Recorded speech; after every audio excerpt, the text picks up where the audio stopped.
March 1. Nazirite Laws. Then the Lord said to Moses, "Give the following instructions to the people of Israel. If any of the people, either men or women, take the special vow of a Nazirite, setting themselves apart to the Lord in a special way, they must give up wine and other alcoholic drinks. They must not use vinegar made from wine or from other alcoholic drinks. They must not drink fresh grape juice, and they must not eat grapes or raisins. As long as they are bound by their Nazirite vow, they are not allowed to eat or drink anything that comes from a grapevine, not even the grape seeds or skins. They must never cut their hair throughout the time of their vow, for they are holy and set apart to the Lord. Until the time of their vow has been fulfilled, they must let their hair grow long. And they must not go near a dead body during the entire period of their vow to the Lord. Even if the dead person is their own father, mother, brother, or sister, they must not defile themselves, for the hair on their head is the symbol of their separation to God. This requirement applies as long as they are set apart to the Lord.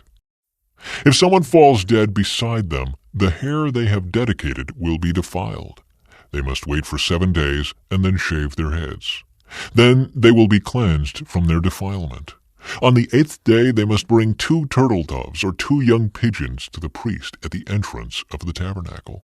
The priest will offer one of the birds for a sin offering and the other for a burnt offering. In this way, he will purify them from the guilt they incurred through contact with the dead body.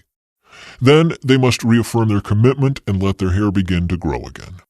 The days of their vow that were completed before their defilement no longer count. They must rededicate themselves to the Lord as a Nazirite for the full term of their vow, and each must bring a 1-year-old male lamb for a guilt offering. This is the ritual law for Nazirites. At the conclusion of their time of separation as Nazirites, they must each go to the entrance of the tabernacle and offer their sacrifices to the Lord. A 1-year-old male lamb without defect for a burnt offering, a 1-year-old female lamb without defect for a sin offering, a ram without defect for a peace offering, a basket of bread made without yeast, cakes of choice flour mixed with olive oil, and wafers spread with olive oil, along with their prescribed grain offerings and liquid offerings. The priest will present these offerings before the Lord, first the sin offering and the burnt offering, then the ram for a peace offering, along with the basket of bread made without yeast. The priest must also present the prescribed grain offering and liquid offering to the Lord. Then the Nazirites will shave their heads at the entrance of the tabernacle. They will take the hair that had been dedicated and place it on the fire beneath the peace offering sacrifice. After the Nazirite's head has been shaved, the priest will take for each of them the boiled shoulder of the ram, and he will take from the basket a cake and a wafer made without yeast. He will put them all into the Nazirite's hands. Then the priest will lift them up as a special offering before the Lord. These are holy portions for the priest, along with the breast of the special offering and the thigh of the sacred offering that are lifted up before the Lord. After this ceremony, the Nazirites may again drink wine. This is the ritual law of the Nazirites who vow to bring these offerings to the Lord. They may also bring additional offerings if they can afford it. And they must be careful to do whatever they vowed when they set themselves apart as Nazirites. The priestly blessing. Then the Lord said to Moses, "Tell Aaron and his sons to bless the people of Israel with this special blessing. May the Lord bless you and protect you. May the Lord smile on you and be gracious to you. May the Lord show you his favor and give you his peace." Whenever Aaron and his sons bless the people of Israel in my name, I myself will bless them. The silver trumpets. Now the Lord said to Moses, "Make 2 trumpets of hammered silver for calling the community to assemble, and for signaling the breaking of camp. When both trumpets are blown, everyone must gather before you at the entrance of the tabernacle. But if only 1 trumpet is blown, then only the leaders, the heads of the clans of Israel, must present themselves to you.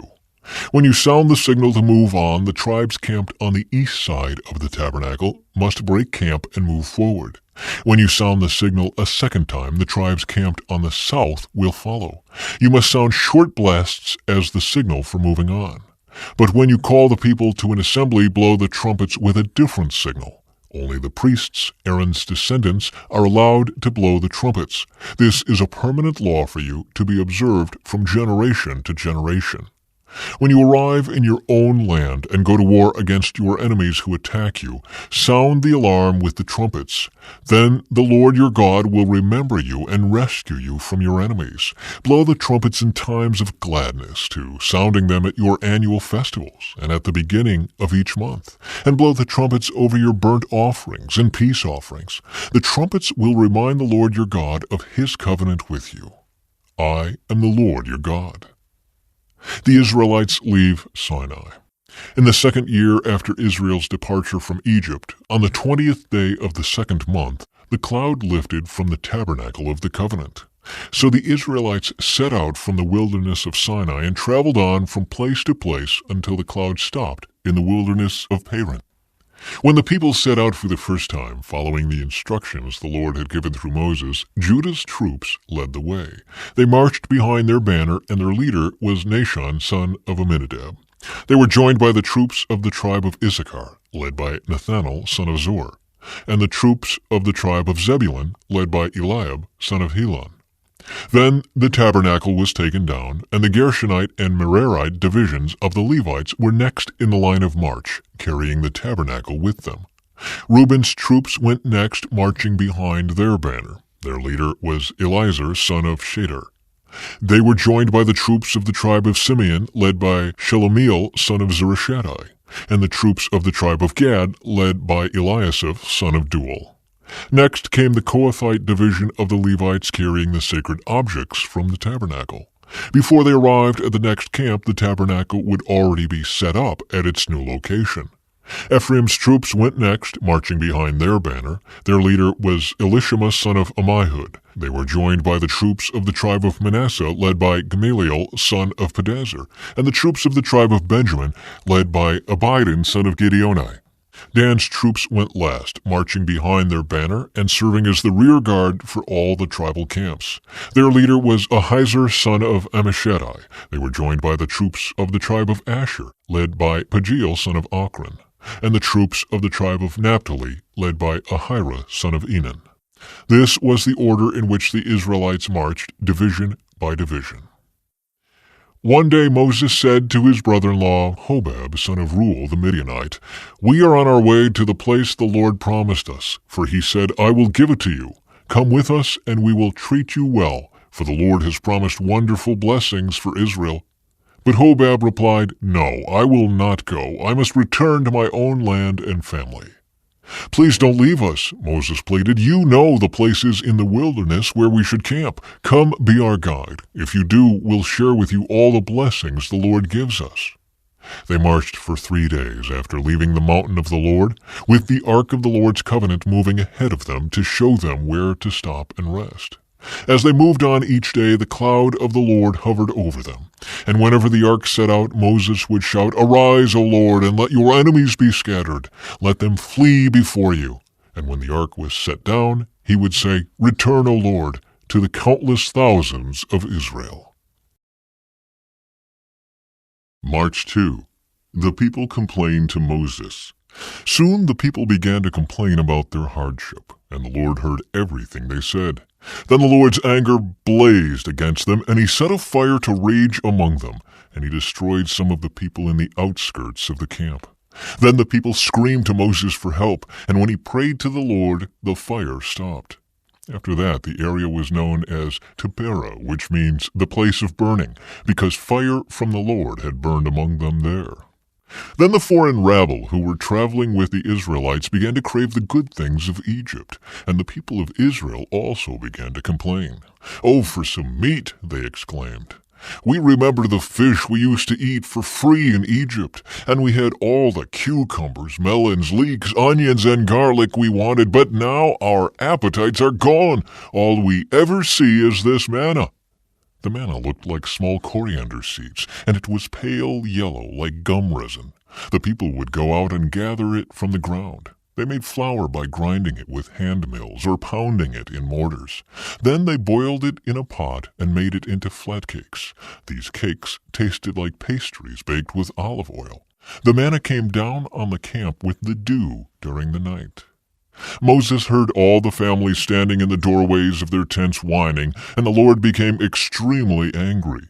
Moses was also very aggravated.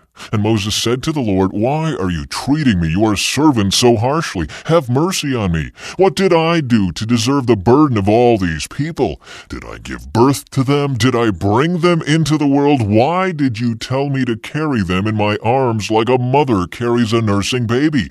How can I carry them to the land you swore to give their ancestors?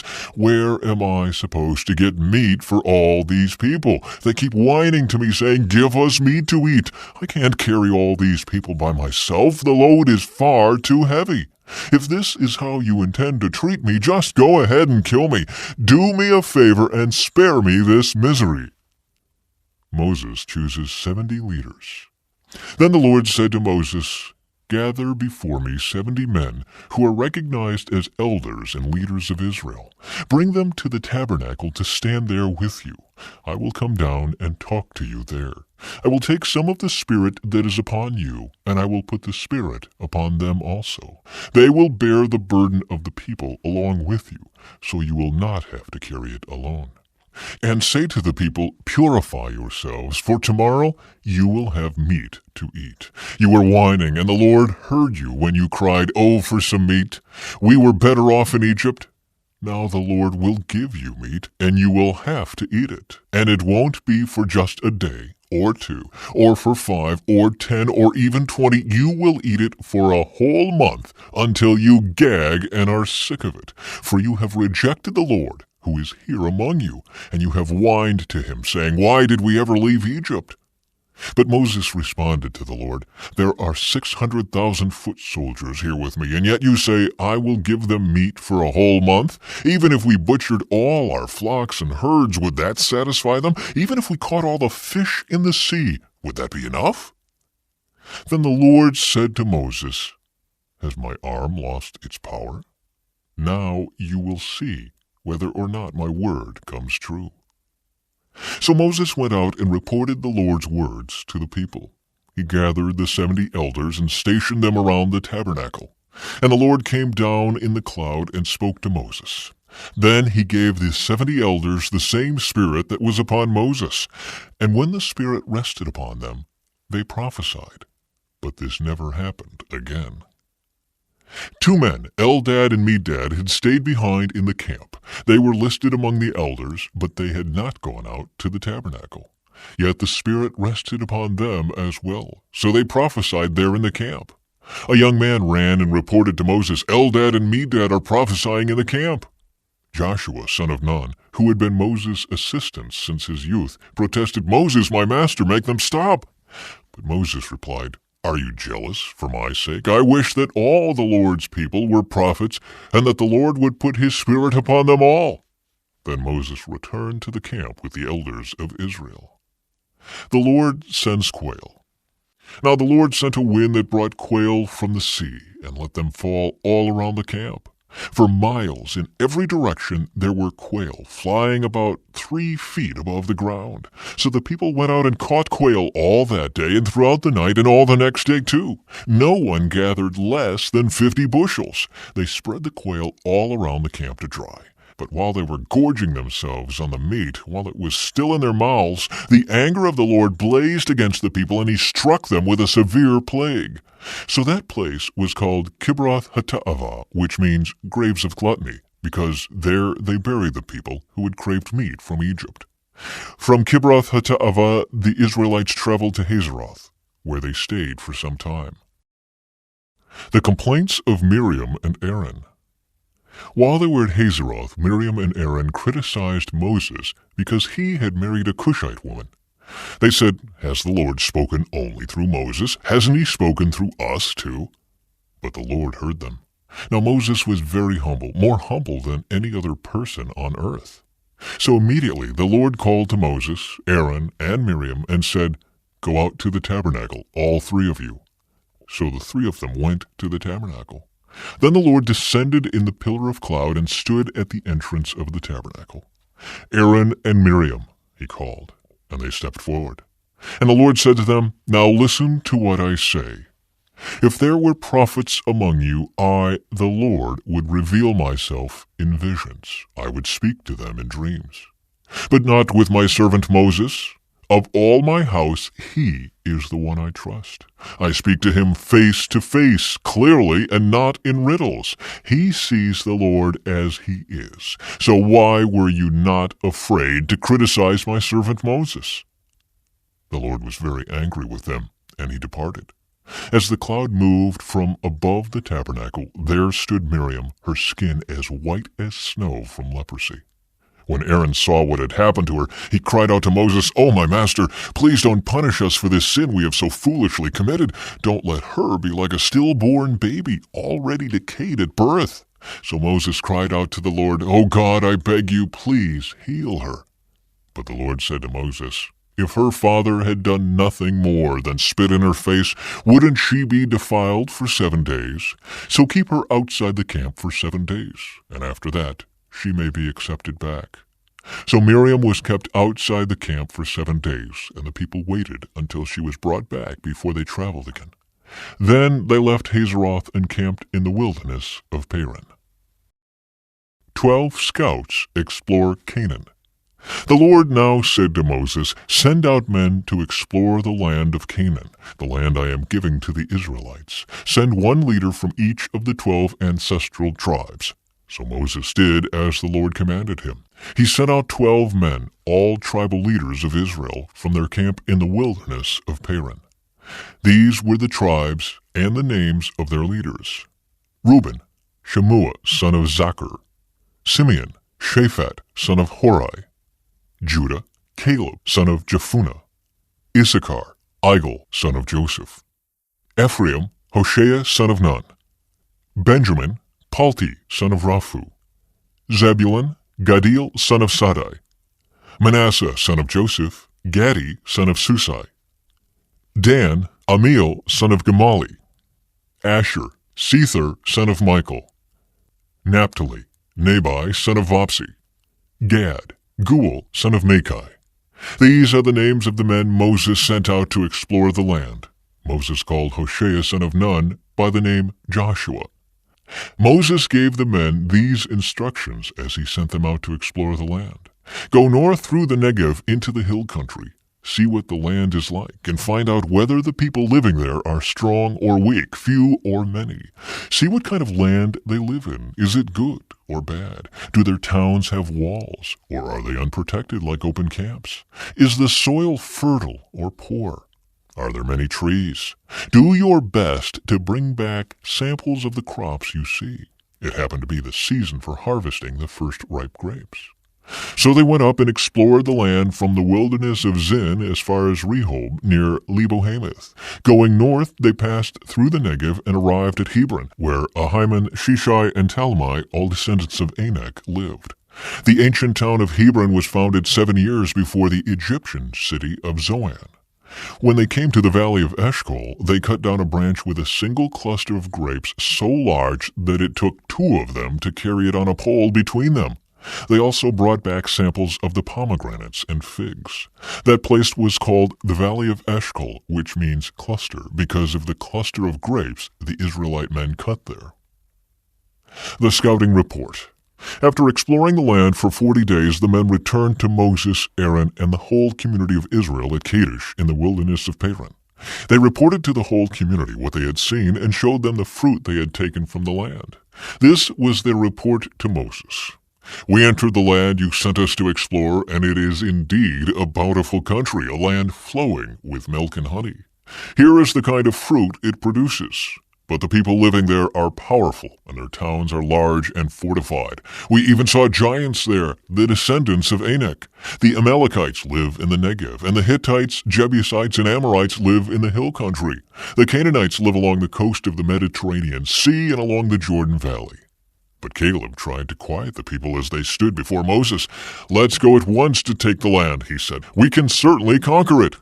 But the other men who had explored the land with him disagreed. "We can't go up against them. They are stronger than we are."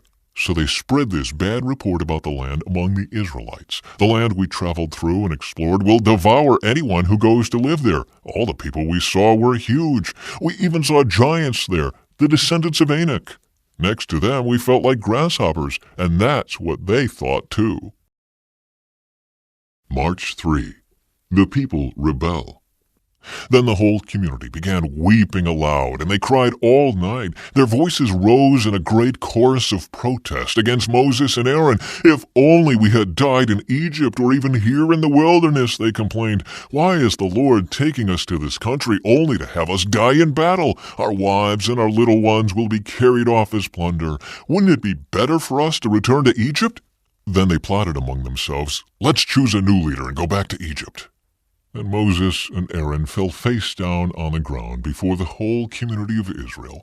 Two of the men who had explored the land, Joshua son of Nun and Caleb son of Jephunneh, tore their clothing.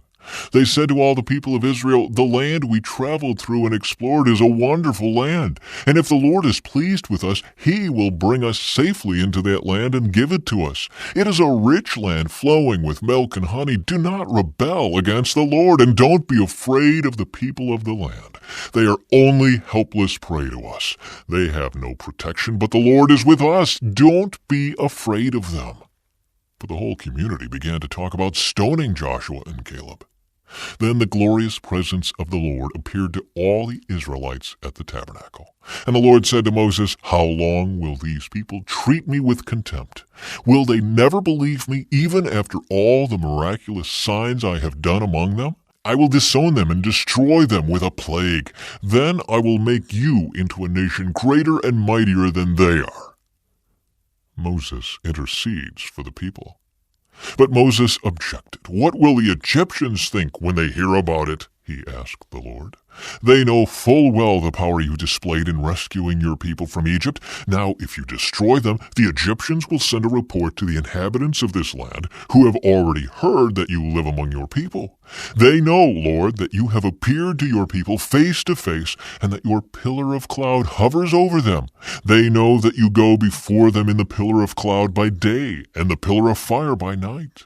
Now, if you slaughter all these people with a single blow, the nations that have heard of your fame will say, the Lord was not able to bring them into the land He swore to give them, so He killed them in the wilderness. Please, Lord, prove that your power is as great as you have claimed. For you said the Lord is slow to anger and filled with unfailing love, forgiving every kind of sin and rebellion. But He does not excuse the guilty. He lays the sins of the parents upon their children. The entire family is affected, even children in the third and fourth generations. In keeping with your magnificent, unfailing love, please pardon the sins of this people, just as you have forgiven them ever since they left Egypt. Then the Lord said, I will pardon them as you have requested. But as surely as I live, and as surely as the earth is filled with the Lord's glory, not one of these people will ever enter that land. They have all seen my glorious presence and the miraculous signs I performed both in Egypt and in the wilderness. But again and again they have tested me by refusing to listen to my voice. They will never even see the land I swore to give their ancestors. None of those who have treated me with contempt will ever see it. But my servant Caleb has a different attitude than the others have. He has remained loyal to me, so I will bring him into the land he explored. His descendants will possess their full share of that land.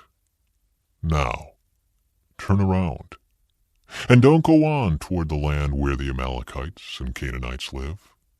Tomorrow you must set out for the wilderness in the direction of the Red Sea. The Lord punishes the Israelites. Then the Lord said to Moses and Aaron, how long must I put up with this wicked community and its complaints about me? Yes, I have heard the complaints the Israelites are making against me. Now tell them this, as surely as I live, declares the Lord, I will do to you the very things I heard you say. You will all drop dead in this wilderness, because you complained against me. Every one of you who is 20 years old or older and was included in the registration will die. You will not enter and occupy the land I swore to give you. The only exceptions will be Caleb son of Jephunneh and Joshua son of Nun. You said your children would be carried off as plunder. Well, I will bring them safely into the land, and they will enjoy what you have despised. But as for you, you will drop dead in this wilderness, and your children will be like shepherds wandering in the wilderness for 40 years. In this way, they will pay for your faithlessness, until the last of you lies dead in the wilderness. Because your men explored the land for 40 days, you must wander in the wilderness for 40 years, a year for each day, suffering the consequences of your sins. Then you will discover what it is like to have me for an enemy. I, the Lord, have spoken. I will certainly do these things to every member of the community who has conspired against me. They will be destroyed here in this wilderness, and here they will die. The 10 men Moses had sent to explore the land, the ones who incited rebellion against the Lord with their bad report, were struck dead with a plague before the Lord. Of the 12 who had explored the land, only Joshua and Caleb remained alive. When Moses reported the Lord's words to all the Israelites, the people were filled with grief. Then they got up early the next morning and went to the top of the range of hills. "Let's go," they said. "We realize that we have sinned, but now we are ready to enter the land the Lord has promised us." But Moses said, "Why are you now disobeying the Lord's orders to return to the wilderness? It won't work. Do not go up into the land now. You will only be crushed by your enemies because the Lord is not with you. When you face the Amalekites and Canaanites in battle, you will be slaughtered. The Lord will abandon you because you have abandoned the Lord." But the people defiantly pushed ahead toward the hill country, even though neither Moses nor the Ark of the Lord's covenant left the camp. Then the Amalekites and the Canaanites who lived in those hills came down and attacked them and chased them back as far as Hormah.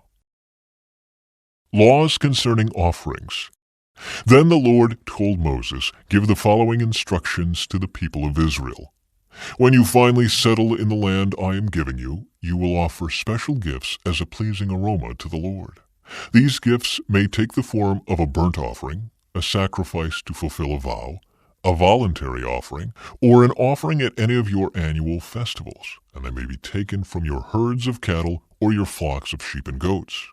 When you present these offerings, you must also give the Lord a grain offering of 2 quarts of choice flour mixed with 1 quart of olive oil. For each lamb offered as a burnt offering or a special sacrifice, you must also present 1 quart of wine as a liquid offering. If the sacrifice is a ram, give a grain offering of 4 quarts of choice flour mixed with 1/3 of a gallon of olive oil, and give 1/3 of a gallon of wine as a liquid offering. This will be a pleasing aroma to the Lord. When you present a young bull as a burnt offering, or as a sacrifice to fulfill a vow, or as a peace offering to the Lord, you must also give a grain offering of 6 quarts of choice flour mixed with 2 quarts of olive oil, and give 2 quarts of wine as a liquid offering. This will be a special gift, a pleasing aroma to the Lord. Each sacrifice of a bull, ram, lamb, or young goat should be prepared in this way. Follow these instructions with each offering you present. All of you native-born Israelites must follow these instructions when you offer a special gift as a pleasing aroma to the Lord. And if any foreigners visit you or live among you and want to present a special gift as a pleasing aroma to the Lord, they must follow these same procedures. Native-born Israelites and foreigners are equal before the Lord and are subject to the same decrees. This is a permanent law for you to be observed from generation to generation. The same instructions and regulations will apply both to you and to the foreigners living among you. Then the Lord said to Moses, "Give the following instructions to the people of Israel. When you arrive in the land where I am taking you, and you eat the crops that grow there, you must set some aside as a sacred offering to the Lord. Present a cake from the first of the flour you grind, and set it aside as a sacred offering, as you do with the first grain from the threshing floor.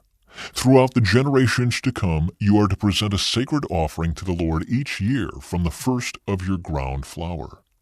But suppose you unintentionally fail to carry out all these commands that the Lord has given you through Moses, and suppose your descendants in the future fail to do everything the Lord has commanded through Moses.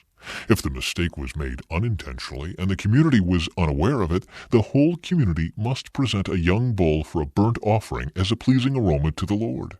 It must be offered along with its prescribed grain offering and liquid offering, and with one male goat for a sin offering. With it the priest will purify the whole community of Israel, making them right with the Lord, and they will be forgiven. For it was an unintentional sin, and they have corrected it with their offerings to the Lord, the special gift and the sin offering. The whole community of Israel will be forgiven, including the foreigners living among you, for all the people were involved in the sin. If one individual commits an unintentional sin, the guilty person must bring a 1-year-old female goat for a sin offering. The priest will sacrifice it to purify the guilty person before the Lord, and that person will be forgiven. These same instructions apply both to native-born Israelites and to the foreigners living among you. But those who brazenly violate the Lord's will, whether native-born Israelites or foreigners, have blasphemed the Lord, and they must be cut off from the community. Since they have treated the Lord's word with contempt and deliberately disobeyed his command, they must be completely cut off and suffer the punishment for their guilt. Penalty for breaking the Sabbath. One day while the people of Israel were in the wilderness, they discovered a man gathering wood on the Sabbath day. The people who found him doing this took him before Moses, Aaron, and the rest of the community. They held him in custody because they did not know what to do with him. Then the Lord said to Moses, "The man must be put to death. The whole community must stone him outside the camp." So the whole community took the man outside the camp and stoned him to death just as the Lord had commanded Moses. Tassels on clothing. Then the Lord said to Moses, "Give the following instructions to the people of Israel. Throughout the generations to come, you must make tassels for the hems of your clothing and attach them with a blue cord.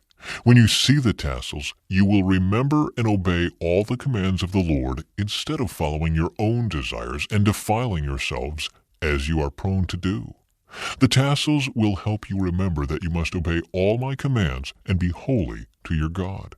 I am the Lord your God, who brought you out of the land of Egypt that I might be your God. I am the Lord your God." March 4.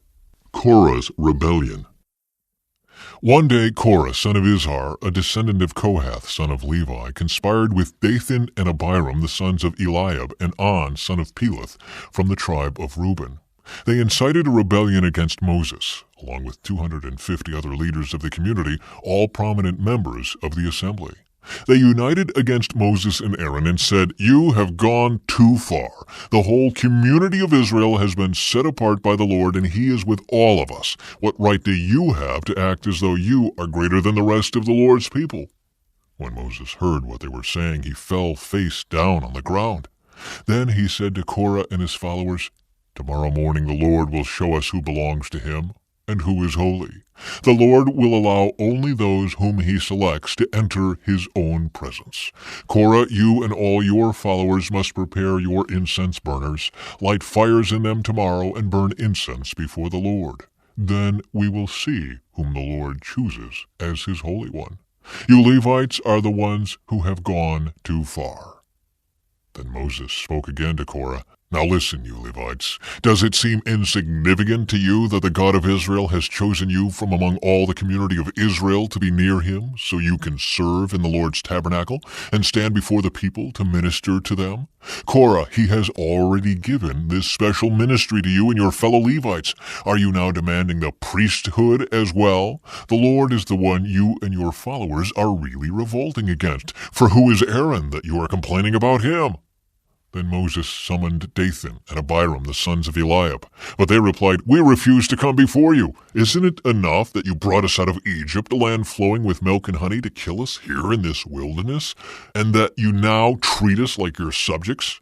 What's more, you haven't brought us into another land flowing with milk and honey. You haven't given us a new homeland with fields and vineyards. Are you trying to fool these men? We will not come." Then Moses became very angry and said to the Lord, "Do not accept their grain offerings. I have not taken so much as a donkey from them, and I have never hurt a single one of them."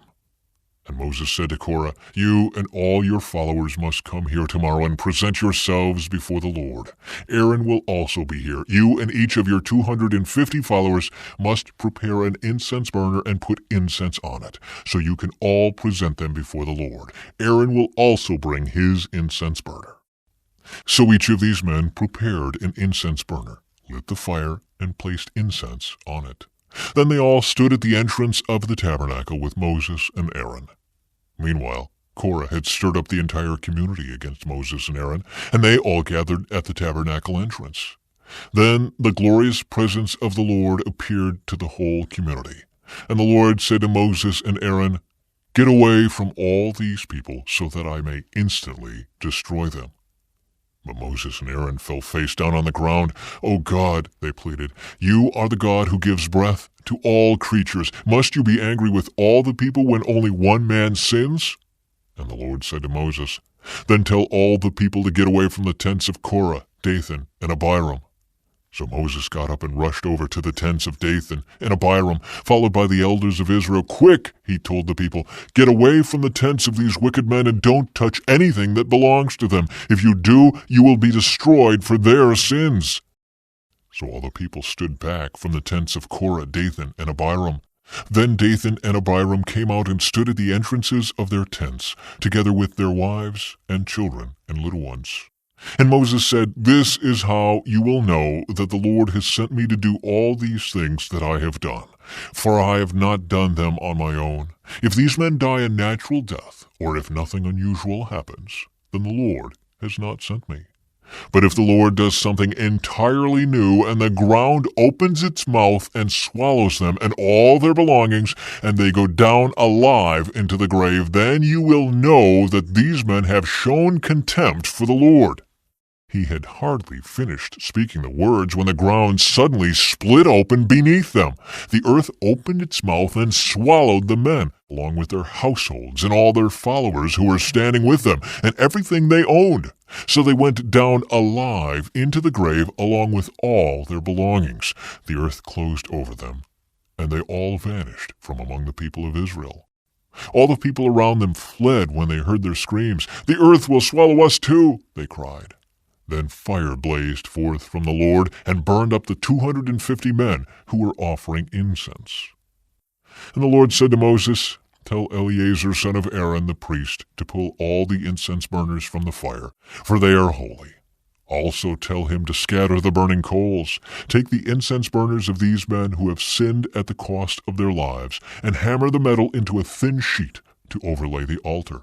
Since these burners were used in the Lord's presence, they have become holy. Let them serve as a warning to the people of Israel." So Eleazar the priest collected the 250 bronze incense burners that had been used by the men who died in the fire, and he hammered them into a thin sheet to overlay the altar. This would warn the Israelites that no unauthorized person, no one who was not a descendant of Aaron, should ever enter the Lord's presence to burn incense. If anyone did, the same thing would happen to him as happened to Korah and his followers. So the Lord's instructions to Moses were carried out.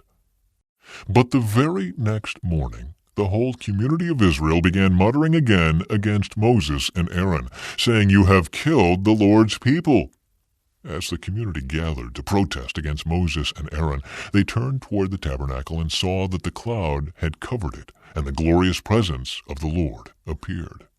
Moses and Aaron came and stood in front of the tabernacle, and the Lord said to Moses, "Get away from all these people, so that I can instantly destroy them." But Moses and Aaron fell face down on the ground. And Moses said to Aaron, "Quick, take an incense burner and place burning coals on it from the altar. Lay incense on it and carry it out among the people to purify them and make them right with the Lord. The Lord's anger is blazing against them. The plague has already begun." Aaron did as Moses told him and ran out among the people. The plague had already begun to strike down the people, but Aaron burned the incense and purified the people. He stood between the dead and the living, and the plague stopped. But 14,700 people died in that plague, in addition to those who had died in the affair involving Korah. Then, because the plague had stopped, Aaron returned to Moses at the entrance of the tabernacle. The budding of Aaron's staff. Then the Lord said to Moses, "Tell the people of Israel to bring you 12 wooden staffs, one from each leader of Israel's ancestral tribes, and inscribe each leader's name on his staff. Inscribe Aaron's name on the staff of the tribe of Levi, for there must be one staff for the leader of each ancestral tribe. Place these staffs in the tabernacle in front of the ark containing the tablets of the covenant, where I meet with you. Buds will sprout on the staff belonging to the man I choose. Then I will finally put an end to the people's murmuring and complaining against you." So Moses gave the instructions to the people of Israel, and each of the 12 tribal leaders, including Aaron, brought Moses a staff. Moses placed the staffs in the Lord's presence in the tabernacle of the covenant. When he went into the tabernacle of the covenant the next day, he found that Aaron's staff, representing the tribe of Levi, had sprouted, budded, blossomed, and produced ripe almonds. When Moses brought all the staffs out from the Lord's presence, he showed them to the people. Each man claimed his own staff, and the Lord said to Moses, "Place Aaron's staff permanently before the Ark of the Covenant, to serve as a warning to rebels. This should put an end to their complaints against me and prevent any further deaths." So Moses did as the Lord commanded him. Then the people of Israel said to Moses, "Look, we are doomed, we are dead, we are ruined. Everyone who even comes close to the tabernacle of the Lord dies. Are we all doomed to die?" Duties of priests and Levites. Then the Lord said to Aaron, "You, your sons, and your relatives from the tribe of Levi will be held responsible for any offenses related to the sanctuary. But you and your sons alone will be held responsible for violations connected with the priesthood. Bring your relatives of the tribe of Levi, your ancestral tribe, to assist you and your sons as you perform the sacred duties in front of the tabernacle of the covenant. But as the Levites go about all their assigned duties at the tabernacle, they must be careful not to go near any of the sacred objects or the altar. If they do, both you and they will die. The Levites must join you in fulfilling their responsibilities for the care and maintenance of the tabernacle, but no unauthorized person may assist you. You yourselves must perform the sacred duties inside the sanctuary and at the altar. If you follow these instructions, the Lord's anger will never again blaze against the people of Israel. I myself have chosen your fellow Levites from among the Israelites to be your special assistants. They are a gift to you, dedicated to the Lord for service in the tabernacle. But you and your sons, the priests, must personally handle all the priestly rituals associated with the altar and with everything behind the inner curtain. I am giving you the priesthood as your special privilege of service. Any unauthorized person who comes too near the sanctuary will be put to death. Support for the priests and Levites. The Lord gave these further instructions to Aaron. I myself have put you in charge of all the holy offerings that are brought to me by the people of Israel. I have given all these consecrated offerings to you and your sons as your permanent share. You are allotted the portion of the most holy offerings that is not burned on the fire. This portion of all the most holy offerings, including the grain offerings, sin offerings, and guilt offerings, will be most holy, and it belongs to you and your sons. You must eat it as a most holy offering. All the males may eat of it, and you must treat it as most holy. All the sacred offerings and special offerings presented to me when the Israelites lift them up before the altar also belong to you. I have given them to you and to your sons and daughters as your permanent share. Any member of your family who is ceremonially clean may eat of these offerings. I also give you the harvest gifts brought by the people as offerings to the Lord, the best of the olive oil, new wine, and grain. All the first crops of their land that the people present to the Lord belong to you. Any member of your family who is ceremonially clean may eat this food. Everything in Israel that is specially set apart for the Lord also belongs to you. The firstborn of every mother, whether human or animal, that is offered to the Lord will be yours. But you must always redeem your firstborn sons and the firstborn of ceremonially unclean animals. Redeem them when they are 1 month old. The redemption price is 5 pieces of silver as measured by the weight of the sanctuary shekel, which equals 20 gerahs. However, you may not redeem the firstborn of cattle, sheep, or goats. They are holy and have been set apart for the Lord. Sprinkle their blood on the altar and burn their fat as a special gift, a pleasing aroma to the Lord. The meat of these animals will be yours, just like the breast and right thigh that are presented by lifting them up as a special offering before the altar. Yes, I am giving you all these holy offerings that the people of Israel bring to the Lord. They are for you and your sons and daughters to be eaten as your permanent share. This is an eternal and unbreakable covenant between the Lord and you, and it also applies to your descendants. And the Lord said to Aaron, You priests will receive no allotment of land or share of property among the people of Israel. I am your share and your allotment. As for the tribe of Levi, your relatives, I will compensate them for their service in the tabernacle. Instead of an allotment of land, I will give them the tithes from the entire land of Israel. From now on, no Israelites except priests or Levites may approach the tabernacle. If they come too near, they will be judged guilty and will die. Only the Levites may serve at the tabernacle, and they will be held responsible for any offenses against it. This is a permanent law for you to be observed from generation to generation. The Levites will receive no allotment of land among the Israelites because I have given them the Israelites' tithes, which have been presented as sacred offerings to the Lord. This will be the Levites' share. That is why I said they would receive no allotment of land among the Israelites.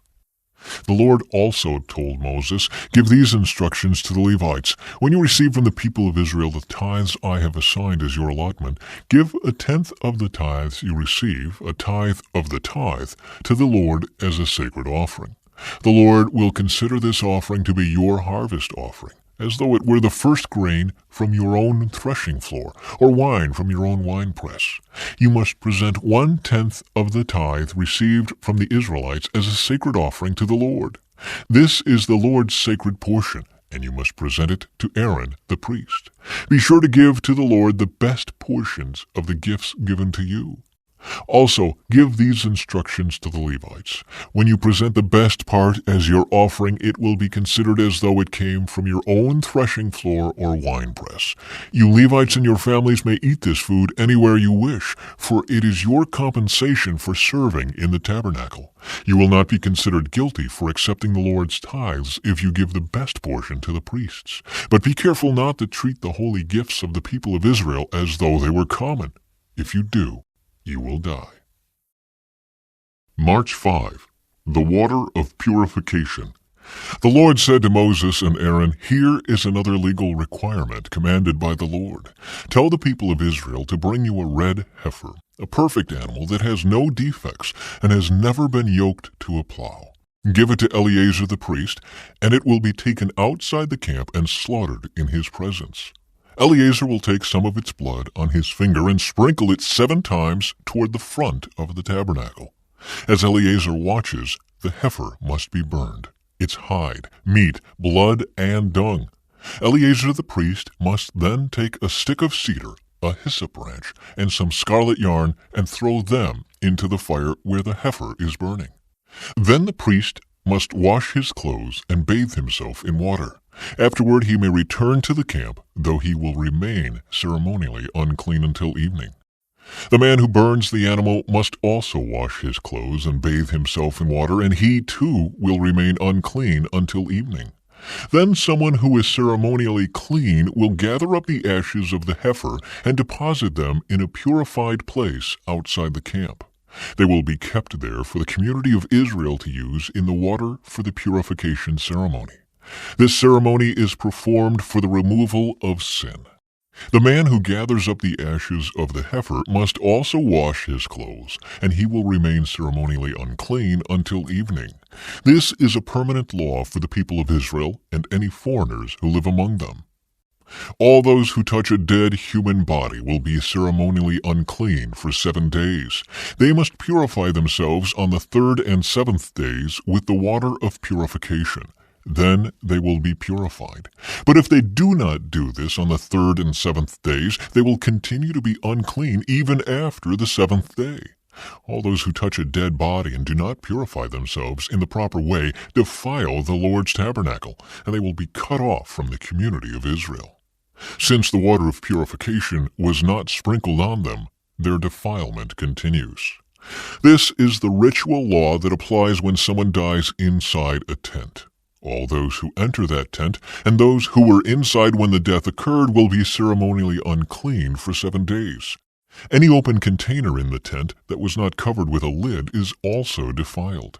And if someone in an open field touches the corpse of someone who was killed with a sword, or who died a natural death, or if someone touches a human bone or a grave, that person will be defiled for 7 days. To remove the defilement, put some of the ashes from the burnt purification offering in a jar and pour fresh water over them. Then someone who is ceremonially clean must take a hyssop branch and dip it into the water. That person must sprinkle the water on the tent, on all the furnishings in the tent, and on the people who were in the tent, also on the person who touched a human bone, or touched someone who was killed, or who died naturally, or touched a grave.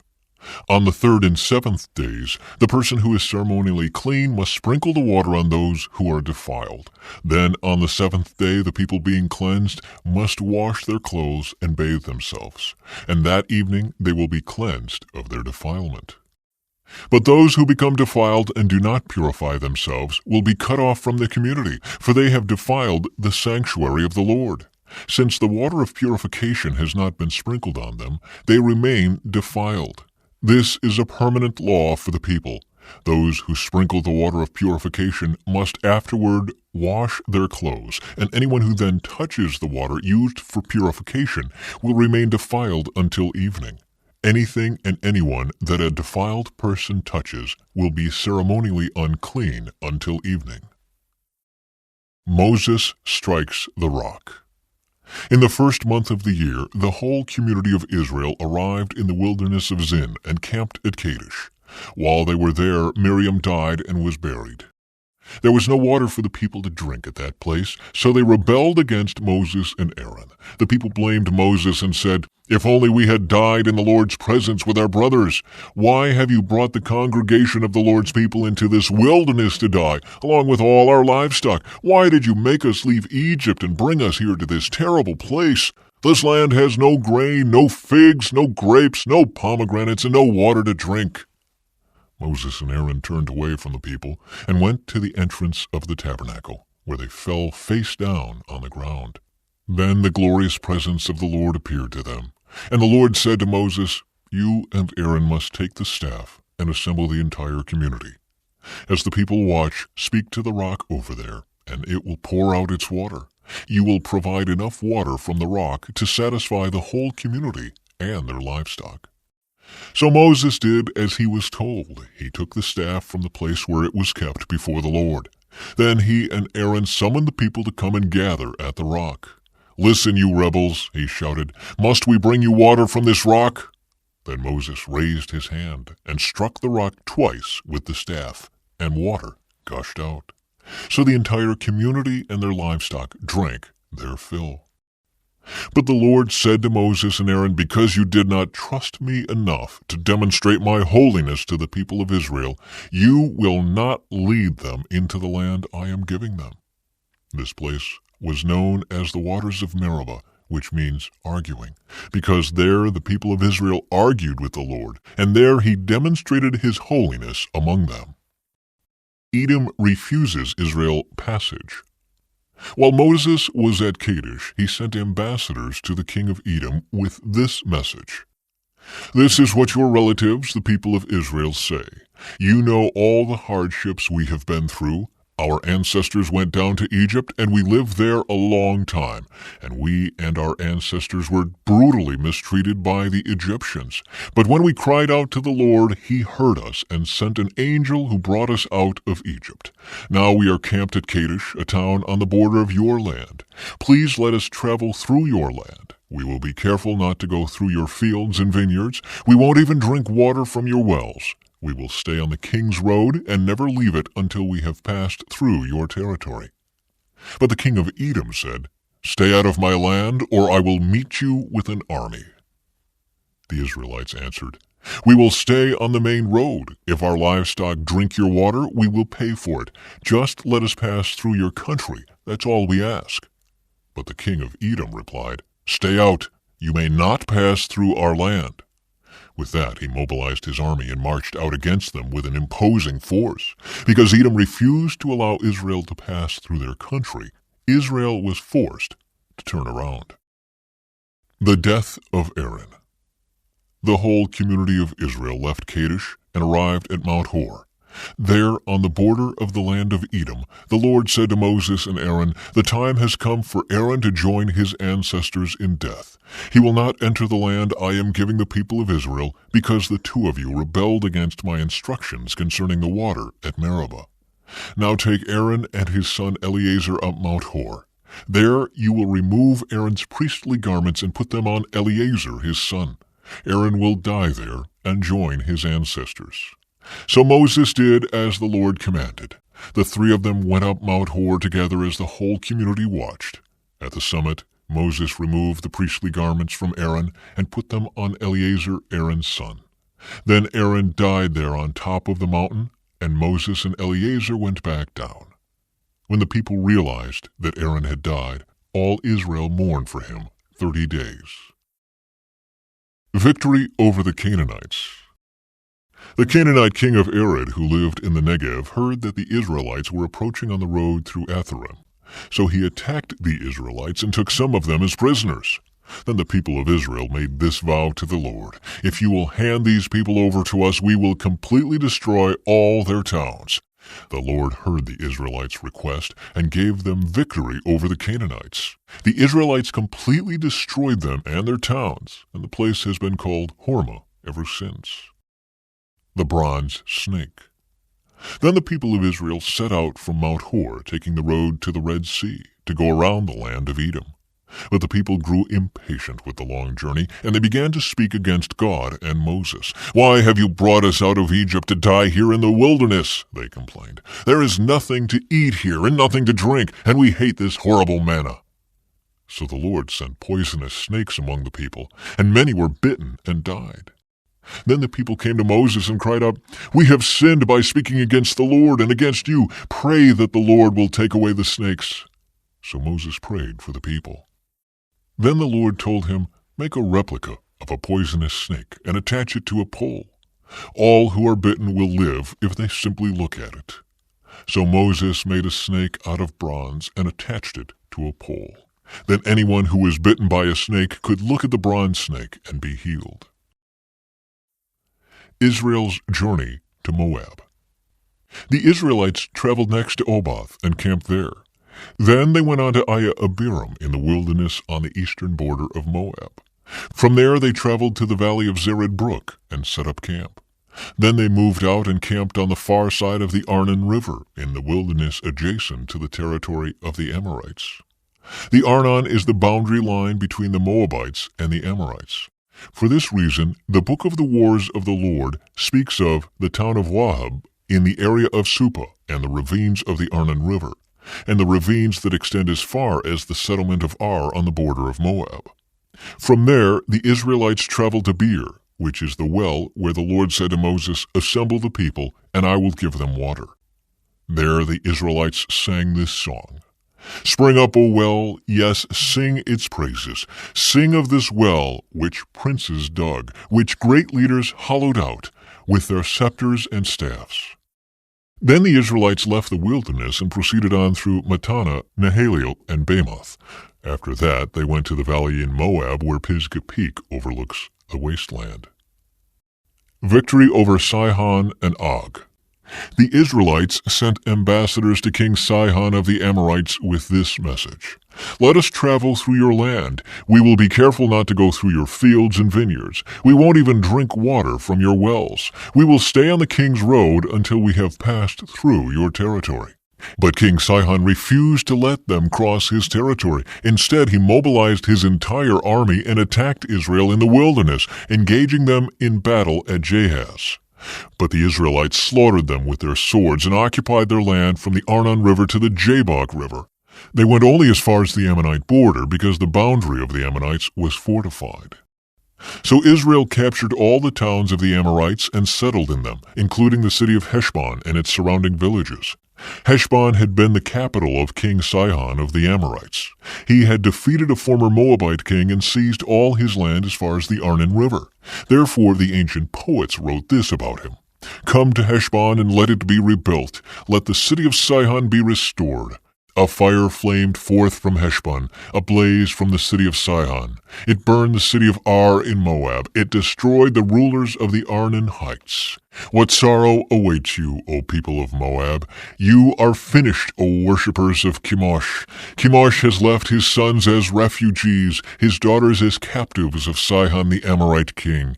We have utterly destroyed them from Heshbon to Dibon. We have completely wiped them out as far away as Nophah and Medeba." So the people of Israel occupied the territory of the Amorites. After Moses sent men to explore the Jazer area, they captured all the towns in the region and drove out the Amorites who lived there. Then they turned and marched up the road to Bashan. But King Og of Bashan and all his people attacked them at Edrei. The Lord said to Moses, "Do not be afraid of him, for I have handed him over to you, along with all his people and his land. Do the same to him as you did to King Sihon of the Amorites, who ruled in Heshbon." And Israel killed King Og, his sons, and all his subjects. Not a single survivor remained. Then Israel occupied their land. March 6. Balak sends for Balaam. Then the people of Israel traveled to the plains of Moab and camped east of the Jordan River, across from Jericho. Balak, son of Zippor, the Moabite king, had seen everything the Israelites did to the Amorites. And when the people of Moab saw how many Israelites there were, they were terrified. The king of Moab said to the elders of Midian, "This mob will devour everything in sight, like an ox devours grass in the field." So Balak, king of Moab, sent messengers to call Balaam, son of Beor, who was living in his native land of Pethor, near the Euphrates River. His message said, "Look, a vast horde of people has arrived from Egypt. They cover the face of the earth and are threatening me. Please come and curse these people for me, because they are too powerful for me. Then perhaps I will be able to conquer them and drive them from the land. I know that blessings fall on any people you bless, and curses fall on people you curse." Balak's messengers, who were elders of Moab and Midian, set out with money to pay Balaam to place a curse upon Israel. They went to Balaam and delivered Balak's message to him. "Stay here overnight," Balaam said. "In the morning I will tell you whatever the Lord directs me to say." So the officials from Moab stayed there with Balaam. That night God came to Balaam and asked him, "Who are these men visiting you?" Balaam said to God, "Balak, son of Zippor, king of Moab, has sent me this message. Look, a vast horde of people has arrived from Egypt, and they cover the face of the earth. Come and curse these people for me. Then perhaps I will be able to stand up to them and drive them from the land." But God told Balaam, "Do not go with them. You are not to curse these people, for they have been blessed." The next morning Balaam got up and told Balak's officials, "Go on home, the Lord will not let me go with you." So the Moabite officials returned to King Balak and reported, "Balaam refused to come with us." Then Balak tried again.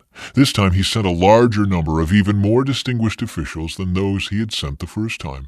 They went to Balaam and delivered this message to him. "This is what Balak, son of Zippor, says. Please don't let anything stop you from coming to help me. I will pay you very well and do whatever you tell me. Just come and curse these people for me."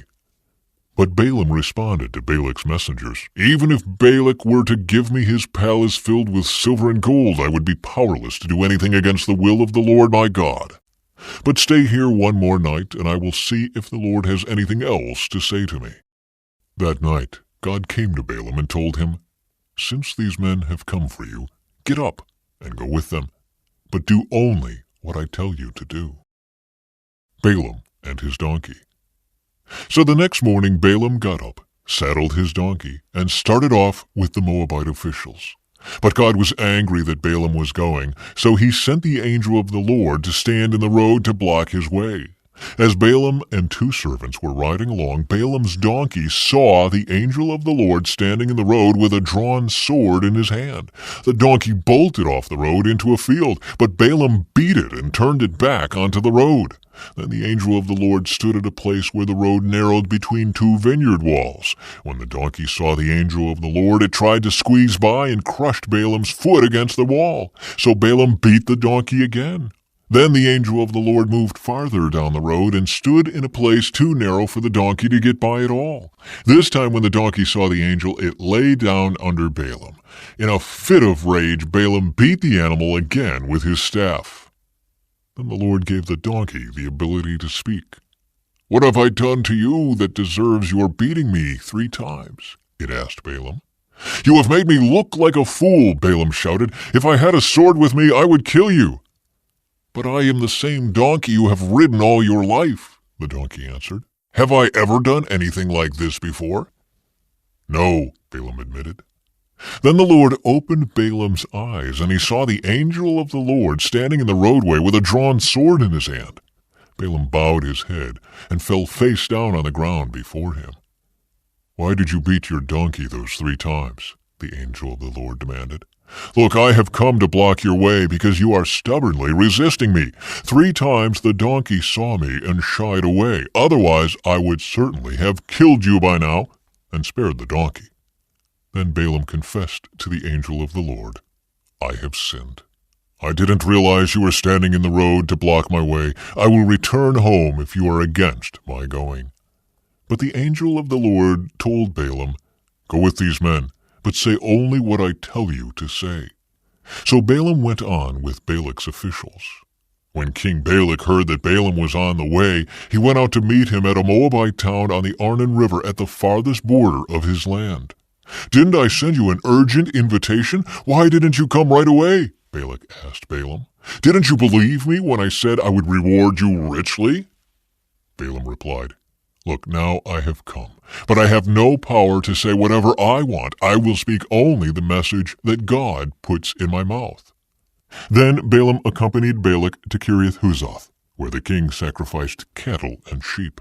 He sent portions of the meat to Balaam and the officials who were with him. The next morning Balak took Balaam up to Bamoth Baal. From there he could see some of the people of Israel spread out below him. Balaam blesses Israel. Then Balaam said to King Balak, "Build me 7 altars here, and prepare 7 young bulls and 7 rams for me to sacrifice." Balak followed his instructions, and the 2 of them sacrificed a young bull and a ram on each altar. Then Balaam said to Balak, "Stand here by your burnt offerings, and I will go to see if the Lord will respond to me. Then I will tell you whatever he reveals to me." So Balaam went alone to the top of a bare hill, and God met him there. Balaam said to him, "I have prepared 7 altars and have sacrificed a young bull and a ram on each altar." The Lord gave Balaam a message for King Balak. Then he said, "Go back to Balak and give him my message." So Balaam returned and found the king standing beside his burnt offerings with all the officials of Moab. This was the message Balaam delivered. "Balak summoned me to come from Aram. The king of Moab brought me from the eastern hills. 'Come,' he said, 'curse Jacob for me. Come and announce Israel's doom.' But how can I curse those whom God has not cursed? How can I condemn those whom the Lord has not condemned? I see them from the cliff tops. I watch them from the hills. I see a people who live by themselves, set apart from other nations. Who can count Jacob's descendants as numerous as dust? Who can count even 1/4 of Israel's people? Let me die like the righteous. Let my life end like theirs." Then King Balak demanded of Balaam, "What have you done to me? I brought you to curse my enemies. Instead, you have blessed them." But Balaam replied, "I will speak only the message that the Lord puts in my mouth." Balaam's second prophecy. Then King Balak told him, "Come with me to another place. There you will see another part of the nation of Israel, but not all of them. Curse at least that many." So Balak took Balaam to the plateau of Zophim on Pisgah Peak. He built 7 altars there and offered a young bull and a ram on each altar. Then Balaam said to the king, "Stand here by your burnt offerings while I go over there to meet the Lord." And the Lord met Balaam and gave him a message. Then he said, "Go back to Balak and give him my message." So Balaam returned and found the king standing beside his burnt offerings with all the officials of Moab. "What did the Lord say?" Balak asked eagerly. This was the message Balaam delivered. "Rise up, Balak, and listen. Hear me, son of Zippor. God is not a man, so he does not lie. He is not human, so he does not change his mind.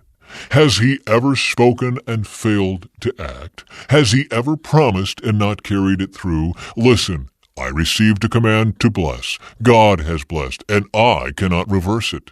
No misfortune is in his plan for Jacob. No trouble is in store for Israel. For the Lord their God is with them. He has been proclaimed their king. God brought them out of Egypt. For them he is as strong as a wild ox. No curse can touch Jacob. No magic has any power against Israel. For now it will be said of Jacob what wonders God has done for Israel. These people rise up like a lioness, like a majestic lion rousing itself. They refuse to rest until they have feasted on prey, drinking the blood of the slaughtered." Then Balak said to Balaam, "Fine, but if you won't curse them, at least don't bless them."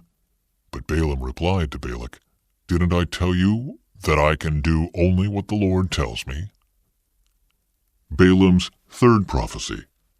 Then King Balak said to Balaam, "Come, I will take you to one more place. Perhaps it will please God to let you curse them from there." So Balak took Balaam to the top of Mount Peor, overlooking the wasteland. Balaam again told Balak, "Build me 7 altars and prepare 7 young bulls and 7 rams for me to sacrifice." So Balak did as Balaam ordered and offered a young bull and a ram on each altar. By now Balaam realized that the Lord was determined to bless Israel, so he did not resort to divination as before. Instead he turned and looked out toward the wilderness, where he saw the people of Israel camped, tribe by tribe. Then the Spirit of God came upon him, and this is the message he delivered. This is the message of Balaam son of Beor, the message of the man whose eyes see clearly, the message of one who hears the words of God, who sees a vision from the Almighty, who bows down with eyes wide open. How beautiful are your tents, O Jacob! How lovely are your homes, O Israel! They spread before me like palm groves, like gardens by the riverside. They are like tall trees planted by the Lord, like cedars beside the waters. Water will flow from their buckets. Their offspring have all they need. Their king will be greater than Agag. Their kingdom will be exalted. God brought them out of Egypt. For them he is as strong as a wild ox. He devours all the nations that oppose him, breaking their bones in pieces, shooting them with arrows. Like a lion, Israel crouches and lies down, like a lioness who dares to arouse her. Blessed is everyone who blesses you, O Israel, and cursed is everyone who curses you. King Balak flew into a rage against Balaam. He angrily clapped his hands and shouted, "I called you to curse my enemies. Instead, you have blessed them 3 times. Now get out of here. Go back home. I promised to reward you richly, but the Lord has kept you from your reward." Balaam told Balak, "Don't you remember what I told your messengers? I said even if Balak were to give me his palace filled with silver and gold, I would be powerless to do anything against the will of the Lord. I told you that I could only say what the Lord says. Now I am returning to my own people. But first let me tell you what the Israelites will do to your people in the future." Balaam's final prophecies. This is the message Balaam delivered. This is the message of Balaam son of Beor, the message of the man whose eyes see clearly, the message of one who hears the words of God, who has knowledge from the Most High, who sees a vision from the Almighty, who bows down with eyes wide open. I see him, but not here and now. I perceive him, but far in the distant future. A star will rise from Jacob. A scepter will emerge from Israel. It will crush the foreheads of Moab's people, cracking the skulls of the people of Sheth. Edom will be taken over, and Seir, its enemy, will be conquered, while Israel marches on in triumph. A ruler will rise in Jacob who will destroy the survivors of Ur. Then Balaam looked over toward the people of Amalek and delivered this message. Amalek was the greatest of nations, but its destiny is destruction. Then he looked over toward the Kenites and delivered this message. Your home is secure, your nest is set in the rocks, but the Kenites will be destroyed when Assyria takes you captive. Balaam concluded his messages by saying, Alas, who can survive unless God has willed it? Ships will come from the coasts of Cyprus. They will oppress Assyria and afflict Eber, but they too will be utterly destroyed. Then Balaam and Balak returned to their homes. March 7. Moab seduces Israel. While the Israelites were camped at Acacia Grove, some of the men defiled themselves by having sexual relations with local Moabite women. These women invited them to attend sacrifices to their gods, so the Israelites feasted with them and worshipped the gods of Moab. In this way, Israel joined in the worship of Baal of Peor, causing the Lord's anger to blaze against his people. The Lord issued the following command to Moses, Seize all the ringleaders and execute them before the Lord in broad daylight, so his fierce anger will turn away from the people of Israel. So Moses ordered Israel's judges, Each of you must put to death the men under your authority who have joined in worshiping Baal of Peor. Just then, one of the Israelite men brought a Midianite woman into his tent right before the eyes of Moses and all the people, as everyone was weeping at the entrance of the tabernacle. When Phinehas, son of Eleazar and grandson of Aaron the priest, saw this, he jumped up and left the assembly. He took a spear and rushed after the man into his tent. Phinehas thrust the spear all the way through the man's body and into the woman's stomach. So the plague against the Israelites was stopped, but not before 24,000 people had died. Then the Lord said to Moses, Phinehas, son of Eleazar and grandson of Aaron the priest, has turned my anger away from the Israelites by being as zealous among them as I was. So I stopped destroying all Israel as I had intended to do in my zealous anger.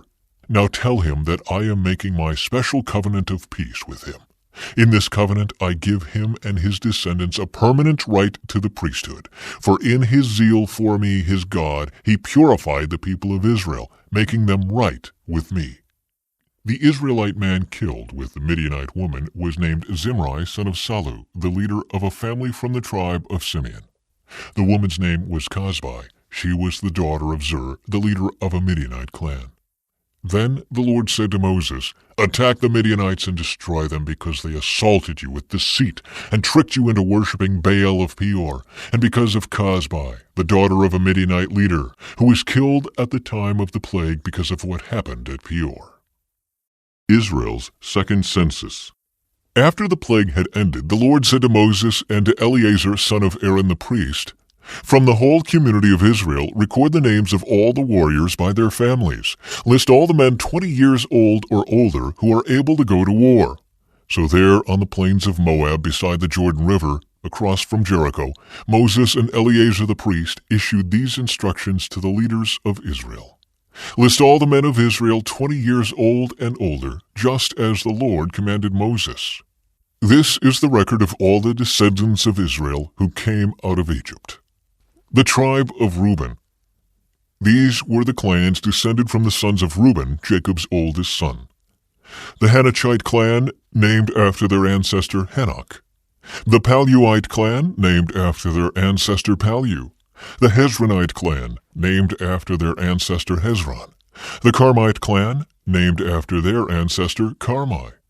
These were the clans of Reuben. Their registered troops numbered 43,730. Palu was the ancestor of Eliab, and Eliab was the father of Nemuel, Dathan, and Abiram. This Dathan and Abiram are the same community leaders who conspired with Korah against Moses and Aaron, rebelling against the Lord. But the earth opened up its mouth and swallowed them with Korah, and fire devoured 250 of their followers. This served as a warning to the entire nation of Israel. However, the sons of Korah did not die that day. The tribe of Simeon. These were the clans descended from the sons of Simeon.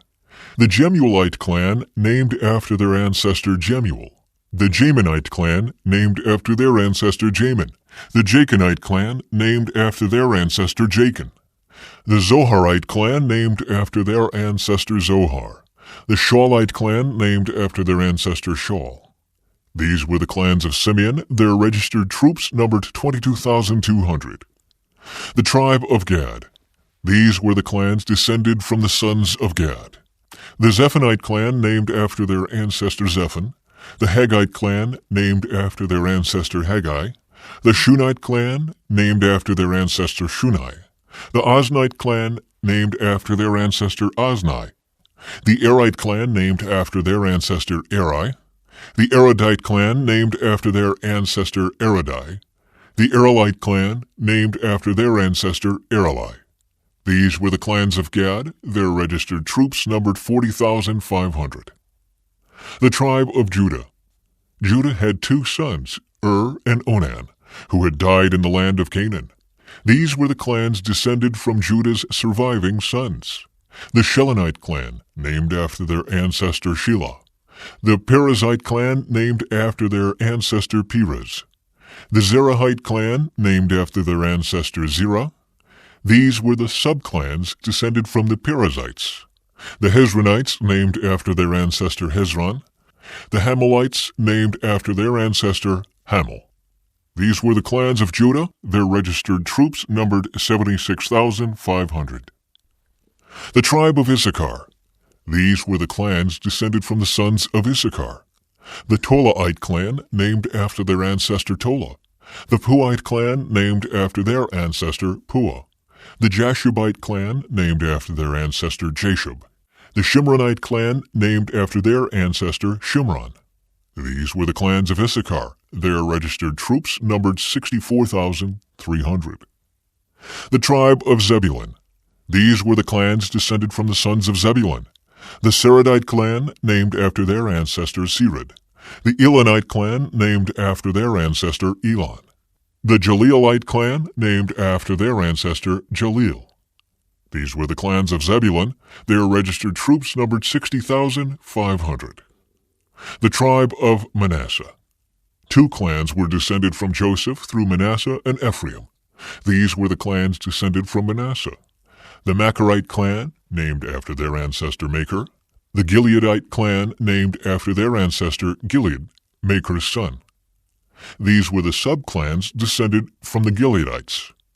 The Izerites, named after their ancestor Izer. The Helekites, named after their ancestor Helek. The Azraelites, named after their ancestor Azrael. The Shechemites, named after their ancestor Shechem. The Shemidaites, named after their ancestor Shemida. The Heferites, named after their ancestor Hefer.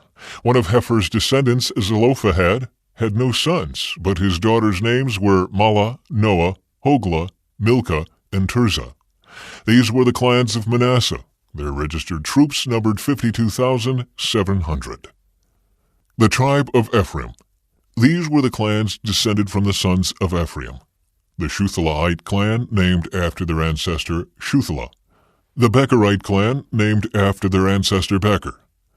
The Tahanite clan, named after their ancestor Tahan. This was the subclan descended from the Shuthelahites. The Aaronites, named after their ancestor Aaron.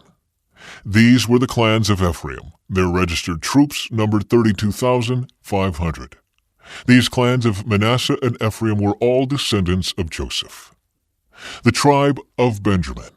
These were the clans descended from the sons of Benjamin. The Belaite clan, named after their ancestor Bela. The Ashbelite clan, named after their ancestor Ashbel. The Ahiramite clan, named after their ancestor Ahiram. The Shuphamite clan, named after their ancestor Shuphem. The Huphamite clan, named after their ancestor Huphem. These were the subclans descended from the Belaites. The Ardites, named after their ancestor Ard. The Naamites, named after their ancestor Naaman. These were the clans of Benjamin. Their registered troops numbered 45,600. The tribe of Dan. These were the clans descended from the sons of Dan. The Shuamite clan, named after their ancestor Shuham. These were the Shuamite clans of Dan. Their registered troops numbered 64,400. The tribe of Asher. These were the clans descended from the sons of Asher. The Imnite clan, named after their ancestor Imnah. The Ishvite clan, named after their ancestor Ishvi. The Berite clan, named after their ancestor Beriah. These were the subclans descended from the Berites. The Heberites, named after their ancestor Heber. The Melchielites, named after their ancestor Malchiel. Asher also had a daughter named Sirah. These were the clans of Asher. Their registered troops numbered 53,400. The tribe of Naphtali. These were the clans descended from the sons of Naphtali. The Jazielite clan, named after their ancestor Jaziel. The Gunite clan, named after their ancestor Gunai. The Jezerite clan, named after their ancestor Jezer. The Shilamite clan, named after their ancestor Shillam. These were the clans of Naphtali. Their registered troops numbered 45,400. The census results. In summary, the registered troops of all Israel numbered 601,730. Then the Lord said to Moses, "Divide the land among the tribes, and distribute the grants of land in proportion to the tribes' populations, as indicated by the number of names on the list. Give the larger tribes more land, and the smaller tribes less land, each group receiving a grant in proportion to the size of its population. But you must assign the land by lot, and give land to each ancestral tribe according to the number of names on the list. Each grant of land must be assigned by lot among the larger and smaller tribal groups." The tribe of Levi. This is the record of the Levites who were counted according to their clans. The Gershonite clan, named after their ancestor Gershon. The Kohathite clan, named after their ancestor Kohath. The Merarite clan, named after their ancestor Merari. The Libnites, the Hebronites, the Malites, the Mushites, and the Korahites were all subclans of the Levites. Now Kohath was the ancestor of Amram, and Amram's wife was named Jochebed. She was also a descendant of Levi, born among the Levites in the land of Egypt. Amram and Jochebed became the parents of Aaron, Moses, and their sister Miriam. To Aaron were born Nadab, Abihu, Eleazar, and Ithamar. But Nadab and Abihu died when they burned before the Lord the wrong kind of fire, different than he had commanded. The men from the Levite clans who were 1 month old or older numbered 23,000, but the Levites were not included in the registration of the rest of the people of Israel because they were not given an allotment of land when it was divided among the Israelites. So these are the results of the registration of the people of Israel as conducted by Moses and Eleazar the priest on the plains of Moab beside the Jordan River across from Jericho.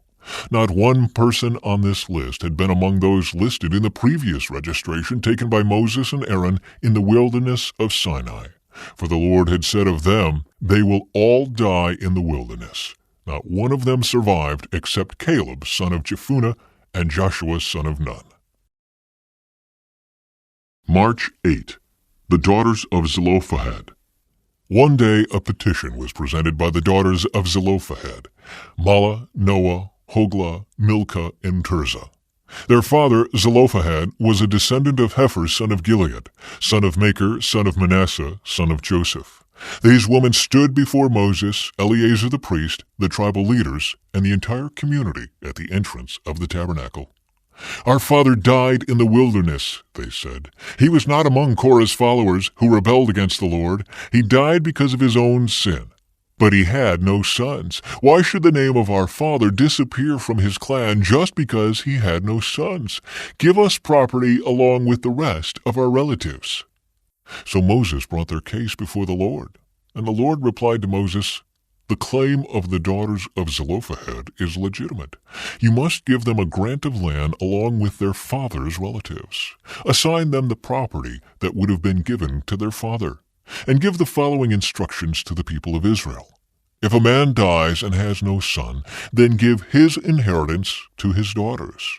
And if he has no daughter either, transfer his inheritance to his brothers. If he has no brothers, give his inheritance to his father's brothers.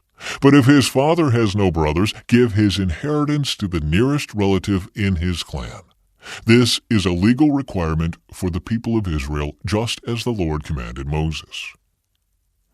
Joshua chosen to lead Israel. One day the Lord said to Moses, "Climb one of the mountains east of the river, and look out over the land I have given the people of Israel. After you have seen it, you will die like your brother Aaron. For you both rebelled against my instructions in the wilderness of Zin. When the people of Israel rebelled, you failed to demonstrate my holiness to them at the waters. These are the waters of Meribah at Kadesh in the wilderness of Zin." Then Moses said to the Lord, "O Lord, you are the God who gives breath to all creatures. Please appoint a new man as leader for the community. Give them someone who will guide them wherever they go and will lead them into battle, so the community of the Lord will not be like sheep without a shepherd." The Lord replied, "Take Joshua, son of Nun, who has the Spirit in him, and lay your hands on him. Present him to Eleazar the priest before the whole community, and publicly commission him to lead the people. Transfer some of your authority to him, so the whole community of Israel will obey him. When direction from the Lord is needed, Joshua will stand before Eleazar the priest, who will use the Urim, one of the sacred lots cast before the Lord, to determine his will. This is how Joshua and the rest of the community of Israel will determine everything they should do." So Moses did as the Lord commanded. He presented Joshua to Eleazar the priest and the whole community. Moses laid his hands on him and commissioned him to lead the people, just as the Lord had commanded through Moses. The daily offerings. The Lord said to Moses, "Give these instructions to the people of Israel. The offerings you present as special gifts are a pleasing aroma to me. They are my food. See to it that they are brought at the appointed times and offered according to my instructions. Say to the people, this is the special gift you must present to the Lord as your daily burnt offering. You must offer 2 one-year-old male lambs with no defects. Sacrifice 1 lamb in the morning and the other in the evening. With each lamb you must offer a grain offering of 2 quarts of choice flour mixed with 1 quart of pure oil of pressed olives. This is the regular burnt offering instituted at Mount Sinai as a special gift, a pleasing aroma to the Lord. Along with it you must present the proper liquid offering of 1 quart of alcoholic drink with each lamb, poured out in the holy place as an offering to the Lord. Offer the 2nd lamb in the evening with the same grain offering and liquid offering. It, too, is a special gift, a pleasing aroma to the Lord. The Sabbath offerings. On the Sabbath day, sacrifice 2 one-year-old male lambs with no defects. They must be accompanied by a grain offering of 4 quarts of choice flour moistened with olive oil, and a liquid offering. This is the burnt offering to be presented each Sabbath day, in addition to the regular burnt offering and its accompanying liquid offering. The monthly offerings. On the first day of each month, present an extra burnt offering to the Lord of 2 young bulls, 1 ram, and 7 one-year-old male lambs, all with no defects. These must be accompanied by grain offerings of choice flour moistened with olive oil, 6 quarts with each bull, 4 quarts with the ram, and 2 quarts with each lamb. This burnt offering will be a special gift, a pleasing aroma to the Lord. You must also present a liquid offering with each sacrifice, 2 quarts of wine for each bull, 1/3 of a gallon for the ram, and 1 quart for each lamb. Present this monthly burnt offering on the first day of each month throughout the year. On the first day of each month, you must also offer 1 male goat for a sin offering to the Lord. This is in addition to the regular burnt offering and its accompanying liquid offering. Offerings for the Passover. On the 14th day of the first month, you must celebrate the Lord's Passover. On the following day, the 15th day of the month, a joyous 7-day festival will begin, but no bread made with yeast may be eaten. The first day of the festival will be an official day for holy assembly, and no ordinary work may be done on that day. As a special gift, you must present a burnt offering to the Lord, 2 young bulls, 1 ram, and 7 one-year-old male lambs, all with no defects. These will be accompanied by grain offerings of choice flour moistened with olive oil, 6 quarts with each bull, 4 quarts with the ram, and 2 quarts with each of the 7 lambs. You must also offer a male goat as a sin offering to purify yourselves and make yourselves right with the Lord. Present these offerings in addition to your regular morning burnt offering. On each of the 7 days of the festival, this is how you must prepare the food offering that is presented as a special gift, a pleasing aroma to the Lord. These will be offered in addition to the regular burnt offerings and liquid offerings. The 7th day of the festival will be another official day for Holy Assembly, and no ordinary work may be done on that day. Offerings for the Festival of Harvest. At the Festival of Harvest, when you present the first of your new grain to the Lord, you must call an official day for Holy Assembly, and you may do no ordinary work on that day. Present a special burnt offering on that day as a pleasing aroma to the Lord. It will consist of 2 young bulls, 1 ram, and 7 one-year-old male lambs. These will be accompanied by grain offerings of choice flour moistened with olive oil, 6 quarts with each bull, 4 quarts with the ram, and 2 quarts with each of the 7 lambs. Also offer 1 male goat to purify yourselves and make yourselves right with the Lord. Prepare these special burnt offerings along with their liquid offerings in addition to the regular burnt offering and its accompanying grain offering. Be sure that all the animals you sacrifice have no defects. Offerings for the Festival of Trumpets. Celebrate the Festival of Trumpets each year on the first day of the appointed month in early autumn. You must call an official day for Holy Assembly, and you may do no ordinary work. On that day you must present a burnt offering as a pleasing aroma to the Lord. It will consist of 1 young bull, 1 ram, and 7 one-year-old male lambs, all with no defects. These must be accompanied by grain offerings of choice flour moistened with olive oil, 6 quarts with the bull, 4 quarts with the ram, and 2 quarts with each of the 7 lambs. In addition, you must sacrifice a male goat as a sin offering to purify yourselves and make yourselves right with the Lord. These special sacrifices are in addition to your regular monthly and daily burnt offerings, and they must be given with their prescribed grain offerings and liquid offerings. These offerings are given as a special gift to the Lord, a pleasing aroma to Him. Offerings for the Day of Atonement. 10 days later, on the 10th day of the same month, you must call another holy assembly. On that day, the Day of Atonement, the people must go without food and must do no ordinary work. You must present a burnt offering as a pleasing aroma to the Lord. It will consist of 1 young bull, 1 ram, and 7 one-year-old male lambs, all with no defects. These offerings must be accompanied by the prescribed grain offerings of choice flour moistened with olive oil, 6 quarts of choice flour with the bull, 4 quarts of choice flour with the ram, and 2 quarts of choice flour with each of the 7 lambs. You must also sacrifice 1 male goat for a sin offering. This is in addition to the sin offering of atonement and the regular daily burnt offering with its grain offering and their accompanying liquid offerings. Offerings for the Festival of Shelters. 5 days later, on the 15th day of the same month, you must call another holy assembly of all the people, and you may do no ordinary work on that day. It is the beginning of the Festival of Shelters, a 7-day festival to the Lord. On the first day of the festival, you must present a burnt offering as a special gift, a pleasing aroma to the Lord. It will consist of 13 young bulls, 2 rams, and 14 one-year-old male lambs, all with no defects. Each of these offerings must be accompanied by a grain offering of choice flour moistened with olive oil, 6 quarts for each of the 13 bulls, 4 quarts for each of the 2 rams, and 2 quarts for each of the 14 lambs. You must also sacrifice a male goat as a sin offering, in addition to the regular burnt offering with its accompanying grain offering and liquid offering. On the second day of this 7-day festival, sacrifice 12 young bulls, 2 rams, and 14 one-year-old male lambs, all with no defects. Each of these offerings of bulls, rams, and lambs must be accompanied by its prescribed grain offering and liquid offering. You must also sacrifice a male goat as a sin offering in addition to the regular burnt offering with its accompanying grain offering and liquid offering.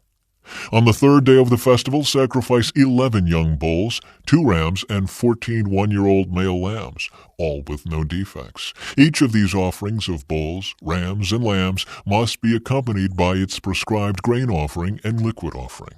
You must also sacrifice a male goat as a sin offering, in addition to the regular burnt offering with its accompanying grain offering and liquid offering. On the 4th day of the festival, sacrifice 10 young bulls, 2 rams, and 14 one-year-old male lambs, all with no defects. Each of these offerings of bulls, rams, and lambs must be accompanied by its prescribed grain offering and liquid offering.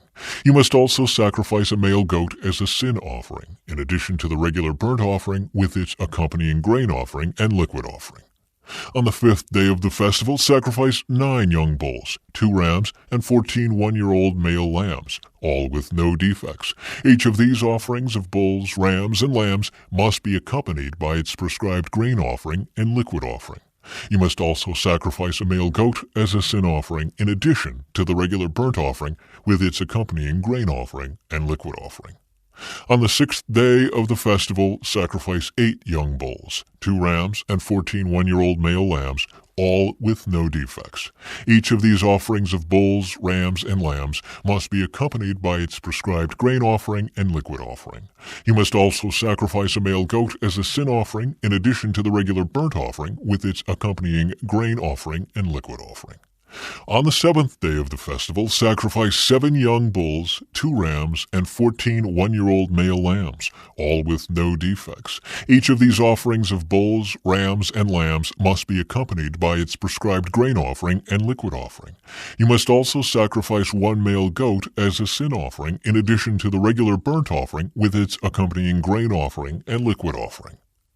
On the 8th day of the festival, proclaim another holy day. You must do no ordinary work on that day. You must present a burnt offering as a special gift, a pleasing aroma to the Lord. It will consist of 1 young bull, 1 ram, and 7 one-year-old male lambs, all with no defects. Each of these offerings must be accompanied by its prescribed grain offering and liquid offering. You must also sacrifice 1 male goat as a sin offering in addition to the regular burnt offering with its accompanying grain offering and liquid offering. You must present these offerings to the Lord at your annual festivals. These are in addition to the sacrifices and offerings you present in connection with vows or as voluntary offerings, burnt offerings, grain offerings, liquid offerings, or peace offerings. So Moses gave all of these instructions to the people of Israel as the Lord had commanded him. March 9. Laws concerning vows. Then Moses summoned the leaders of the tribes of Israel and told them, "This is what the Lord has commanded. A man who makes a vow to the Lord or makes a pledge under oath must never break it. He must do exactly what he said he would do. If a young woman makes a vow to the Lord or a pledge under oath while she is still living at her father's home, and her father hears of the vow or pledge and does not object to it, then all her vows and pledges will stand. But if her father refuses to let her fulfill the vow or pledge on the day he hears of it, then all her vows and pledges will become invalid. The Lord will forgive her because her father would not let her fulfill them. Now suppose a young woman makes a vow or binds herself with an impulsive pledge and later marries. If her husband learns of her vow or pledge and does not object on the day he hears of it, her vows and pledges will stand. But if her husband refuses to accept her vow or impulsive pledge on the day he hears of it, he nullifies her commitments, and the Lord will forgive her. If, however, a woman is a widow or is divorced, she must fulfill all her vows and pledges. But suppose a woman is married and living in her husband's home when she makes a vow or binds herself with a pledge. If her husband hears of it and does not object to it, her vow or pledge will stand. But if her husband refuses to accept it on the day he hears of it, her vow or pledge will be nullified and the Lord will forgive her. So her husband may either confirm or nullify any vows or pledges she makes to deny herself. But if he does not object on the day he hears of it, then he is agreeing to all her vows and pledges. If he waits more than a day and then tries to nullify a vow or pledge, he will be punished for her guilt. These are the regulations the Lord gave Moses concerning relationships between a man and his wife and between a father and a young daughter who still lives at home. Conquest of the Midianites. Then the Lord said to Moses, "On behalf of the people of Israel, take revenge on the Midianites for leading them into idolatry. After that, you will die and join your ancestors." So Moses said to the people, "Choose some men and arm them to fight the Lord's war of revenge against Midian." From each tribe of Israel send 1,000 men into battle. So they chose 1,000 men from each tribe of Israel, a total of 12,000 men armed for battle. Then Moses sent them out, 1,000 men from each tribe, and Phinehas, son of Eleazar the priest, led them into battle. They carried along the holy objects of the sanctuary and the trumpets for sounding the charge. They attacked Midian as the Lord had commanded Moses, and they killed all the men. All 5 of the Midianite kings, Evi, Rechem, Zur, Hur, and Reba, died in the battle. They also killed Balaam, son of Beor, with the sword. Then the Israelite army captured the Midianite women and children and seized their cattle and flocks and all their wealth as plunder. They burned all the towns and villages where the Midianites had lived. After they had gathered the plunder and captives, both people and animals, they brought them all to Moses and Eleazar the priest, and to the whole community of Israel, which was camped on the plains of Moab beside the Jordan River, across from Jericho. Moses, Eleazar the priest, and all the leaders of the community went to meet them outside the camp. But Moses was furious with all the generals and captains who had returned from the battle. "Why have you let all the women live?" he demanded. "These are the very ones who followed Balaam's advice and caused the people of Israel to rebel against the Lord at Mount Peor. They are the ones who caused the plague to strike the Lord's people. So kill all the boys and all the women who have had intercourse with a man. Only the young girls who are virgins may live. You may keep them for yourselves. And all of you who have killed anyone or touched a dead body must stay outside the camp for 7 days. You must purify yourselves and your captives on the 3rd and 7th days. Purify all your clothing too, and everything made of leather, goat hair, or wood." Then Eleazar the priest said to the men who were in the battle, "The Lord has given Moses this legal requirement. Anything made of gold, silver, bronze, iron, tin, or lead, that is, all metals that do not burn, must be passed through fire in order to be made ceremonially pure. These metal objects must then be further purified with the water of purification. But everything that burns must be purified by the water alone. On the 7th day you must wash your clothes and be purified. Then you may return to the camp." Division of the spoils. And the Lord said to Moses, "You and Eleazar the priest and the family leaders of each tribe are to make a list of all the plunder taken in the battle, including the people and animals. Then divide the plunder into 2 parts and give half to the men who fought the battle and half to the rest of the people. From the army's portion, first give the Lord his share of the plunder, 1 of every 500 of the prisoners and of the cattle, donkeys, sheep, and goats. Give this share of the army's half to Eleazar the priest as an offering to the Lord. From the half that belongs to the people of Israel, take 1 of every 50 of the prisoners and of the cattle, donkeys, sheep, goats, and other animals. Give this share to the Levites, who are in charge of maintaining the Lord's tabernacle." So Moses and Eleazar the priest did as the Lord commanded Moses. The plunder remaining from everything the fighting men had taken totaled 675,000 sheep and goats, 72,000 cattle, 61,000 donkeys, and 32,000 virgin girls. Half of the plunder was given to the fighting men. It totaled 337,500 sheep and goats, of which 675 were the Lord's share. 36,000 cattle, of which 72 were the Lord's share. 30,500 donkeys, of which 61 were the Lord's share. And 16,000 virgin girls, of whom 32 were the Lord's share. Moses gave all the Lord's share to Eleazar the priest, just as the Lord had directed him. Half of the plunder belonged to the people of Israel, and Moses separated it from the half belonging to the fighting men. It totaled 337,500 sheep and goats, 36,000 cattle, 30,500 donkeys, and 16,000 virgin girls. From the half share given to the people, Moses took 1 of every 50 prisoners and animals and gave them to the Levites, who maintain the Lord's tabernacle. All this was done as the Lord had commanded Moses. Then all the generals and captains came to Moses and said, "We, your servants, have accounted for all the men who went out to battle under our command. Not one of us is missing. So we are presenting the items of gold we captured as an offering to the Lord from our share of the plunder: armbands, bracelets, rings, earrings, and necklaces. This will purify our lives before the Lord and make us right with him." So Moses and Eleazar the priest received the gold from all the military commanders, all kinds of jewelry and crafted objects. In all, the gold that the generals and captains presented as a gift to the Lord weighed about 420 pounds.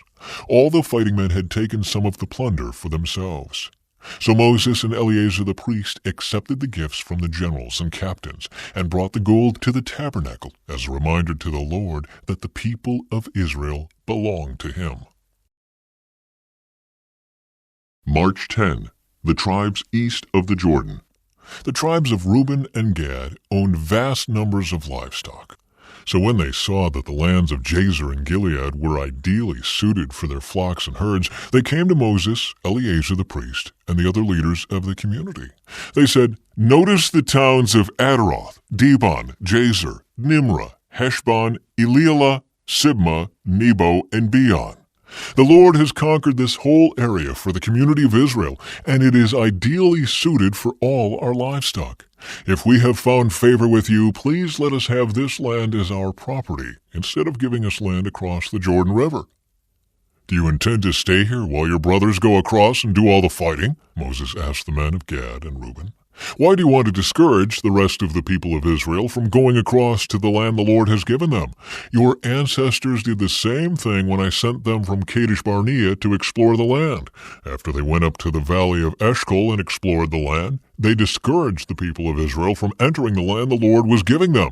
Then the Lord was very angry with them, and he vowed, 'Of all those I rescued from Egypt, no one who is 20 years old or older will ever see the land I swore to give to Abraham, Isaac, and Jacob, for they have not obeyed me wholeheartedly. The only exceptions are Caleb, son of Jephunneh, the Kenizzite, and Joshua, son of Nun, for they have wholeheartedly followed the Lord.' The Lord was angry with Israel and made them wander in the wilderness for 40 years until the entire generation that sinned in the Lord's sight had died. But here you are, a brood of sinners, doing exactly the same thing. You are making the Lord even angrier with Israel. If you turn away from him like this and he abandons them again in the wilderness, you will be responsible for destroying this entire nation." But they approached Moses and said, "We simply want to build pens for our livestock and fortified towns for our wives and children. Then we will arm ourselves and lead our fellow Israelites into battle until we have brought them safely to their land. Meanwhile, our families will stay in the fortified towns we build here, so they will be safe from any attacks by the local people. We will not return to our homes until all the people of Israel have received their portions of land. But we do not claim any of the land on the other side of the Jordan. We would rather live here on the east side and accept this as our grant of land." Then Moses said, "If you keep your word and arm yourselves for the Lord's battles, and if your troops cross the Jordan and keep fighting until the Lord has driven out his enemies, then you may return when the Lord has conquered the land. You will have fulfilled your duty to the Lord and to the rest of the people of Israel, and the land on the east side of the Jordan will be your property from the Lord. But if you fail to keep your word, then you will have sinned against the Lord, and you may be sure that your sin will find you out. Go ahead and build towns for your families and pens for your flocks, but do everything you have promised." Then the men of Gad and Reuben replied, "We, your servants, will follow your instructions exactly. Our children, wives, flocks, and cattle will stay here in the towns of Gilead, but all who are able to bear arms will cross over to fight for the Lord, just as you have said." So Moses gave orders to Eleazar the priest, Joshua, son of Nun, and the leaders of the clans of Israel. He said, "The men of Gad and Reuben who are armed for battle must cross the Jordan with you to fight for the Lord. If they do, give them the land of Gilead as their property when the land is conquered. But if they refuse to arm themselves and cross over with you, then they must accept land with the rest of you in the land of Canaan." The tribes of Gad and Reuben said again, "We are your servants, and we will do as the Lord has commanded. We will cross the Jordan into Canaan fully armed to fight for the Lord, but our property will be here on this side of the Jordan." So Moses assigned land to the tribes of Gad, Reuben, and half the tribe of Manasseh, son of Joseph. He gave them the territory of King Sihon of the Amorites, and the land of King Og of Bashan, the whole land with its cities and surrounding lands. The descendants of Gad built the towns of Dibon, Adaroth, Aror, Atroth-Shophan, Jazer, Jogbeah, Beth-Nimrah, and Beth-Haran. These were all fortified towns with pens for their flocks. The descendants of Reuben built the towns of Heshbon, Eliel, Kiriathaim, Nebo, Baal-meon, and Sibmah. They changed the names of some of the towns they conquered and rebuilt. Then the descendants of Machir of the tribe of Manasseh went to Gilead and conquered it, and they drove out the Amorites living there. So Moses gave Gilead to the Machirites, descendants of Manasseh, and they settled there. The people of Jair, another clan of the tribe of Manasseh, captured many of the towns in Gilead and changed the name of that region to the towns of Jair. Meanwhile, a man named Nobah captured the town of Kenath and its surrounding villages, and he renamed that area Nobah after himself. Remembering Israel's journey. This is the route the Israelites followed as they marched out of Egypt under the leadership of Moses and Aaron. At the Lord's direction, Moses kept a written record of their progress. These are the stages of their march, identified by the different places where they stopped along the way. They set out from the city of Ramesses in early spring, on the 15th day of the first month, on the morning after the first Passover celebration. The people of Israel left defiantly in full view of all the Egyptians. Meanwhile, the Egyptians were burying all their firstborn sons whom the Lord had killed the night before. The Lord had defeated the gods of Egypt that night with great acts of judgment. After leaving Ramesses, the Israelites set up camp at Succoth.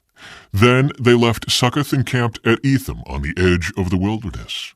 They left Etham and turned back toward Pi-hahiroth opposite Baal-zephon and camped near Migdol. They left Pi-hahiroth and crossed the Red Sea into the wilderness beyond. Then they traveled for 3 days into the Etham wilderness and camped at Marah. They left Marah and camped at Elim, where there were 12 springs of water and 70 palm trees. They left Elim and camped beside the Red Sea. They left the Red Sea and camped in the wilderness of Sin. They left the wilderness of Sin and camped at Dophkah. They left Dophkah and camped at Alush. They left Alush and camped at Rephidim, where there was no water for the people to drink. They left Rephidim and camped in the wilderness of Sinai. They left the wilderness of Sinai and camped at Kibroth Hattaavah. They left Kibroth Hattaavah and camped at Hazeroth. They left Hazeroth and camped at Rithmah. They left Rithmah and camped at Rimmon-Perez. They left Rimmon-Perez and camped at Libnah. They left Libnah and camped at Rissah. They left Rissah and camped at Kehalatha. They left Kehalatha and camped at Mount Shepher. They left Mount Shepher and camped at Harada. They left Harada and camped at Mekaloth. They left Mekaloth and camped at Teath. They left Teath and camped at Terah. They left Terah and camped at Mithkah. They left Mithkah and camped at Hashmonah. They left Hashmonah and camped at Mosroth. They left Mosroth and camped at Bene Jaakan. They left Bene Jaakan and camped at Horhagagad. They left Horhagagad and camped at Jotbatha. They left Jotbatha and camped at Abrona. They left Abrona and camped at Ezion-Geber. They left Ezion-Geber and camped at Kadesh in the wilderness of Zin. They left Kadesh and camped at Mount Hor at the border of Edom. While they were at the foot of Mount Hor, Aaron the priest was directed by the Lord to go up the mountain, and there he died. This happened in midsummer on the first day of the 5th month of the 40th year after Israel's departure from Egypt. Aaron was 123 years old when he died there on Mount Hor. At that time, the Canaanite king of Arad, who lived in the Negev in the land of Canaan, heard that the people of Israel were approaching his land. Meanwhile, the Israelites left Mount Hor and camped at Zalmonah. Then they left Zalmonah and camped at Punon. They left Punon and camped at Oboth. They left Oboth and camped at Aya-Abiram on the border of Moab. They left Aya-Abiram and camped at Dibon-Gad. They left Dibon-Gad and camped at Almon-Diblathaim. They left Almon-Diblathaim and camped in the mountains east of the river near Mount Nebo. They left the mountains east of the river and camped on the plains of Moab beside the Jordan River across from Jericho. Along the Jordan River they camped from Beth-Jeshemoth as far as the meadows of Acacia on the plains of Moab. While they were camped near the Jordan River on the plains of Moab opposite Jericho, the Lord said to Moses, "Give the following instructions to the people of Israel. When you cross the Jordan River into the land of Canaan, you must drive out all the people living there. You must destroy all their carved and molten images and demolish all their pagan shrines. Take possession of the land and settle in it, because I have given it to you to occupy. You must distribute the land among the clans by sacred lot and in proportion to their size. A larger portion of land will be allotted to each of the larger clans, and a smaller portion will be allotted to each of the smaller clans. The decision of the sacred lot is final. In this way, the portions of land will be divided among your ancestral tribes. But if you fail to drive out the people who live in the land, those who remain will be like splinters in your eyes and thorns in your sides. They will harass you in the land where you live, and I will do to you what I had planned to do to them. March 11. Boundaries of the land. Then the Lord said to Moses, give these instructions to the Israelites. When you come into the land of Canaan, which I am giving you as your special possession, these will be the boundaries. The southern portion of your country will extend from the wilderness of Zin along the edge of Edom. The southern boundary will begin on the east at the Dead Sea. It will then run south past Scorpion Pass in the direction of Zin. Its southernmost point will be Kadesh Barnea, from which it will go to Hazar Adar and on to Asmon. From Asmon the boundary will turn toward the brook of Egypt and end at the Mediterranean Sea. Your western boundary will be the coastline of the Mediterranean Sea. Your northern boundary will begin at the Mediterranean Sea and run east to Mount Hor, then to Lebo-Hamath and on through Zedad and Ziphron to Hazar-Enan.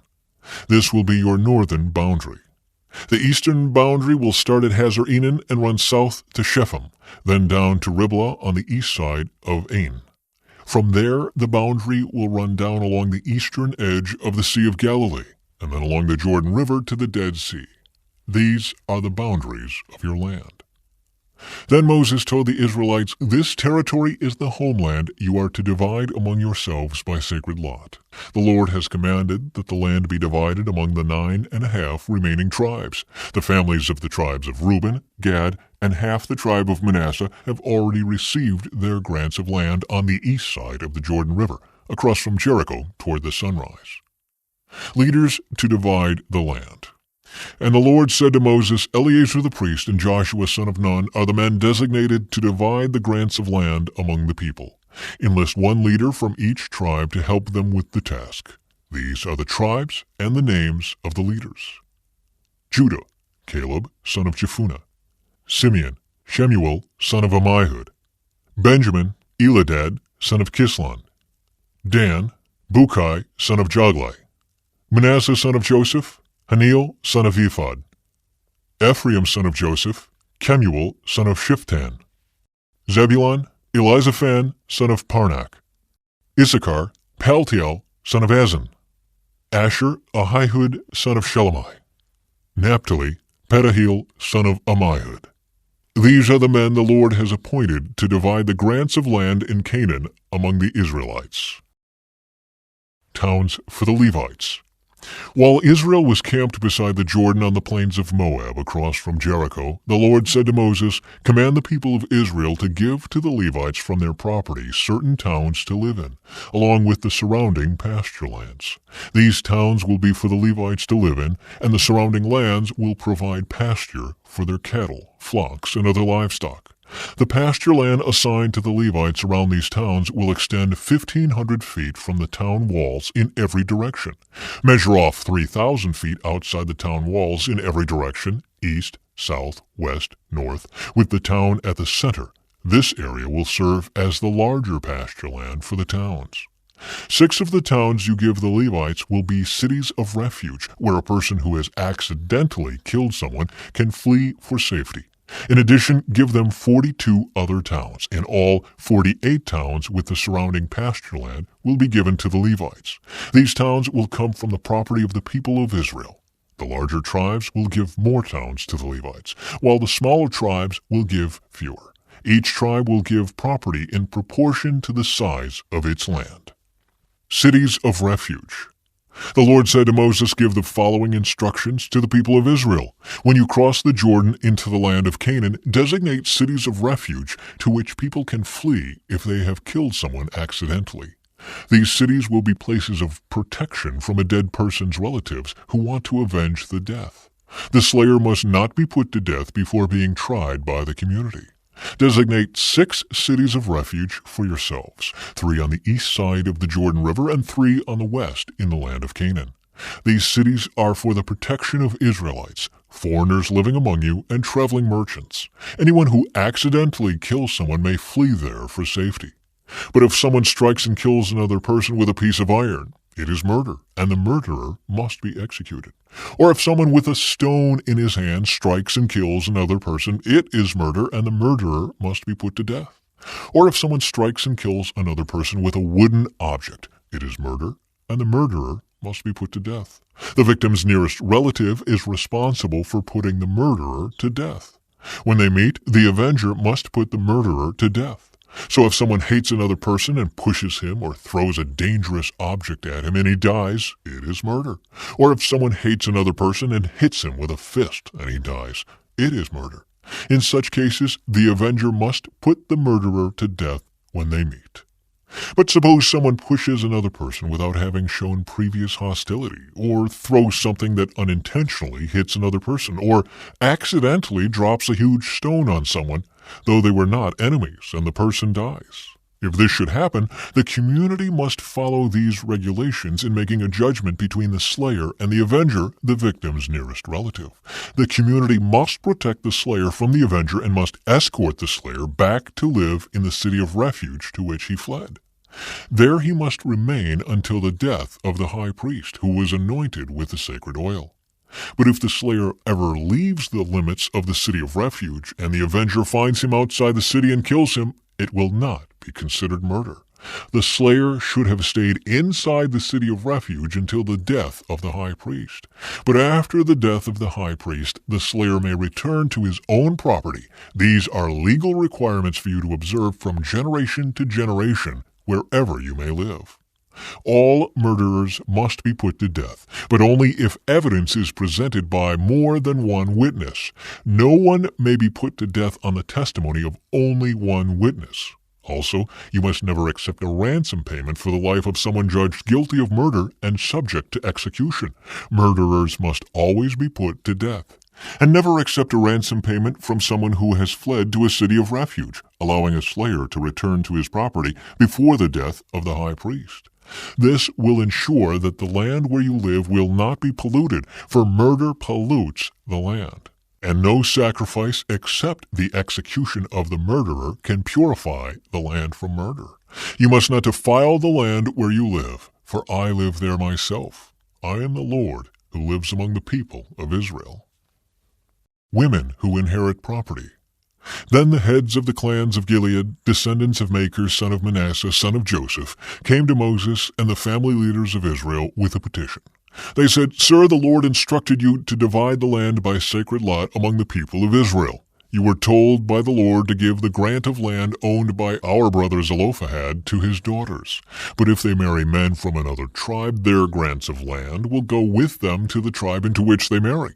In this way, the total area of our tribal land will be reduced. Then when the year of Jubilee comes, their portion of land will be added to that of the new tribe, causing it to be lost forever to our ancestral tribe." So Moses gave the Israelites this command from the Lord. The claim of the men of the tribe of Joseph is legitimate. This is what the Lord commands concerning the daughters of Zelophehad. Let them marry anyone they like as long as it is within their own ancestral tribe. None of the territorial land may pass from tribe to tribe, for all the land given to each tribe must remain within the tribe to which it was first allotted. The daughters throughout the tribes of Israel who are in line to inherit property must marry within their tribe, so that all the Israelites will keep their ancestral property. No grant of land may pass from one tribe to another. Each tribe of Israel must keep its allotted portion of land. The daughters of Zelophehad did as the Lord commanded Moses. Mahlah, Tirzah, Hoglah, Milcah, and Noah all married cousins on their father's side. They married into the clans of Manasseh, son of Joseph. Thus their inheritance of land remained within their ancestral tribe. These are the commands and regulations that the Lord gave to the people of Israel through Moses while they were camped on the plains of Moab beside the Jordan River across from Jericho. March 12. Moses' final instructions. These are the words that Moses spoke to all the people of Israel while they were in the wilderness east of the Jordan River. They were camped in the Jordan Valley near Suph, between Paran on one side and Tophel, Laban, Hazeroth, and Dizahab on the other. Normally, it takes only 11 days to travel from Mount Sinai to Kadesh Barnea going by way of Mount Seir. But 40 years after the Israelites left Egypt, on the first day of the 11th month, Moses addressed the people of Israel, telling them everything the Lord had commanded him to say. This took place after he had defeated King Sihon of the Amorites, who had ruled in Heshbon, and King Og of Bashan, who had ruled in Ashtaroth and Edrei. While the Israelites were in the land of Moab east of the Jordan River, Moses carefully explained the Lord's instructions as follows. The command to leave Sinai. When we were at Mount Sinai, the Lord our God said to us, "You have stayed at this mountain long enough. It is time to break camp and move on. Go to the hill country of the Amorites, and to all the neighboring regions, the Jordan Valley, the hill country, the western foothills, the Negev, and the coastal plain. Go to the land of the Canaanites and to Lebanon, and all the way to the great Euphrates River. Look, I am giving all this land to you. Go in and occupy it, for it is the land the Lord swore to give to your ancestors Abraham, Isaac, and Jacob, and to all their descendants." Moses appoints leaders from each tribe. Moses continued, "At that time I told you, you are too great a burden for me to carry all by myself. The Lord your God has increased your population, making you as numerous as the stars. And may the Lord, the God of your ancestors, multiply you 1,000 times more and bless you as he promised. But you are such a heavy load to carry. How can I deal with all your problems and bickering? Choose some well-respected men from each tribe who are known for their wisdom and understanding, and I will appoint them as your leaders." Then you responded, "Your plan is a good one." So I took the wise and respected men you had selected from your tribes and appointed them to serve as judges and officials over you. Some were responsible for 1,000 people, some for 100, some for 50, and some for 10. At that time I instructed the judges, "You must hear the cases of your fellow Israelites and the foreigners living among you. Be perfectly fair in your decisions and impartial in your judgments.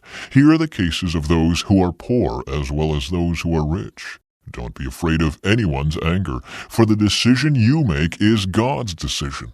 Bring me any cases that are too difficult for you, and I will handle them."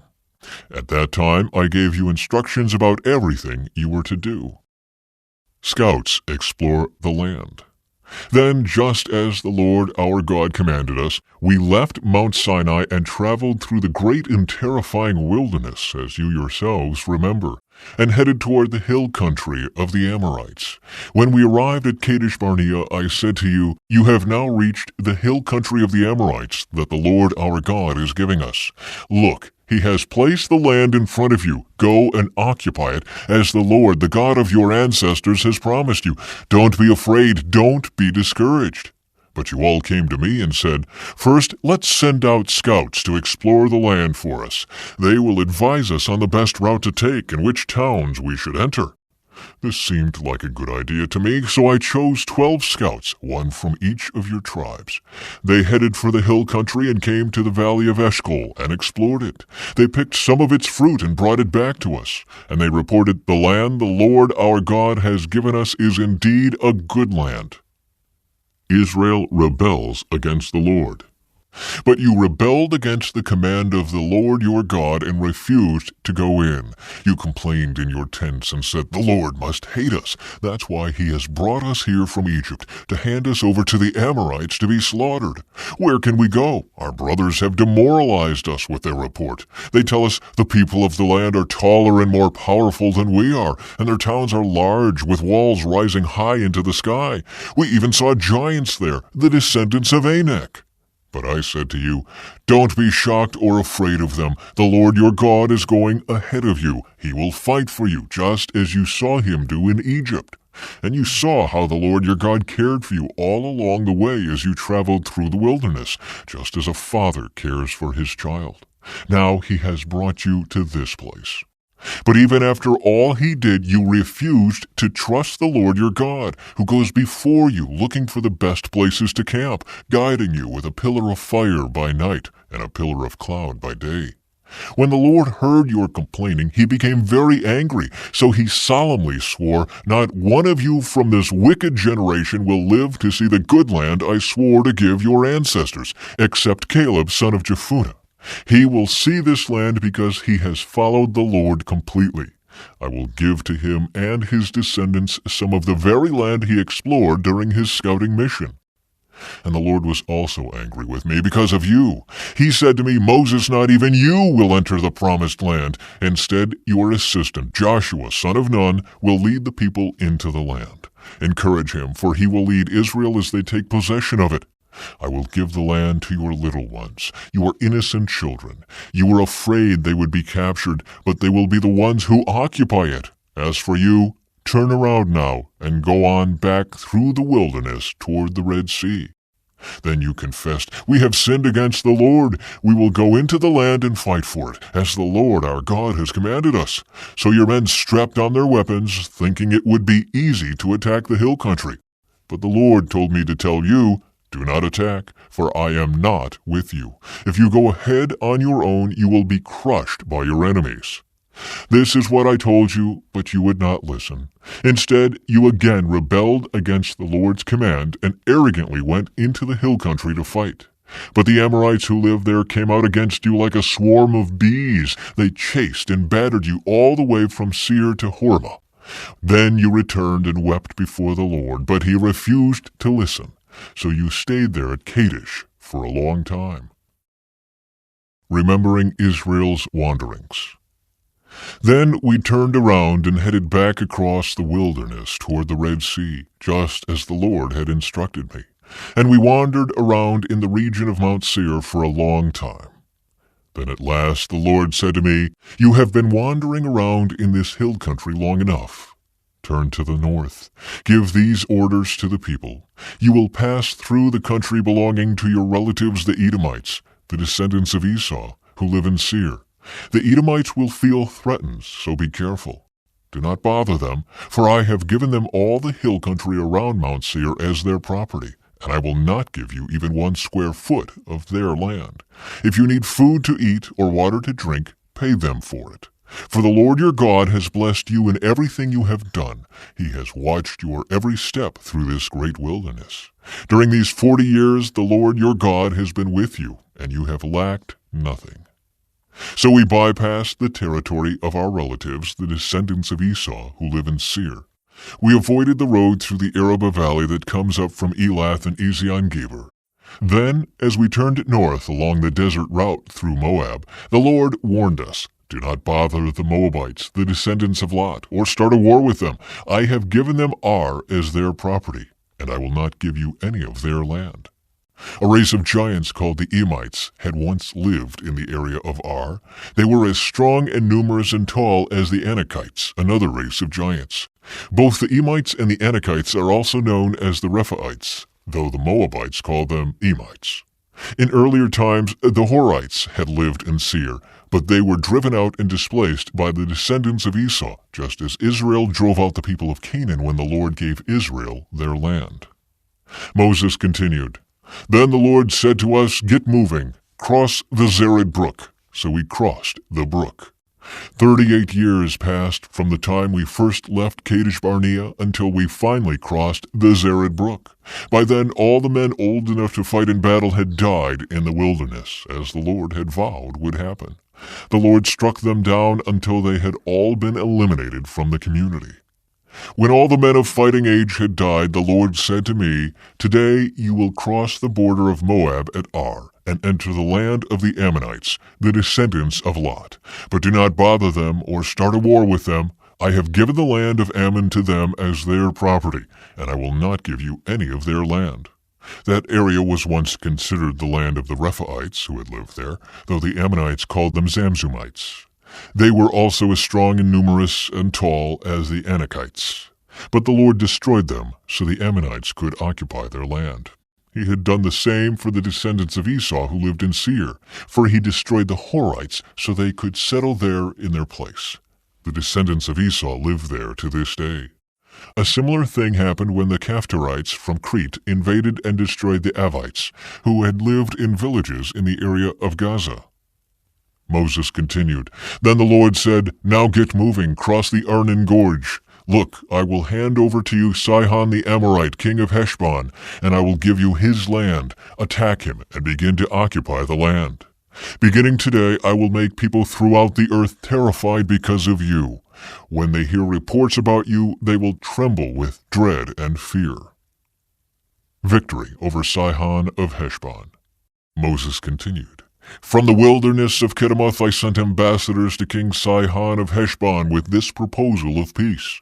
Let us travel through your land. We will stay on the main road and won't turn off into the fields on either side. Sell us food to eat and water to drink, and we will pay for it. All we want is permission to pass through your land. The descendants of Esau who live in Seir allowed us to go through their country, and so did the Moabites who live in Ar. Let us pass through until we cross the Jordan into the land the Lord our God is giving us." But King Sihon of Heshbon refused to allow us to pass through, because the Lord your God made Sihon stubborn and defiant, so he could help you defeat him, as he has now done. Then the Lord said to me, "Look, I have begun to hand King Sihon and his land over to you. Begin now to conquer and occupy his land." Then King Sihon declared war on us and mobilized his forces at Jahaz. But the Lord our God handed him over to us, and we crushed him, his sons, and all his people. We conquered all his towns and completely destroyed everyone, men, women, and children. Not a single person was spared. We took all the livestock as plunder for ourselves, along with anything of value from the towns we ransacked. The Lord our God also helped us conquer Aror on the edge of the Arnon Gorge, and the town in the gorge, and the whole area as far as Gilead. No town had walls too strong for us. However, we avoided the land of the Ammonites all along the Jabbok River and the towns in the hill country, all the places the Lord our God had commanded us to leave alone. Victory over Og of Bashan. Next we turned and headed for the land of Bashan, where King Og and his entire army attacked us at Edrei. But the Lord told me, "Do not be afraid of him, for I have given you victory over Og and his entire army, and I will give you all his land. Treat him just as you treated King Sihon of the Amorites, who ruled in Heshbon." So the Lord our God handed King Og and all his people over to us, and we killed them all. Not a single person survived. We conquered all 60 of his towns, the entire Argob region in his kingdom of Bashan. Not a single town escaped our conquest. These towns were all fortified with high walls and barred gates. We also took many unwalled villages at the same time. We completely destroyed the kingdom of Bashan, just as we had destroyed King Sihon of Heshbon. We destroyed all the people in every town we conquered, men, women, and children alike. But we kept all the livestock for ourselves and took plunder from all the towns. So we took the land of the 2 Amorite kings east of the Jordan River, all the way from the Arnon Gorge to Mount Hermon. Mount Hermon is called Sirion by the Sidonians, and the Amorites call it Senir. We had now conquered all the cities on the plateau and all Gilead and Bashan, as far as the towns of Salica and Edrei, which were part of Og's kingdom in Bashan. King Og of Bashan was the last survivor of the giant Rephaites. His bed was made of iron and was more than 13 feet long and 6 feet wide. It can still be seen in the Ammonite city of Rabbah. Land division east of the Jordan. When we took possession of this land, I gave to the tribes of Reuben and Gad the territory beyond Aror along the Arnon Gorge, plus half of the hill country of Gilead with its towns. Then I gave the rest of Gilead and all of Bashan, Og's former kingdom, to the half-tribe of Manasseh.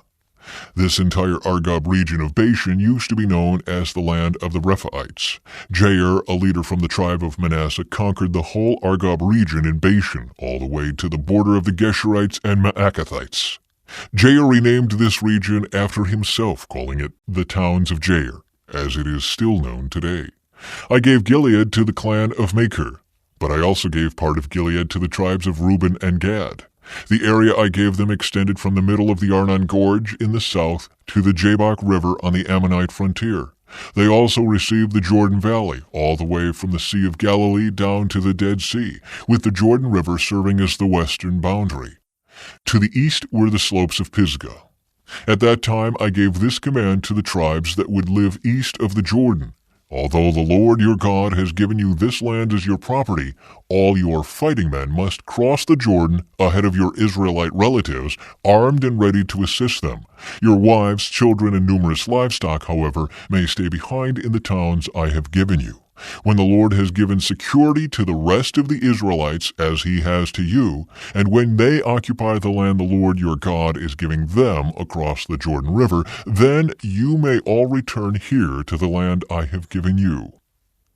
March 13. Moses forbidden to enter the land. At that time I gave Joshua this charge. You have seen for yourself everything the Lord your God has done to these two kings. He will do the same to all the kingdoms on the west side of the Jordan. Do not be afraid of the nations there, for the Lord your God will fight for you. At that time I pleaded with the Lord and said, O sovereign Lord, you have only begun to show your greatness and the strength of your hand to me, your servant. Is there any God in heaven or on earth who can perform such great and mighty deeds as you do? Please let me cross the Jordan to see the wonderful land on the other side, the beautiful hill country and the Lebanon mountains. But the Lord was angry with me because of you, and he would not listen to me. That's enough, he declared. Speak of it no more. But go up to Pisgah Peak and look over the land in every direction. Take a good look, but you may not cross the Jordan River. Instead, commission Joshua and encourage and strengthen him, for he will lead the people across the Jordan. He will give them all the land you now see before you as their possession. So he stayed in the valley near Beth Peor. Moses urges Israel to obey. And now, Israel, listen carefully to these decrees and regulations that I am about to teach you. Obey them so that you may live, so you may enter and occupy the land that the Lord, the God of your ancestors, is giving you. Do not add to or subtract from these commands I am giving you. Just obey the commands of the Lord your God that I am giving you. You saw for yourself what the Lord did to you at Baal Peor. There the Lord your God destroyed everyone who had worshipped Baal, the god of Peor. But all of you who were faithful to the Lord your God are still alive today, every one of you. Look, I now teach you these decrees and regulations just as the Lord my God commanded me, so that you may obey them in the land you are about to enter and occupy. Obey them completely, and you will display your wisdom and intelligence among the surrounding nations. When they hear all these decrees, they will exclaim, How wise and prudent are the people of this great nation! For what great nation has a God as near to them as the Lord our God is near to us whenever we call on him? And what great nation has decrees and regulations as righteous and fair as this body of instructions that I am giving you today? But watch out, be careful never to forget what you yourself have seen. Do not let these memories escape from your mind as long as you live, and be sure to pass them on to your children and grandchildren. Never forget the day when you stood before the Lord your God at Mount Sinai, where he told me, Summon the people before me, and I will personally instruct them. Then they will learn to fear me as long as they live, and they will teach their children to fear me also. You came near and stood at the foot of the mountain, while flames from the mountain shot into the sky. The mountain was shrouded in black clouds and deep darkness, and the Lord spoke to you from the heart of the fire. You heard the sound of his words, but didn't see his form. There was only a voice. He proclaimed his covenant, the 10 Commandments, which he commanded you to keep, and which he wrote on 2 stone tablets. It was at that time that the Lord commanded me to teach you his decrees and regulations, so you would obey them in the land you are about to enter and occupy. A warning against idolatry. But be very careful. You did not see the Lord's form on the day he spoke to you from the heart of the fire at Mount Sinai. So do not corrupt yourselves by making an idol in any form, whether of a man or a woman, an animal on the ground, a bird in the sky, a small animal that scurries along the ground, or a fish in the deepest sea. And when you look up into the sky and see the sun, moon, and stars, all the forces of heaven, don't be seduced into worshiping them. The Lord your God gave them to all the peoples of the earth. Remember that the Lord rescued you from the iron-smelting furnace of Egypt in order to make you his very own people and his special possession, which is what you are today. But the Lord was angry with me because of you. He vowed that I would not cross the Jordan River into the good land the Lord your God is giving you as your special possession. You will cross the Jordan to occupy the land, but I will not. Instead, I will die here on the east side of the river. So be careful not to break the covenant the Lord your God has made with you. Do not make idols of any shape or form, for the Lord your God has forbidden this. The Lord your God is a devouring fire. He is a jealous God. In the future, when you have children and grandchildren, and have lived in the land a long time, do not corrupt yourselves by making idols of any kind. This is evil in the sight of the Lord your God, and will arouse his anger. Today I call on heaven and earth as witnesses against you. If you break my covenant, you will quickly disappear from the land you are crossing the Jordan to occupy. You will live there only a short time, then you will be utterly destroyed. For the Lord will scatter you among the nations where only a few of you will survive. There, in a foreign land, you will worship idols made from wood and stone, gods that neither see, nor hear, nor eat, nor smell. But from there you will search again for the Lord your God, and if you search for him with all your heart and soul, you will find him. In the distant future, when you are suffering all these things, you will finally return to the Lord your God and listen to what he tells you. For the Lord your God is a merciful God. He will not abandon you or destroy you or forget the solemn covenant he made with your ancestors. There is only one God. Now search all of history, from the time God created people on the earth until now, and search from one end of the heavens to the other. Has anything as great as this ever been seen or heard before? Has any nation ever heard the voice of God speaking from fire, as you did, and survived? Has any other God dared to take a nation for himself out of another nation by means of trials, miraculous signs, wonders, war, a strong hand, a powerful arm, and terrifying acts? Yet that is what the Lord your God did for you in Egypt right before your eyes. He showed you these things so you would know that the Lord is God and there is no other. He let you hear his voice from heaven so he could instruct you. He let you see his great fire here on earth so he could speak to you from it. Because he loved your ancestors, he chose to bless their descendants, and he personally brought you out of Egypt with a great display of power. He drove out nations far greater than you, so he could bring you in and give you their land as your special possession, as it is today. So remember this, and keep it firmly in mind. The Lord is God both in heaven and on earth, and there is no other. If you obey all the decrees and commands I am giving you today, all will be well with you and your children.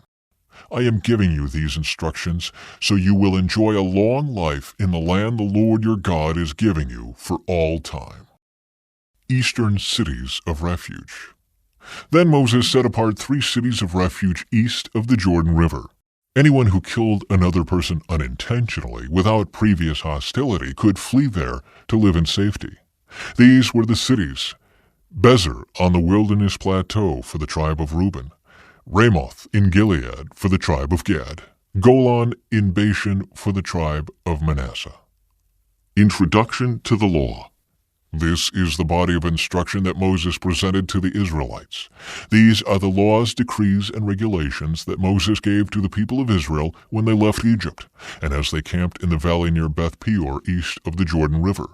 This land was formerly occupied by the Amorites under King Sihon, who ruled from Heshbon. But Moses and the Israelites destroyed him and his people when they came up from Egypt. Israel took possession of his land and that of King Og of Bashan, the 2 Amorite kings east of the Jordan. So Israel conquered the entire area from Aror at the edge of the Arnon Gorge all the way to Mount Sirion, also called Mount Hermon. And they conquered the eastern bank of the Jordan River as far south as the Dead Sea below the slopes of Pisgah. The 10 Commandments. Moses called all the people of Israel together and said, "Listen carefully, Israel. Hear the decrees and regulations I am giving you today, so you may learn them and obey them. The Lord our God made a covenant with us at Mount Sinai. The Lord did not make this covenant with our ancestors, but with all of us who are alive today. At the mountain the Lord spoke to you face to face from the heart of the fire. I stood as an intermediary between you and the Lord, for you were afraid of the fire and did not want to approach the mountain.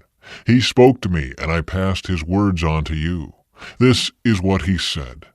I am the Lord your God, who rescued you from the land of Egypt, the place of your slavery.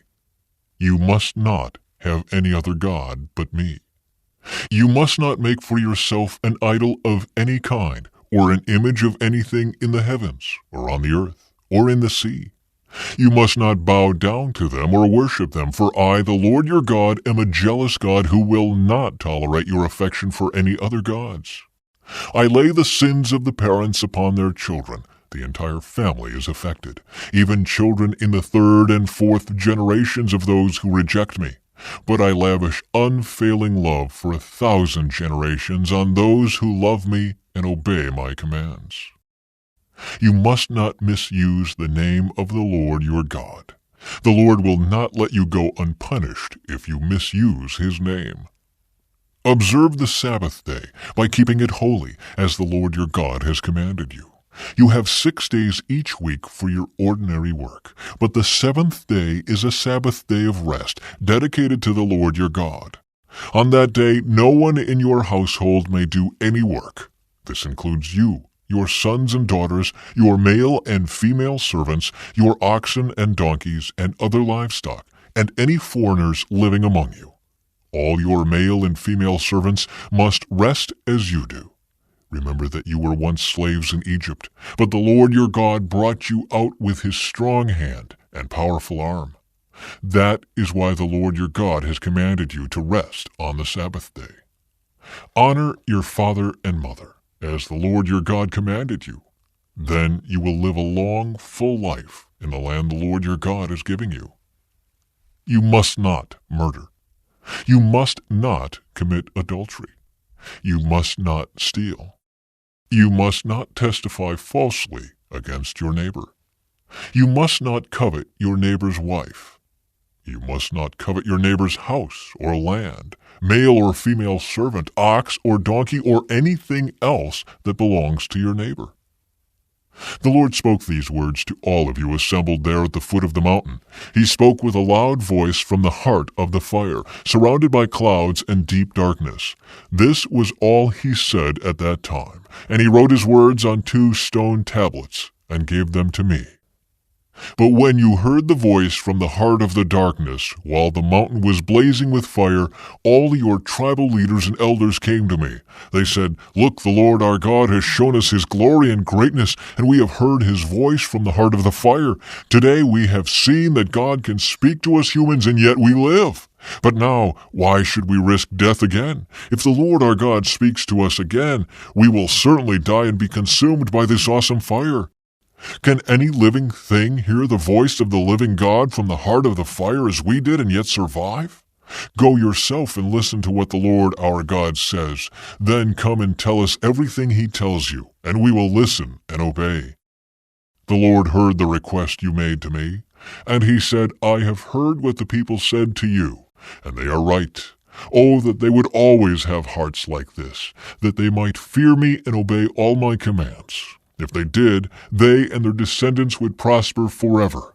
Go and tell them, 'Return to your tents.'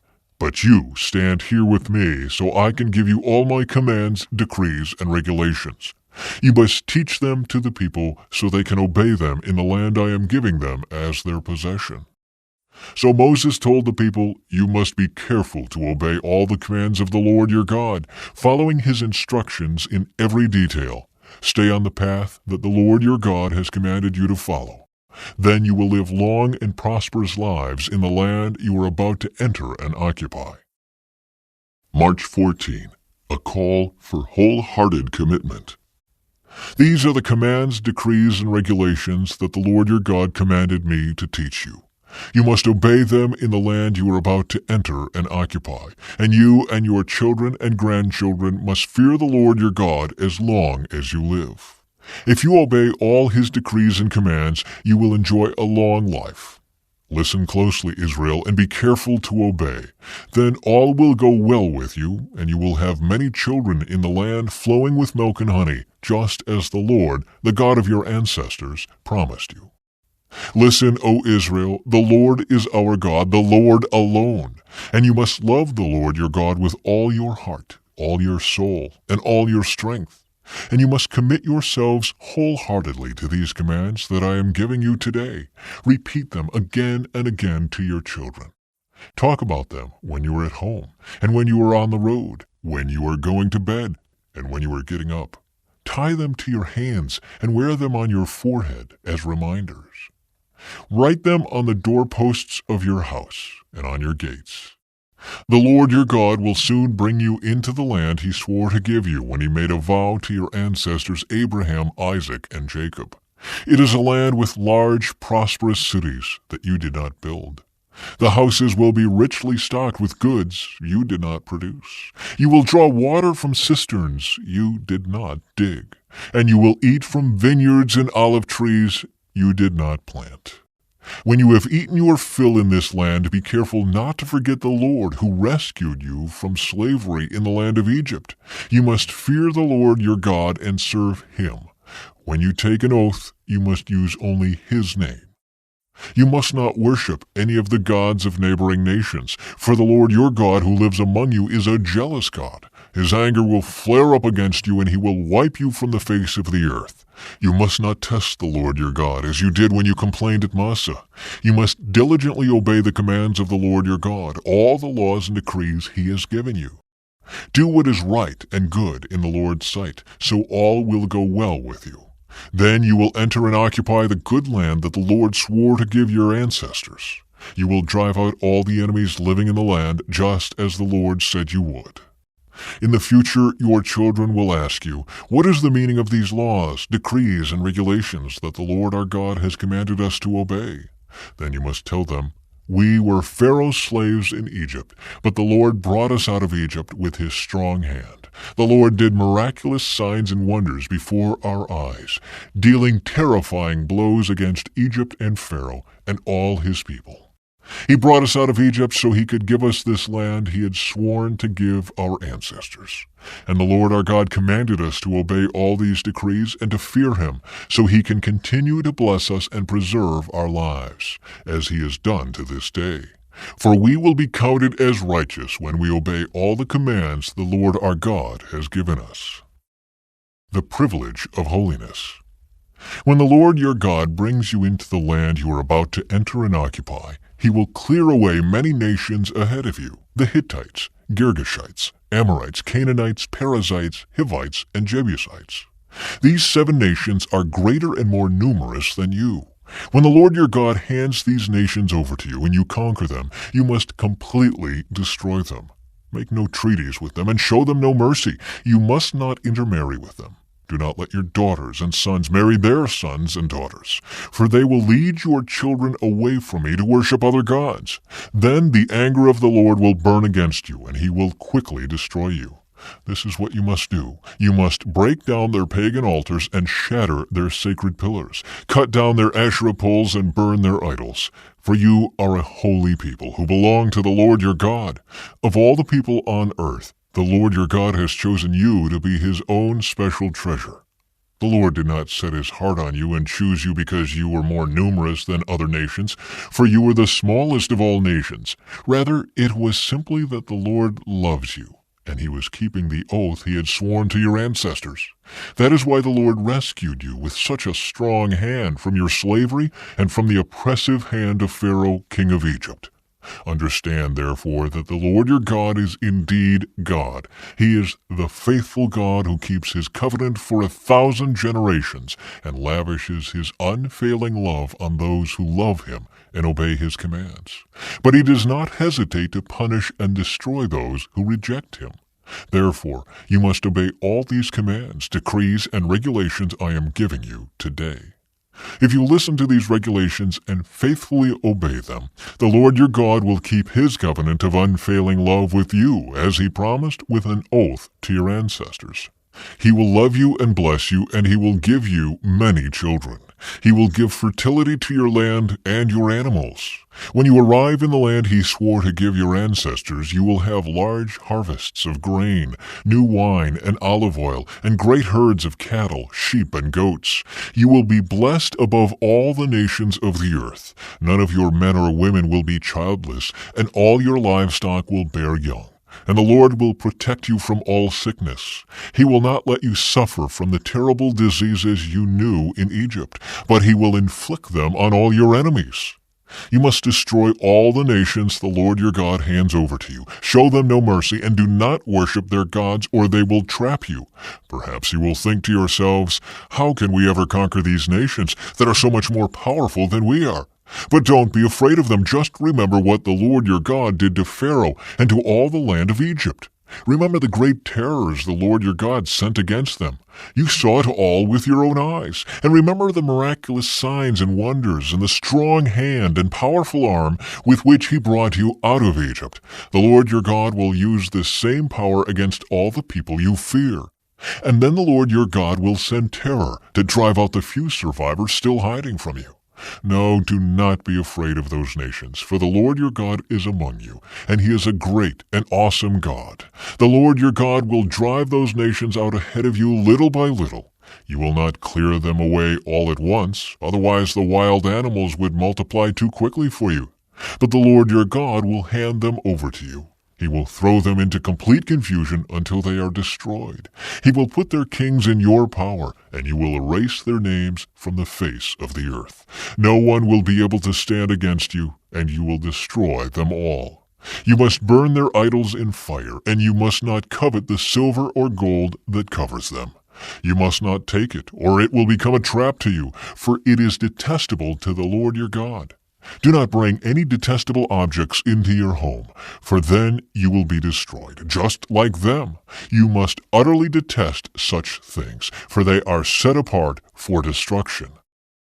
A call to remember and obey.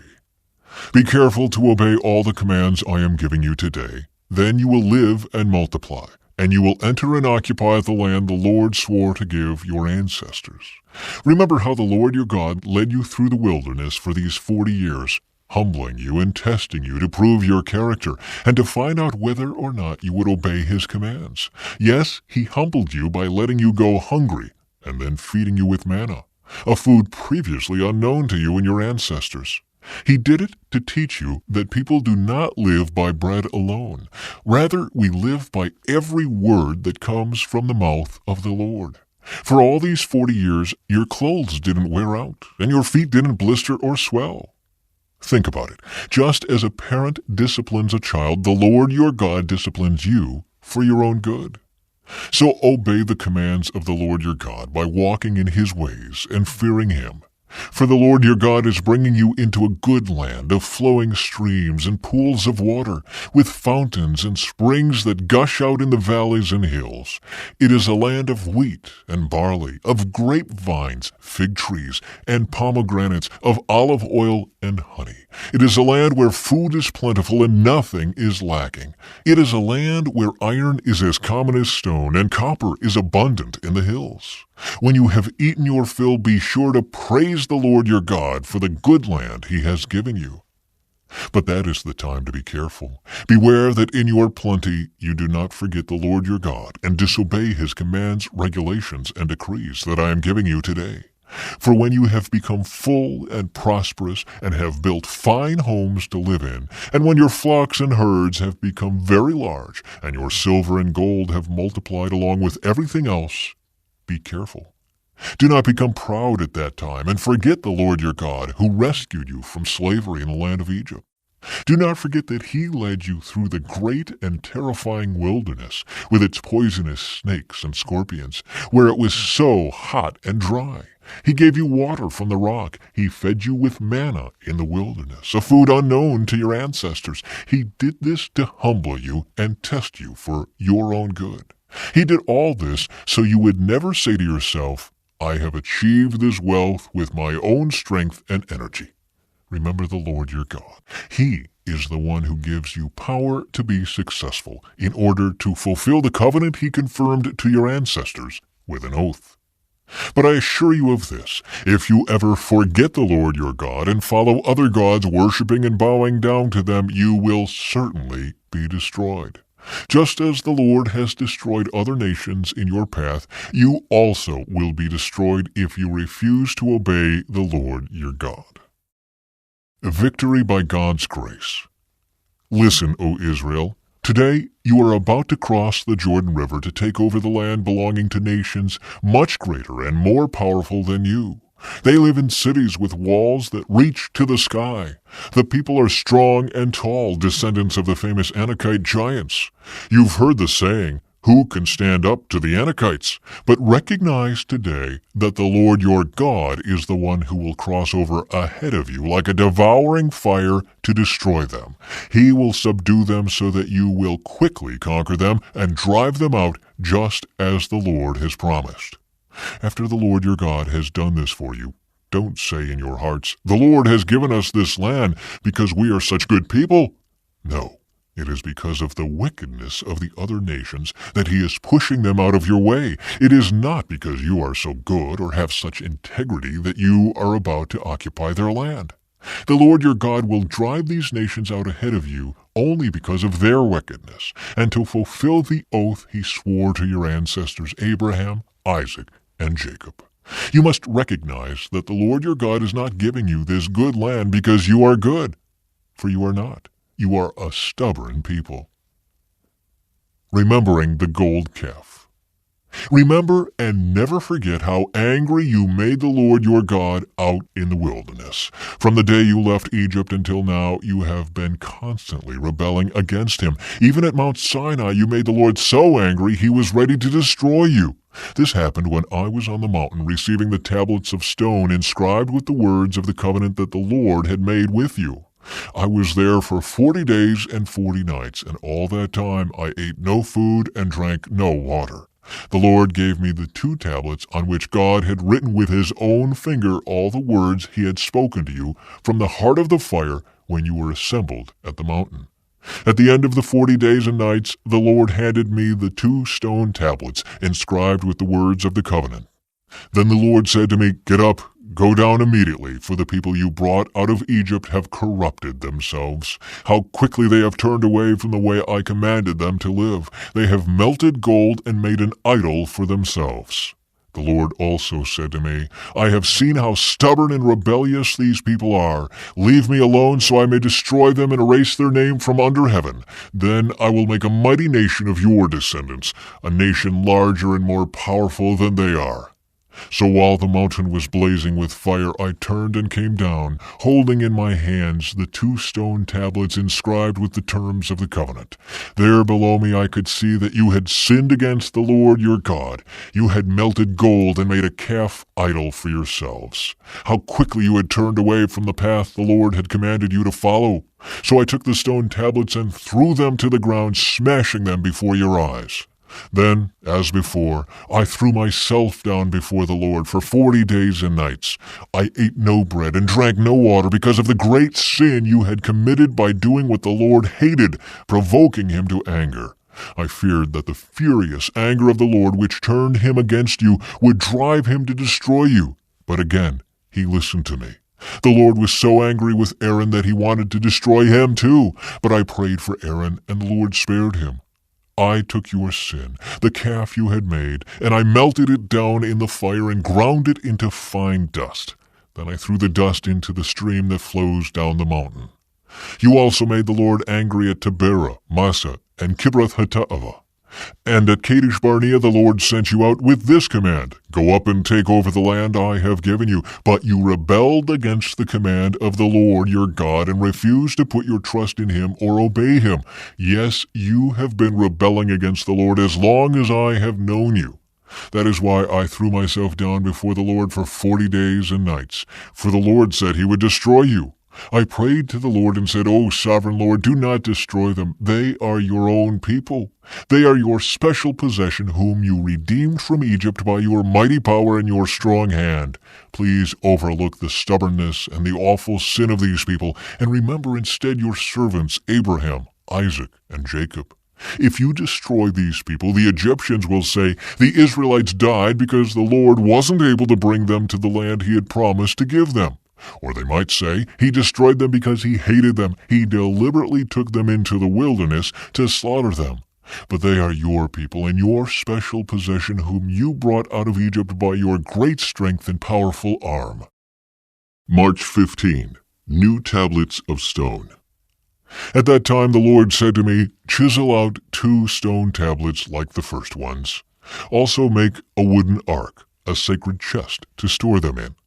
Come up to me on the mountain, and I will write on the tablets the same words that were on the ones you smashed. Then place the tablets in the ark. So I made an ark of acacia wood and cut 2 stone tablets like the first 2. Then I went up the mountain with the tablets in my hand. Once again, the Lord wrote the 10 commandments on the tablets and gave them to me. They were the same words the Lord had spoken to you from the heart of the fire on the day you were assembled at the foot of the mountain. Then I turned and came down the mountain and placed the tablets in the ark of the covenant which I had made, just as the Lord commanded me, and the tablets are still there in the ark. The people of Israel set out from the wells of the people of Jacob and traveled to Mosra, where Aaron died and was buried. His son Eleazar ministered as high priest in his place. Then they journeyed to Gudgodah and from there to Jotbatha, a land with many brooks and streams. At that time the Lord set apart the tribe of Levi to carry the ark of the Lord's covenant and to stand before the Lord as his ministers and to pronounce blessings in his name. These are their duties to this day. That is why the Levites have no share of property or possession of land among the other Israelite tribes. The Lord himself is their special possession, as the Lord your God told them. As for me, I stayed on the mountain in the Lord's presence for 40 days and nights, as I had done the first time. And once again the Lord listened to my pleas and agreed not to destroy you. Then the Lord said to me, get up and resume the journey, and lead the people to the land I swore to give to their ancestors, so they may take possession of it. A call to love and obedience. And now, Israel, what does the Lord your God require of you? He requires only that you fear the Lord your God, and live in a way that pleases him, and love him, and serve him with all your heart and soul. And you must always obey the Lord's commands and decrees that I am giving you today for your own good. Look, the highest heavens and the earth and everything in it all belong to the Lord your God. Yet the Lord chose your ancestors as the objects of his love, and he chose you, their descendants, above all other nations, as is evident today. Therefore, change your hearts and stop being stubborn. For the Lord your God is the God of gods and Lord of lords. He is the great God, the mighty and awesome God, who shows no partiality and cannot be bribed. He ensures that orphans and widows receive justice. He shows love to the foreigners living among you and gives them food and clothing. So you too must show love to foreigners, for you yourselves were once foreigners in the land of Egypt. You must fear the Lord your God and worship him and cling to him. Your oaths must be in his name alone. He alone is your God, the only one who is worthy of your praise, the one who has done these mighty miracles that you have seen with your own eyes. When your ancestors went down into Egypt, there were only 70 of them. But now the Lord your God has made you as numerous as the stars in the sky. You must love the Lord your God and obey all his requirements, decrees, regulations, and commands. Keep in mind that I am not talking now to your children, who have never experienced the discipline of the Lord your God, or seen his greatness and his strong hand and powerful arm. They didn't see the miraculous signs and wonders he performed in Egypt against Pharaoh and all his land. They didn't see what the Lord did to the armies of Egypt and to their horses and chariots, how he drowned them in the Red Sea as they were chasing you. He destroyed them, and they have not recovered to this very day. Your children didn't see how the Lord cared for you in the wilderness until you arrived here. They didn't see what he did to Dathan and Abiram, the sons of Eliab, a descendant of Reuben, when the earth opened its mouth in the Israelite camp and swallowed them, along with their households and tents and every living thing that belonged to them. But you have seen the Lord perform all these mighty deeds with your own eyes. The blessings of obedience. Therefore be careful to obey every command I am giving you today, so you may have strength to go in and take over the land you are about to enter. If you obey, you will enjoy a long life in the land the Lord swore to give to your ancestors and to you, their descendants, a land flowing with milk and honey. For the land you are about to enter and take over is not like the land of Egypt from which you came, where you planted your seed and made irrigation ditches with your foot, as in a vegetable garden. Rather, the land you will soon take over is a land of hills and valleys, with plenty of rain, a land that the Lord your God cares for. He watches over it through each season of the year. If you carefully obey all the commands I am giving you today, and if you love the Lord your God and serve him with all your heart and soul, then he will send the rains in their proper seasons, the early and late rains, so you can bring in your harvests of grain, new wine, and olive oil. He will give you lush pasture land for your livestock, and you yourselves will have all you want to eat.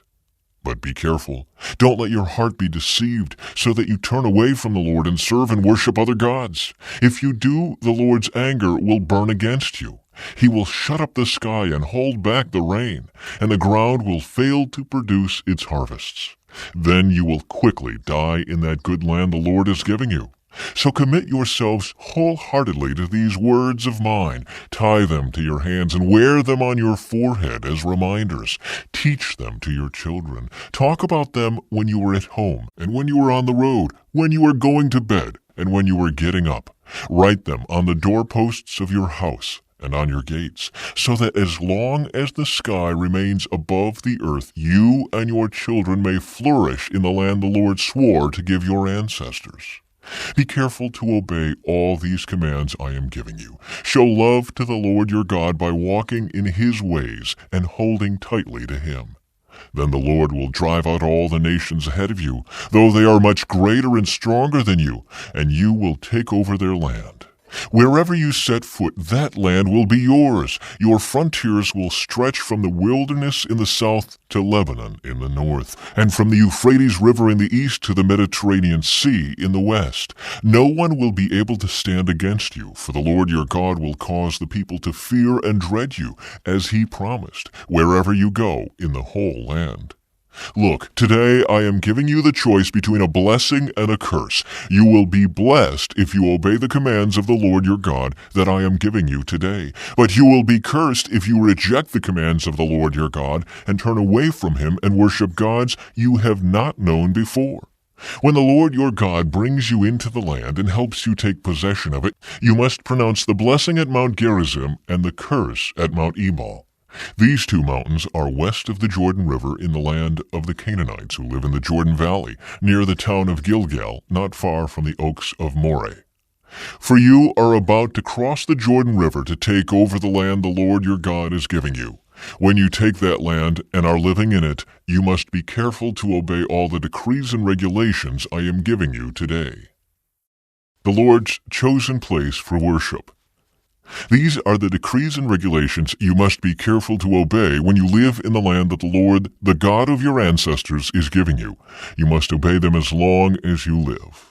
When you drive out the nations that live there, you must destroy all the places where they worship their gods, high on the mountains, up on the hills, and under every green tree. Break down their altars and smash their sacred pillars. Burn their Asherah poles and cut down their carved idols. Completely erase the names of their gods.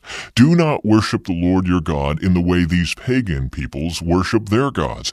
Rather, you must seek the Lord your God at the place of worship he himself will choose from among all the tribes, the place where his name will be honored.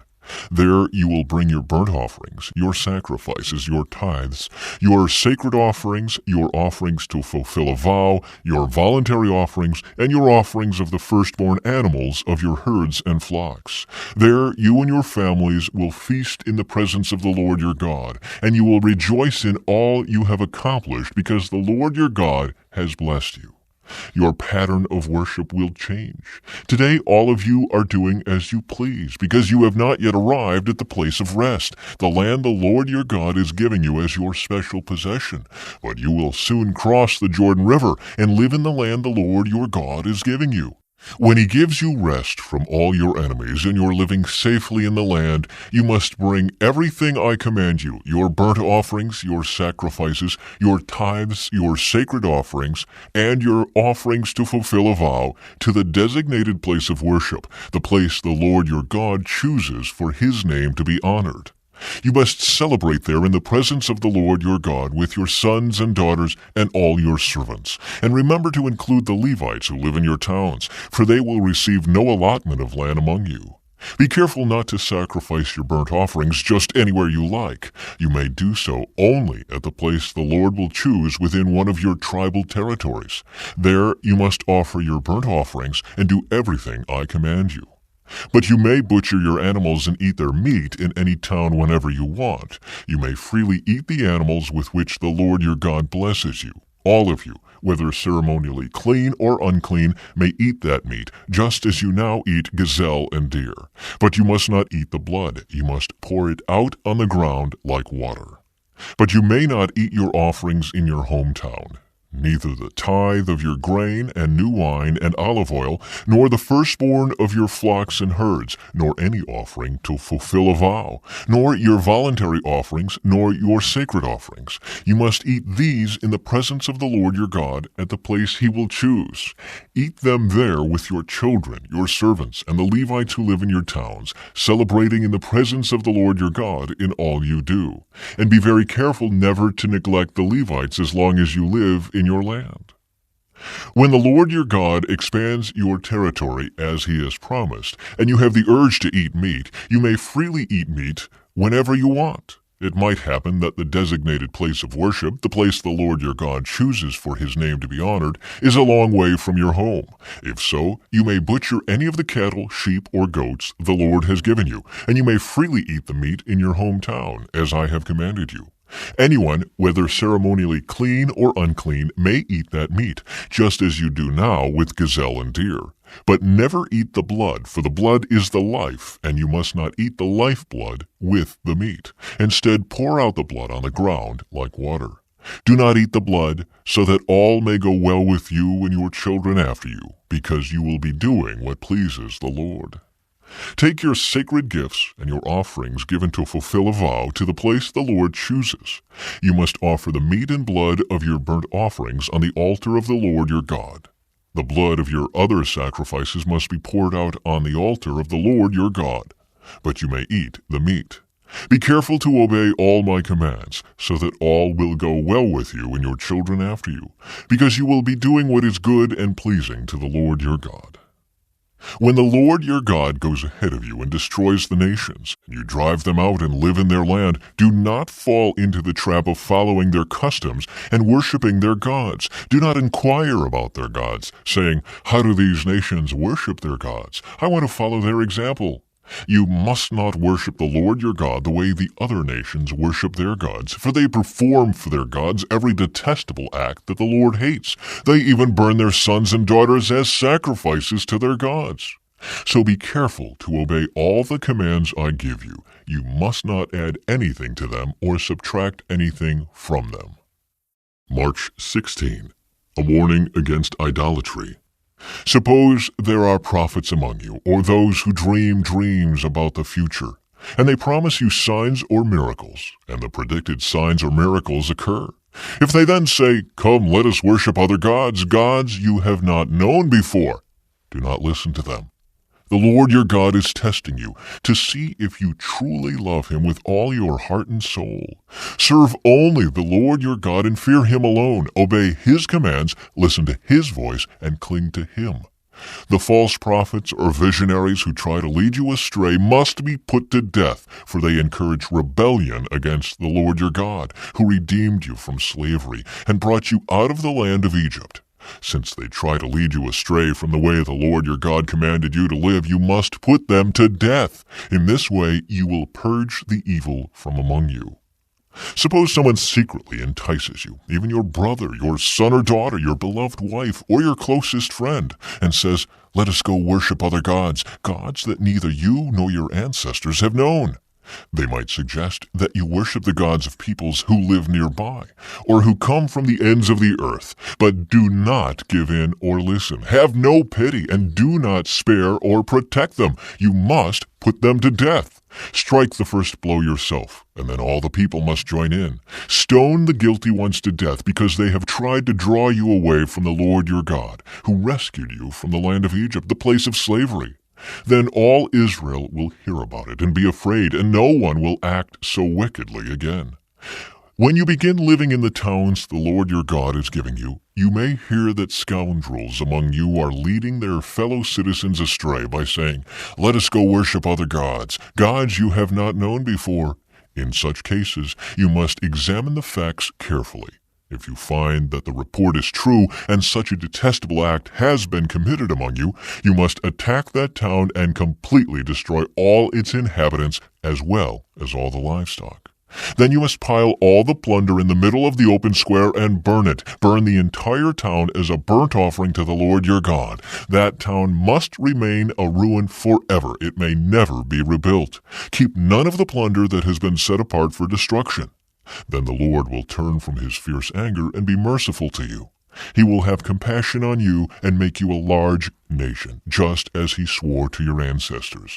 The Lord your God will be merciful only if you listen to his voice and keep all his commands that I am giving you today, doing what pleases him. Ceremonially clean and unclean animals. Since you are the people of the Lord your God, never cut yourselves or shave the hair above your foreheads in mourning for the dead. You have been set apart as holy to the Lord your God, and he has chosen you from all the nations of the earth to be his own special treasure. You must not eat any detestable animals that are ceremonially unclean. These are the animals you may eat: the ox, the sheep, the goat, the deer, the gazelle, the roe deer, the wild goat, the addax, the antelope, and the mountain sheep. You may eat any animal that has completely split hooves and chews the cud. But if the animal doesn't have both, it may not be eaten. So you may not eat the camel, the hare, or the hyrax. They chew the cud, but do not have split hooves, so they are ceremonially unclean for you. And you may not eat the pig. It has split hooves, but does not chew the cud, so it is ceremonially unclean for you. You may not eat the meat of these animals or even touch their carcasses. Of all the marine animals, you may eat whatever has both fins and scales. You may not, however, eat marine animals that do not have both fins and scales. They are ceremonially unclean for you. You may eat any bird that is ceremonially clean. These are the birds you may not eat: the griffin vulture, the bearded vulture, the black vulture, the kite, the falcon, buzzards of all kinds, ravens of all kinds, the eagle owl, the short-eared owl, the seagull, hawks of all kinds, the little owl, the great owl, the barn owl, the desert owl, the Egyptian vulture, the cormorant, the stork, herons of all kinds, the hoopoe, and the bat. All winged insects that walk along the ground are ceremonially unclean for you and may not be eaten. But you may eat any winged bird or insect that is ceremonially clean. You must not eat anything that has died a natural death. You may give it to a foreigner living in your town, or you may sell it to a stranger, but do not eat it yourselves, for you are set apart as holy to the Lord your God. You must not cook a young goat in its mother's milk. The giving of tithes. You must set aside a tithe of your crops, 1/10 of all the crops you harvest each year. Bring this tithe to the designated place of worship, the place the Lord your God chooses for his name to be honored, and eat it there in his presence. This applies to your tithes of grain, new wine, olive oil, and the firstborn males of your flocks and herds. Doing this will teach you always to fear the Lord your God. Now, when the Lord your God blesses you with a good harvest, the place of worship he chooses for his name to be honored might be too far for you to bring the tithe. If so, you may sell the tithe portion of your crops and herds, put the money in a pouch, and go to the place the Lord your God has chosen. When you arrive, you may use the money to buy any kind of food you want: cattle, sheep, goats, wine, or other alcoholic drink. Then feast there in the presence of the Lord your God and celebrate with your household. And do not neglect the Levites in your town, for they will receive no allotment of land among you. At the end of every third year, bring the entire tithe of that year's harvest and store it in the nearest town. Give it to the Levites, who will receive no allotment of land among you, as well as to the foreigners living among you, the orphans, and the widows in your towns, so they can eat and be satisfied. Then the Lord your God will bless you in all your work. Release for debtors.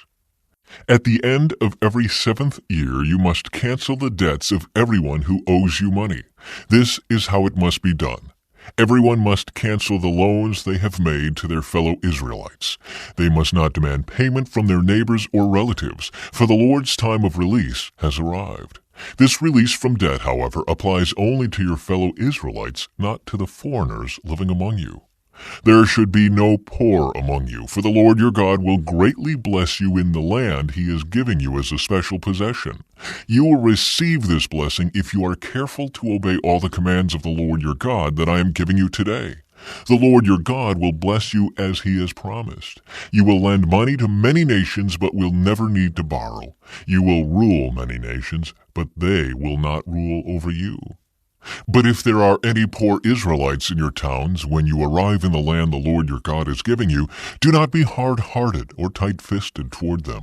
Instead, be generous and lend them whatever they need. Do not be mean-spirited and refuse someone a loan because the year for canceling debts is close at hand. If you refuse to make the loan and the needy person cries out to the Lord, you will be considered guilty of sin. Give generously to the poor, not grudgingly, for the Lord your God will bless you in everything you do. There will always be some in the land who are poor. That is why I am commanding you to share freely with the poor and with other Israelites in need. Release for Hebrew slaves. If a fellow Hebrew sells himself or herself to be your servant and serves you for 6 years, in the 7th year you must set that servant free. When you release a male servant, do not send him away empty-handed. Give him a generous farewell gift from your flock, your threshing floor, and your winepress.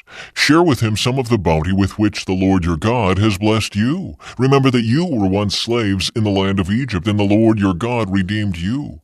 That is why I am giving you this command. But suppose your servant says, I will not leave you, because he loves you and your family, and he has done well with you. In that case, take an awl and push it through his earlobe into the door. After that, he will be your servant for life, and do the same for your female servants. You must not consider it a hardship when you release your servants. Remember that for 6 years they have given you services worth double the wages of hired workers, and the Lord your God will bless you in all you do. Sacrificing firstborn male animals. You must set aside for the Lord your God all the firstborn males from your flocks and herds. Do not use the firstborn of your herds to work your fields, and do not shear the firstborn of your flocks. Instead, you and your family must eat these animals in the presence of the Lord your God each year at the place he chooses.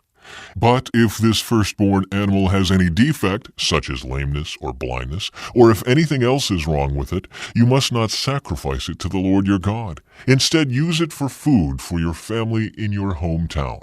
Anyone, whether ceremonially clean or unclean, may eat it, just as anyone may eat a gazelle or deer. But you must not eat the blood. You must pour it out on the ground like water. Passover and the Festival of Unleavened Bread. In honor of the Lord your God, celebrate the Passover each year in the early spring, in the month of Abib, for that was the month in which the Lord your God brought you out of Egypt by night. Your Passover sacrifice may be from either the flock or the herd. and it must be sacrificed to the Lord your God at the designated place of worship, the place he chooses for his name to be honored. Eat it with bread made without yeast. For 7 days the bread you eat must be made without yeast, as when you escaped from Egypt in such a hurry. Eat this bread, the bread of suffering, so that as long as you live you will remember the day you departed from Egypt. Let no yeast be found in any house throughout your land for those 7 days. And when you sacrifice the Passover lamb on the evening of the first day, do not let any of the meat remain until the next morning. You may not sacrifice the Passover in just any of the towns that the Lord your God is giving you. You must offer it only at the designated place of worship, the place the Lord your God chooses for his name to be honored. Sacrifice it there in the evening as the sun goes down on the anniversary of your exodus from Egypt. Roast the lamb and eat it in the place the Lord your God chooses. Then you may go back to your tents the next morning. For the next 6 days you may not eat any bread made with yeast. On the 7th day proclaim another holy day in honor of the Lord your God, and no work may be done on that day. The Festival of Harvest. Count off 7 weeks from when you first begin to cut the grain at the time of harvest. Then celebrate the Festival of Harvest to honor the Lord your God. Bring him a voluntary offering in proportion to the blessings you have received from him. This is a time to celebrate before the Lord your God at the designated place of worship he will choose for his name to be honored. Celebrate with your sons and daughters, your male and female servants, the Levites from your towns, and the foreigners, orphans, and widows who live among you. Remember that you were once slaves in Egypt, so be careful to obey all these decrees. The Festival of Shelters. You must observe the Festival of Shelters for 7 days at the end of the harvest season, after the grain has been threshed and the grapes have been pressed. This festival will be a happy time of celebrating with your sons and daughters, your male and female servants, and the Levites, foreigners, orphans, and widows from your towns. For 7 days you must celebrate this festival to honor the Lord your God at the place he chooses. For it is he who blesses you with bountiful harvests and gives you success in all your work. This festival will be a time of great joy for all. Each year, every man in Israel must celebrate these 3 festivals: the Festival of Unleavened Bread, the Festival of Harvest, and the Festival of Shelters. On each of these occasions, all men must appear before the Lord your God at the place he chooses, but they must not appear before the Lord without a gift for him. All must give as they are able, according to the blessings given to them by the Lord your God. March 17. Justice for the people. Appoint judges and officials for yourselves from each of your tribes in all the towns the Lord your God is giving you. They must judge the people fairly. You must never twist justice or show partiality. Never accept a bribe, for bribes blind the eyes of the wise and corrupt the decisions of the godly. Let true justice prevail, so you may live and occupy the land that the Lord your God is giving you.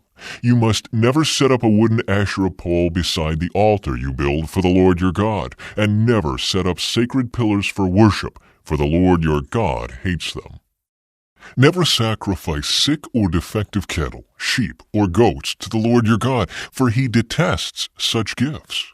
When you begin living in the towns the Lord your God is giving you, a man or woman among you might do evil in the sight of the Lord your God and violate the covenant. For instance, they might serve other gods or worship the sun, the moon, or any of the stars, the forces of heaven, which I have strictly forbidden. When you hear about it, investigate the matter thoroughly.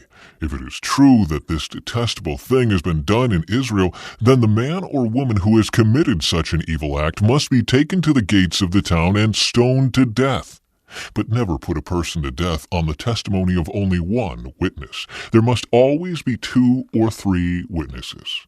The witnesses must throw the first stones, and then all the people may join in. In this way you will purge the evil from among you. Suppose a case arises in a local court that is too hard for you to decide. For instance, whether someone is guilty of murder or only of manslaughter, or a difficult lawsuit, or a case involving different kinds of assault.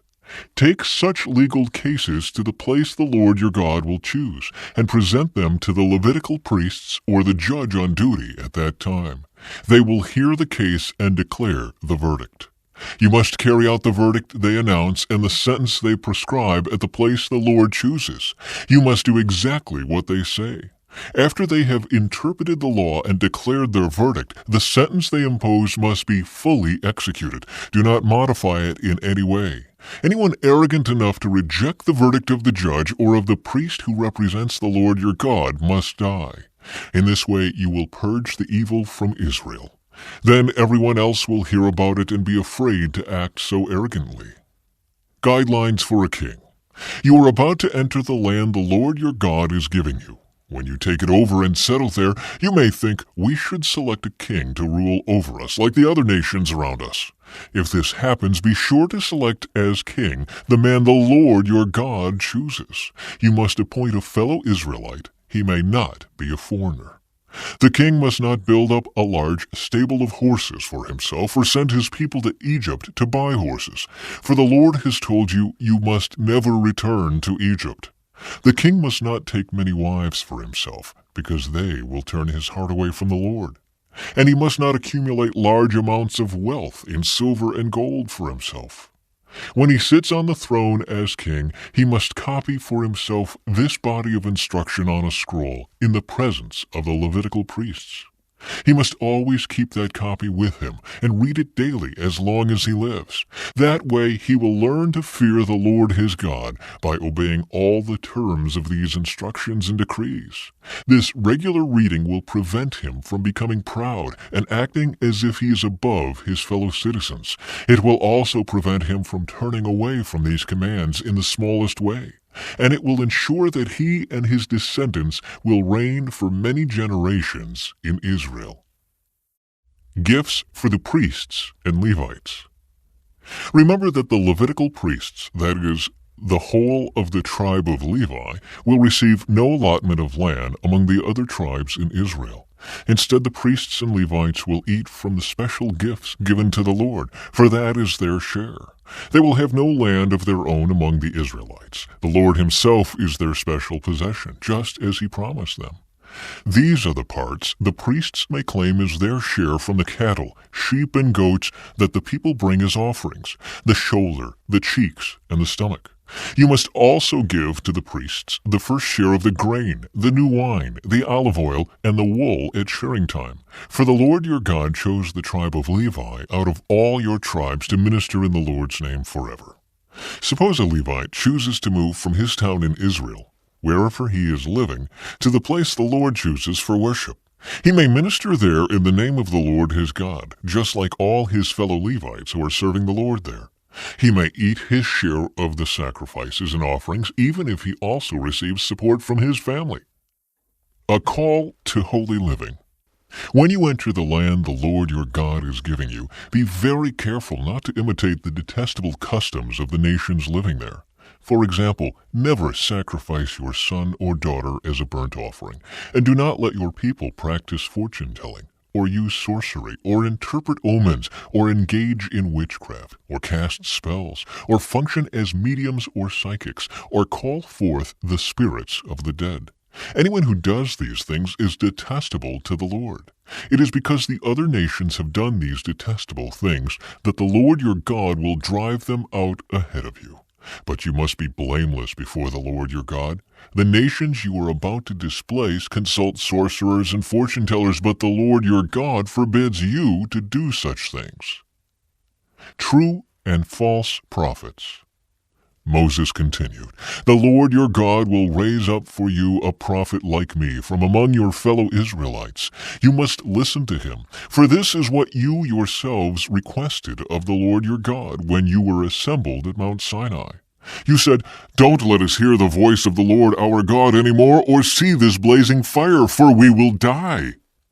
Then the Lord said to me, What they have said is right. I will raise up a prophet like you from among their fellow Israelites. I will put my words in his mouth, and he will tell the people everything I command him. I will personally deal with anyone who will not listen to the messages the prophet proclaims on my behalf. But any prophet who falsely claims to speak in my name, or who speaks in the name of another god, must die. But you may wonder, how will we know whether or not a prophecy is from the Lord? If the prophet speaks in the Lord's name, but his prediction does not happen or come true, you will know that the Lord did not give that message. That prophet has spoken without my authority and need not be feared. Cities of refuge. When the Lord your God destroys the nations whose land he is giving you, you will take over their land and settle in their towns and homes. Then you must set apart 3 cities of refuge in the land the Lord your God is giving you. Survey the territory and divide the land the Lord your God is giving you into 3 districts, with one of these cities in each district. Then anyone who has killed someone can flee to one of the cities of refuge for safety. If someone kills another person unintentionally, without previous hostility, the slayer may flee to any of these cities to live in safety. For example, suppose someone goes into the forest with a neighbor to cut wood, and suppose one of them swings an axe to chop down a tree, and the axe head flies off the handle, killing the other person. In such cases, the slayer may flee to one of the cities of refuge to live in safety. If the distance to the nearest city of refuge is too far, an enraged avenger might be able to chase down and kill the person who caused the death. Then the slayer would die unfairly, since he had never shown hostility toward the person who died. That is why I am commanding you to set aside 3 cities of refuge. And if the Lord your God enlarges your territory as he swore to your ancestors and gives you all the land he promised them, you must designate 3 additional cities of refuge. He will give you this land if you are careful to obey all the commands I have given you, if you always love the Lord your God and walk in his ways. That way you will prevent the death of innocent people in the land the Lord your God is giving you as your special possession. You will not be held responsible for the death of innocent people. But suppose someone is hostile toward a neighbor and deliberately ambushes and murders him, and then flees to one of the cities of refuge. In that case, the elders of the murderer's hometown must send agents to the city of refuge to bring him back and hand him over to the dead person's avenger to be put to death. Do not feel sorry for that murderer. Purge from Israel the guilt of murdering innocent people, then all will go well with you. Concern for justice. When you arrive in the land the Lord your God is giving you as your special possession, you must never steal anyone's land by moving the boundary markers your ancestors set up to mark their property. You must not convict anyone of a crime on the testimony of only one witness. The facts of the case must be established by the testimony of 2 or 3 witnesses. If a malicious witness comes forward and accuses someone of a crime, then both the accuser and accused must appear before the Lord by coming to the priests and judges in office at that time. The judges must investigate the case thoroughly. If the accuser has brought false charges against his fellow Israelite, you must impose on the accuser the sentence he intended for the other person. In this way, you will purge such evil from among you. Then the rest of the people will hear about it and be afraid to do such an evil thing. You must show no pity for the guilty. Your rule should be life for life, eye for eye, tooth for tooth, hand for hand, foot for foot. Regulations concerning war. When you go out to fight your enemies and you face horses and chariots and an army greater than your own, do not be afraid. The Lord your God, who brought you out of the land of Egypt, is with you. When you prepare for battle, the priest must come forward to speak to the troops. He will say to them, "Listen to me, all you men of Israel. Do not be afraid as you go out to fight your enemies today. Do not lose heart or panic or tremble before them. For the Lord your God is going with you. He will fight for you against your enemies, and he will give you victory." Then the officers of the army must address the troops and say, "Has anyone here just built a new house, but not yet dedicated it? If so, you may go home. You might be killed in the battle and someone else would dedicate your house. Has anyone here just planted a vineyard, but not yet eaten any of its fruit? If so, you may go home. You might die in battle and someone else would eat the first fruit. Has anyone here just become engaged to a woman but not yet married her? Well, you may go home and get married. You might die in the battle and someone else would marry her." Then the officers will also say, "Is anyone here afraid or worried? If you are, you may go home before you frighten anyone else." When the officers have finished speaking to their troops, they will appoint the unit commanders. As you approach a town to attack it, you must first offer its people terms for peace. If they accept your terms and open the gates to you, then all the people inside will serve you in forced labor. But if they refuse to make peace and prepare to fight, you must attack the town. When the Lord your God hands the town over to you, use your swords to kill every man in the town. But you may keep for yourselves all the women, children, livestock, and other plunder. You may enjoy the plunder from your enemies that the Lord your God has given you. But these instructions apply only to distant towns, not to the towns of the nations in the land you will enter. In those towns that the Lord your God is giving you as a special possession, destroy every living thing. You must completely destroy the Hittites, Amorites, Canaanites, Perizzites, Hivites, and Jebusites, just as the Lord your God has commanded you. This will prevent the people of the land from teaching you to imitate their detestable customs in the worship of their gods, which would cause you to sin deeply against the Lord your God. When you are attacking a town and the war drags on, you must not cut down the trees with your axes. You may eat the fruit, but do not cut down the trees. Are the trees your enemies that you should attack them? You may only cut down trees that you know are not valuable for food. Use them to make the equipment you need to attack the enemy town until it falls. Cleansing for unsolved murder. When you are in the land the Lord your God is giving you, someone may be found murdered in a field, and you don't know who committed the murder.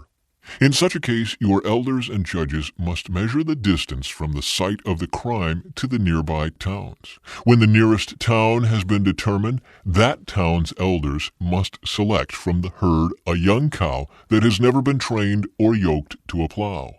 They must lead it down to a valley that has not been plowed or planted and that has a stream running through it. There in the valley they must break the young cow's neck. Then the Levitical priests must step forward, for the Lord your God has chosen them to minister before him and to pronounce blessings in the Lord's name. They are to decide all legal and criminal cases. The elders of the town must wash their hands over the young cow whose neck was broken. Then they must say, "Our hands did not shed this person's blood, nor did we see it happen. O Lord, forgive your people Israel, whom you have redeemed. Do not charge your people with the guilt of murdering an innocent person." Then they will be absolved of the guilt of this person's blood. By following these instructions, you will do what is right in the Lord's sight and will cleanse the guilt of murder from your... March 18. Marriage to a captive woman. Suppose you go out to war against your enemies, and the Lord your God hands them over to you, and you take some of them as captives. And suppose you see among the captives a beautiful woman, and you are attracted to her and want to marry her. If this happens, you may take her to your home, where she must shave her head, cut her nails, and change the clothes she was wearing when she was captured. She will stay in your home, but let her mourn for her father and mother for a full month. Then you may marry her, and you will be her husband, and she will be your wife. But if you marry her and she does not please you, you must let her go free. You may not sell her or treat her as a slave, for you have humiliated her. Rights of the firstborn. Suppose a man has 2 wives, but he loves one and not the other, and both have given him sons. And suppose the firstborn son is the son of the wife he does not love. When the man divides his inheritance, he may not give the larger inheritance to his younger son, the son of the wife he loves, as if he were the firstborn son. He must recognize the rights of his oldest son, the son of the wife he does not love, by giving him a double portion. He is the first son of his father's virility, and the rights of the firstborn belong to him. Dealing with a rebellious son. Suppose a man has a stubborn and rebellious son who will not obey his father or mother, even though they discipline him. In such a case, the father and mother must take the son to the elders as they hold court at the town gate. The parents must say to the elders, "This son of ours is stubborn and rebellious and refuses to obey. He is a glutton and a drunkard." Then all the men of his town must stone him to death. In this way you will purge this evil from among you, and all Israel will hear about it and be afraid. Various regulations. If someone has committed a crime worthy of death and is executed and hung on a tree, the body must not remain hanging from the tree overnight. You must bury the body that same day, for anyone who is hung is cursed in the sight of God. In this way you will prevent the defilement of the land the Lord your God is giving you as your special possession. If you see your neighbor's ox or sheep or goat wandering away, don't ignore your responsibility. Take it back to its owner. If its owner does not live nearby, or you don't know who the owner is, take it to your place and keep it until the owner comes looking for it. Then you must return it. Do the same if you find your neighbor's donkey, clothing, or anything else your neighbor loses. Don't ignore your responsibility. If you see that your neighbor's donkey or ox has collapsed on the road, do not look the other way. Go and help your neighbor get it back on its feet. A woman must not put on men's clothing, and a man must not wear women's clothing. Anyone who does this is detestable in the sight of the Lord your God. If you happen to find a bird's nest in a tree or on the ground, and there are young ones or eggs in it with the mother sitting in the nest, do not take the mother with the young.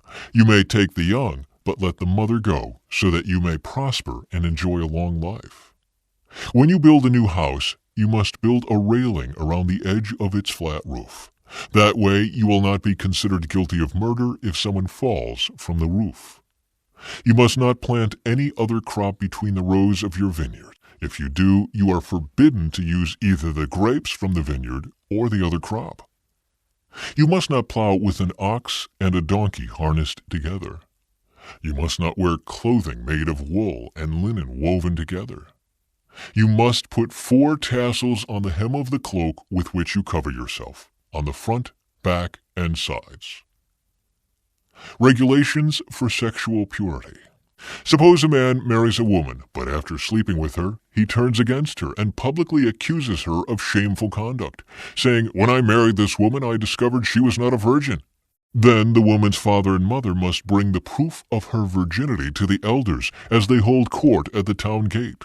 Her father must say to them, "I gave my daughter to this man to be his wife, and now he has turned against her. He has accused her of shameful conduct, saying, 'I discovered that your daughter was not a virgin, but here is the proof of my daughter's virginity.' Then they must spread her bedsheet before the elders. The elders must then take the man and punish him. They must also fine him 100 pieces of silver, which he must pay to the woman's father because he publicly accused a virgin of Israel of shameful conduct. The woman will then remain the man's wife, and he may never divorce her. But suppose the man's accusations are true and he can show that she was not a virgin. The woman must be taken to the door of her father's home, and there the men of the town must stone her to death, for she has committed a disgraceful crime in Israel by being promiscuous while living in her parents' home. In this way you will purge this evil from among you. If a man is discovered committing adultery, both he and the woman must die. In this way you will purge Israel of such evil. Suppose a man meets a young woman, a virgin, who is engaged to be married, and he has sexual intercourse with her. If this happens within a town, you must take both of them to the gates of that town and stone them to death. The woman is guilty because she did not scream for help. The man must die because he violated another man's wife. In this way you will purge this evil from among you. But if the man meets the engaged woman out in the country and he rapes her, then only the man must die. Do nothing to the young woman. She has committed no crime worthy of death. She is as innocent as a murder victim. Since the man raped her out in the country, it must be assumed that she screamed, but there was no one to rescue her. Suppose a man has intercourse with a young woman who is a virgin, but is not engaged to be married. If they are discovered, he must pay her father 50 pieces of silver. Then he must marry the young woman because he violated her, and he may never divorce her as long as he lives. A man must not marry his father's former wife, for this would violate his father. Regulations concerning worship. If a man's testicles are crushed or his penis is cut off, he may not be admitted to the assembly of the Lord. If a person is illegitimate by birth, neither he nor his descendants for 10 generations may be admitted to the assembly of the Lord. No Ammonite or Moabite or any of their descendants for 10 generations may be admitted to the assembly of the Lord. These nations did not welcome you with food and water when you came out of Egypt. Instead, they hired Balaam, son of Beor from Pethor in distant Aram Naharaim, to curse you. But the Lord your God refused to listen to Balaam. He turned the intended curse into a blessing because the Lord your God loves you. As long as you live, you must never promote the welfare and prosperity of the Ammonites or Moabites. Do not detest the Edomites or the Egyptians, because the Edomites are your relatives, and you lived as foreigners among the Egyptians. The third generation of Edomites and Egyptians may enter the assembly of the Lord. Miscellaneous regulations. When you go to war against your enemies, be sure to stay away from anything that is impure. Any man who becomes ceremonially defiled because of a nocturnal emission must leave the camp and stay away all day. Toward evening he must bathe himself, and at sunset he may return to the camp. You must have a designated area outside the camp where you can go to relieve yourself.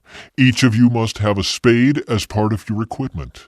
Whenever you relieve yourself, dig a hole with the spade and cover the excrement. The camp must be holy, for the Lord your God moves around in your camp to protect you and to defeat your enemies. He must not see any shameful thing among you, or he will turn away from you.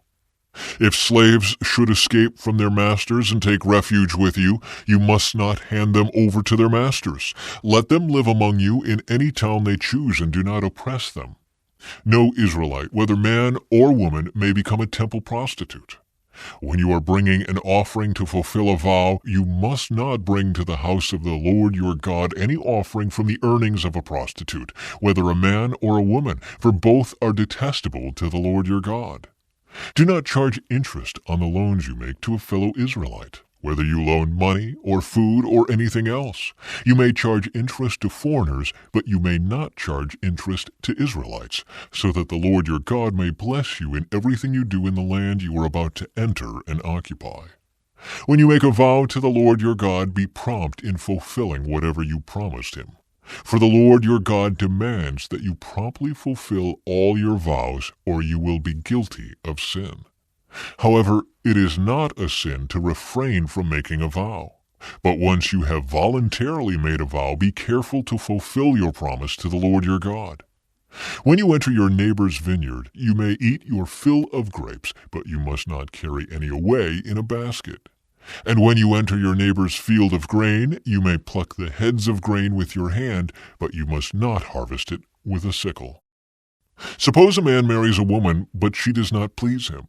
Having discovered something wrong with her, he writes her a letter of divorce, hands it to her, and sends her away from his house. When she leaves his house, she is free to marry another man. But if the second husband also turns against her and divorces her, or if he dies, the first husband may not marry her again, for she has been defiled. That would be detestable to the Lord. You must not bring guilt upon the land the Lord your God is giving you as a special possession. A newly married man must not be drafted into the army or be given any other official responsibilities. He must be free to spend 1 year at home, bringing happiness to the wife he has married. It is wrong to take a set of millstones, or even just the upper millstone, as security for a loan, for the owner uses it to make a living. If anyone kidnaps a fellow Israelite and treats him as a slave or sells him, the kidnapper must die. In this way, you will purge the evil from among you. In all cases involving serious skin diseases, be careful to follow the instructions of the Levitical priests. Obey all the commands I have given them. Remember what the Lord your God did to Miriam as you were coming from Egypt. If you lend anything to your neighbor, do not enter his house to pick up the item he is giving as security. You must wait outside while he goes in and brings it out to you. If your neighbor is poor and gives you his cloak as security for a loan, do not keep the cloak overnight. Return the cloak to its owner by sunset so he can stay warm through the night and bless you, and the Lord your God will count you as righteous. Never take advantage of poor and destitute laborers, whether they are fellow Israelites or foreigners living in your towns. You must pay them their wages each day before sunset because they are poor and are counting on it. If you don't, they might cry out to the Lord against you, and it would be counted against you as sin. Parents must not be put to death for the sins of their children, nor children for the sins of their parents. Those deserving to die must be put to death for their own crimes. True justice must be given to foreigners living among you and to orphans, and you must never accept a widow's garment as security for her debt.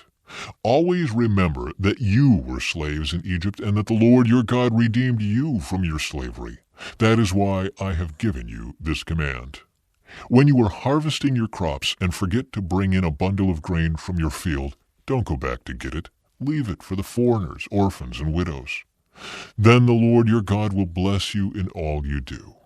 When you beat the olives from your olive trees, don't go over the boughs twice. Leave the remaining olives for the foreigners, orphans, and widows. When you gather the grapes in your vineyard, don't glean the vines after they are picked. Leave the remaining grapes for the foreigners, orphans, and widows. Remember that you were slaves in the land of Egypt. That is why I am giving you this command. Suppose two people take a dispute to court, and the judges declare that one is right and the other is wrong. If the person in the wrong is sentenced to be flogged, the judge must command him to lie down and be beaten in his presence with the number of lashes appropriate to the crime. But never give more than 40 lashes. More than 40 lashes would publicly humiliate your neighbor. You must not muzzle an ox to keep it from eating as it treads out the grain. If two brothers are living together on the same property and one of them dies without a son, his widow may not be married to anyone from outside the family. Instead, her husband's brother should marry her and have intercourse with her to fulfill the duties of a brother-in-law. The first son she bears to him will be considered the son of the dead brother, so that his name will not be forgotten in Israel. But if the man refuses to marry his brother's widow, she must go to the town gate and say to the elders assembled there, "My husband's brother refuses to preserve his brother's name in Israel. He refuses to fulfill the duties of a brother-in-law by marrying me." The elders of the town will then summon him and talk with him. If he still refuses and says, "I don't want to marry her," the widow must walk over to him in the presence of the elders, pull his sandal from his foot, and spit in his face. Then she must declare, "This is what happens to a man who refuses to provide his brother with children." Ever afterward in Israel, his family will be referred to as the family of the man whose sandal was pulled off. If two Israelite men get into a fight and the wife of one tries to rescue her husband by grabbing the testicles of the other man, you must cut off her hand. Show her no pity. You must use accurate scales when you weigh out merchandise, and you must use full and honest measures. Yes, always use honest weights and measures, so that you may enjoy a long life in the land the Lord your God is giving you. All who cheat with dishonest weights and measures are detestable to the Lord your God. Never forget what the Amalekites did to you as you came from Egypt. They attacked you when you were exhausted and weary, and they struck down those who were straggling behind. They had no fear of God. Therefore, when the Lord your God has given you rest from all your enemies in the land he is giving you as a special possession, you must destroy the Amalekites and erase their memory from under heaven. Never forget this. March 19. Harvest offerings and tithes. When you enter the land the Lord your God is giving you as a special possession, and you have conquered it and settled there, put some of the first produce from each crop you harvest into a basket and bring it to the designated place of worship, the place the Lord your God chooses for his name to be honored. Go to the priest in charge at that time and say to him, "With this gift I acknowledge to the Lord your God that I have entered the land he swore to our ancestors he would give us." The priest will then take the basket from your hand and set it before the altar of the Lord your God. You must then say in the presence of the Lord your God, "My ancestor Jacob was a wandering Aramean who went to live as a foreigner in Egypt. His family arrived few in number, but in Egypt they became a large and mighty nation. When the Egyptians oppressed and humiliated us by making us their slaves, we cried out to the Lord, the God of our ancestors. He heard our cries and saw our hardship, toil, and oppression. So the Lord brought us out of Egypt with a strong hand and powerful arm, with overwhelming terror, and with miraculous signs and wonders. He brought us to this place and gave us this land flowing with milk and honey. And now, O Lord, I have brought you the first portion of the harvest you have given me from the ground. Then place the produce before the Lord your God, and bow to the ground in worship before him. Afterward, you may go and celebrate because of all the good things the Lord your God has given to you and your household. Remember to include the Levites and the foreigners living among you in the celebration. Every third year, you must offer a special tithe of your crops. In this year of the special tithe, you must give your tithes to the Levites, foreigners, orphans, and widows, so that they will have enough to eat in your towns. Then you must declare in the presence of the Lord your God, I have taken the sacred gift from my house, and have given it to the Levites, foreigners, orphans, and widows, just as you commanded me. I have not violated or forgotten any of your commands. I have not eaten any of it while in mourning. I have not handled it while I was ceremonially unclean, and I have not offered any of it to the dead. I have obeyed the Lord my God and have done everything you commanded me. Now look down from your holy dwelling place in heaven and bless your people Israel and the land you swore to our ancestors to give us, a land flowing with milk and honey. A call to obey the Lord's commands. Today the Lord your God has commanded you to obey all these decrees and regulations, so be careful to obey them wholeheartedly. You have declared today that the Lord is your God, and you have promised to walk in his ways, and to obey his decrees, commands, and regulations, and to do everything he tells you. The Lord has declared today that you are his people, his own special treasure, just as he promised, and that you must obey all his commands.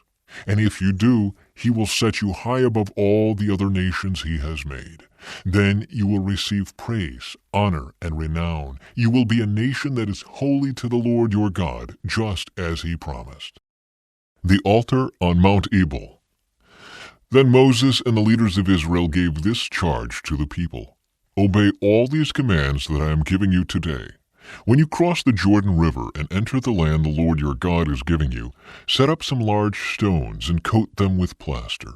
Write this whole body of instruction on them when you cross the river to enter the land the Lord your God is giving you, a land flowing with milk and honey, just as the Lord, the God of your ancestors, promised you. When you cross the Jordan, set up these stones at Mount Ebal and coat them with plaster, as I am commanding you today. Then build an altar there to the Lord your God, using natural, uncut stones. You must not shape the stones with an iron tool. Build the altar of uncut stones and use it to offer burnt offerings to the Lord your God. Also sacrifice peace offerings on it and celebrate by feasting there before the Lord your God. You must clearly write all these instructions on the stones coated with plaster. Then Moses and the Levitical priests addressed all Israel as follows. O Israel, be quiet and listen. Today you have become the people of the Lord your God. So you must obey the Lord your God by keeping all these commands and decrees that I am giving you today. Curses from Mount Ebal. That same day Moses also gave this charge to the people. When you cross the Jordan River, the tribes of Simeon, Levi, Judah, Issachar, Joseph, and Benjamin must stand on Mount Gerizim to proclaim a blessing over the people. And the tribes of Reuben, Gad, Asher, Zebulun, Dan, and Naphtali must stand on Mount Ebal to proclaim a curse. Then the Levites will shout to all the people of Israel, Cursed is anyone who carves or casts an idol and secretly sets it up. These idols, the work of craftsmen, are detestable to the Lord. And all the people will reply, Amen. Cursed is anyone who dishonors father or mother. And all the people will reply, Amen. Cursed is anyone who steals property from a neighbor by moving a boundary marker. And all the people will reply, Amen. Cursed is anyone who leads a blind person astray on the road. And all the people will reply, Amen. Cursed is anyone who denies justice to foreigners, orphans, or widows. And all the people will reply, Amen. Cursed is anyone who has sexual intercourse with one of his father's wives, for he has violated his father. And all the people will reply, Amen. Cursed is anyone who has sexual intercourse with an animal. And all the people will reply, Amen. Cursed is anyone who has sexual intercourse with his sister, whether she is the daughter of his father or his mother. And all the people will reply, Amen. Cursed is anyone who has sexual intercourse with his mother-in-law. And all the people will reply, Amen. Cursed is anyone who attacks a neighbor in secret. And all the people will reply, Amen. Cursed is anyone who accepts payment to kill an innocent person, and all the people will reply, Amen. Cursed is anyone who does not affirm and obey the terms of these instructions, and all the people will reply, Amen. Blessings for obedience. If you fully obey the Lord your God and carefully keep all his commands that I am giving you today, the Lord your God will set you high above all the nations of the world. You will experience all these blessings if you obey the Lord your God. Your towns and your fields will be blessed. Your children and your crops will be blessed. The offspring of your herds and flocks will be blessed. Your fruit baskets and breadboards will be blessed. Wherever you go and whatever you do, you will be blessed. The Lord will conquer your enemies when they attack you. They will attack you from one direction, but they will scatter from you in 7. The Lord will guarantee a blessing on everything you do, and will fill your storehouses with grain. The Lord your God will bless you in the land he is giving you. If you obey the commands of the Lord your God and walk in his ways, the Lord will establish you as his holy people, as he swore he would do. Then all the nations of the world will see that you are a people claimed by the Lord, and they will stand in awe of you. The Lord will give you prosperity in the land he swore to your ancestors to give you, blessing you with many children, numerous livestock, and abundant crops. The Lord will send rain at the proper time from his rich treasury in the heavens, and will bless all the work you do. You will lend to many nations, but you will never need to borrow from them. If you listen to these commands of the Lord your God that I am giving you today, and if you carefully obey them, the Lord will make you the head and not the tail, and you will always be on top and never at the bottom. You must not turn away from any of the commands I am giving you today, nor follow after other gods and worship them. Curses for disobedience. But if you refuse to listen to the Lord your God and do not obey all the commands and decrees I am giving you today, all these curses will come and overwhelm you. Your towns and your fields will be cursed. Your fruit baskets and breadboards will be cursed. Your children and your crops will be cursed. The offspring of your herds and flocks will be cursed. Wherever you go and whatever you do, you will be cursed. The Lord himself will send on you curses, confusion, and frustration in everything you do, until at last you are completely destroyed for doing evil and abandoning me. The Lord will afflict you with diseases until none of you are left in the land you are about to enter and occupy. The Lord will strike you with wasting diseases, fever and inflammation, with scorching heat and drought, and with blight and mildew. These disasters will pursue you until you die. The skies above will be as unyielding as bronze, and the earth beneath will be as hard as iron. The Lord will change the rain that falls on your land into powder, and dust will pour down from the sky until you are destroyed. The Lord will cause you to be defeated by your enemies. You will attack your enemies from one direction, but you will scatter from them in 7. You will be an object of horror to all the kingdoms of the earth. Your corpses will be food for all the scavenging birds and wild animals, and no one will be there to chase them away. The Lord will afflict you with the boils of Egypt, and with tumors, scurvy, and the itch, from which you cannot be cured. The Lord will strike you with madness, blindness, and panic. You will grope around in broad daylight, like a blind person groping in the darkness, but you will not find your way. You will be oppressed and robbed continually. and no one will come to save you. You will be engaged to a woman, but another man will sleep with her. You will build a house, but someone else will live in it. You will plant a vineyard, but you will never enjoy its fruit. Your ox will be butchered before your eyes, but you will not eat a single bite of the meat. Your donkey will be taken from you, never to be returned. Your sheep and goats will be given to your enemies, and no one will be there to help you. You will watch as your sons and daughters are taken away as slaves. Your heart will break for them, but you won't be able to help them. A foreign nation you have never heard about will eat the crops you worked so hard to grow. You will suffer under constant oppression and harsh treatment. You will go mad because of all the tragedy you see around you. The Lord will cover your knees and legs with incurable boils. In fact, you will be covered from head to foot. The Lord will exile you and your king to a nation unknown to you and your ancestors. There in exile you will worship gods of wood and stone. You will become an object of horror, ridicule, and mockery among all the nations to which the Lord sends you. You will plant much, but harvest little, for locusts will eat your crops. You will plant vineyards and care for them, but you will not drink the wine or eat the grapes, for worms will destroy the vines. You will grow olive trees throughout your land, but you will never use the olive oil, for the fruit will drop before it ripens. You will have sons and daughters, but you will lose them, for they will be led away into captivity.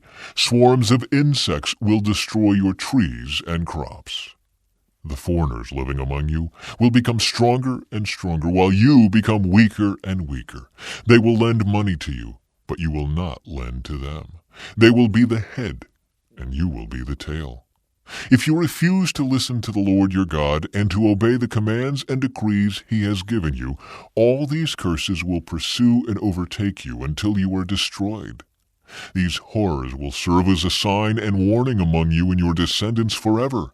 If you do not serve the Lord your God with joy and enthusiasm for the abundant benefits you have received, you will serve your enemies whom the Lord will send against you.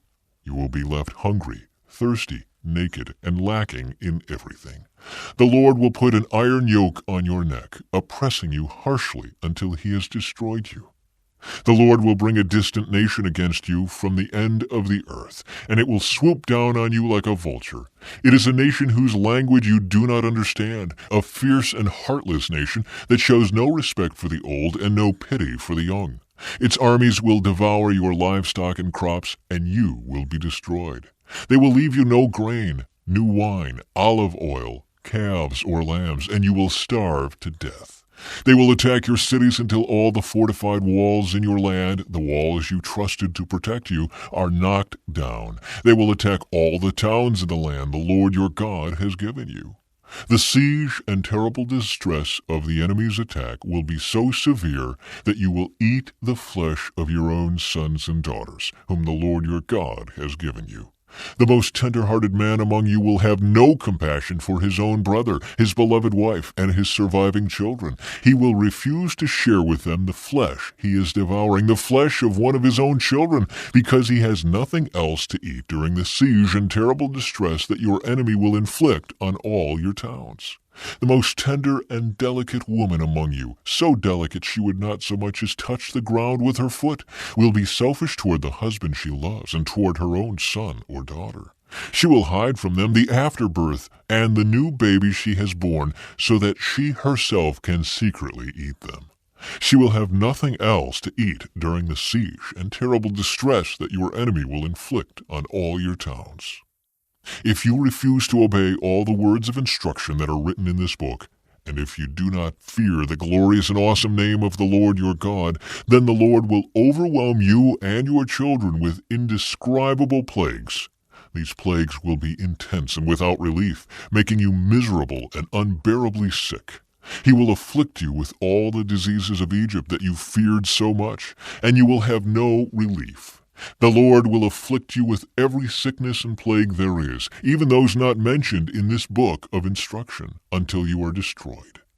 Though you become as numerous as the stars in the sky, few of you will be left because you would not listen to the Lord your God. Just as the Lord has found great pleasure in causing you to prosper and multiply, the Lord will find pleasure in destroying you. You will be torn from the land you are about to enter and occupy.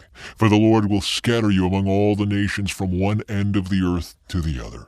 There you will worship foreign gods that neither you nor your ancestors have known, gods made of wood and stone. There among those nations you will find no peace or place to rest. And the Lord will cause your heart to tremble, your eyesight to fail, and your soul to despair. Your life will constantly hang in the balance. You will live night and day in fear, unsure if you will survive. In the morning you will say, if only it were night. And in the evening you will say, if only it were morning. For you will be terrified by the awful horrors you see around you. Then the Lord will send you back to Egypt in ships, to a destination I promised you would never see again. There you will offer to sell yourselves to your enemies as slaves, but no one will buy you. These are the terms of the covenant the Lord commanded Moses to make with the Israelites while they were in the land of Moab, in addition to the covenant he had made with them at Mount Sinai. March 20. Moses reviews the covenant. Moses summoned all the Israelites and said to them, You have seen with your own eyes everything the Lord did in the land of Egypt, to Pharaoh and to all his servants, and to his whole country, all the great tests of strength, the miraculous signs, and the amazing wonders. But to this day the Lord has not given you minds that understand, nor eyes that see, nor ears that hear. For 40 years I led you through the wilderness, yet your clothes and sandals did not wear out. You ate no bread and drank no wine or other alcoholic drink, but he gave you food so you would know that he is the Lord your God. When we came here, King Sihon of Heshbon and King Og of Bashan came out to fight against us, but we defeated them. We took their land and gave it to the tribes of Reuben and Gad, and to the half-tribe of Manasseh as their grant of land. Therefore, obey the terms of this covenant, so that you will prosper in everything you do. All of you, tribal leaders, elders, officers, all the men of Israel are standing today in the presence of the Lord your God. Your little ones and your wives are with you, as well as the foreigners living among you who chop your wood and carry your water. You are standing here today to enter into the covenant of the Lord your God. The Lord is making this covenant, including the curses. By entering into the covenant today, he will establish you as his people and confirm that he is your God, just as he promised you, and as he swore to your ancestors, Abraham, Isaac, and Jacob.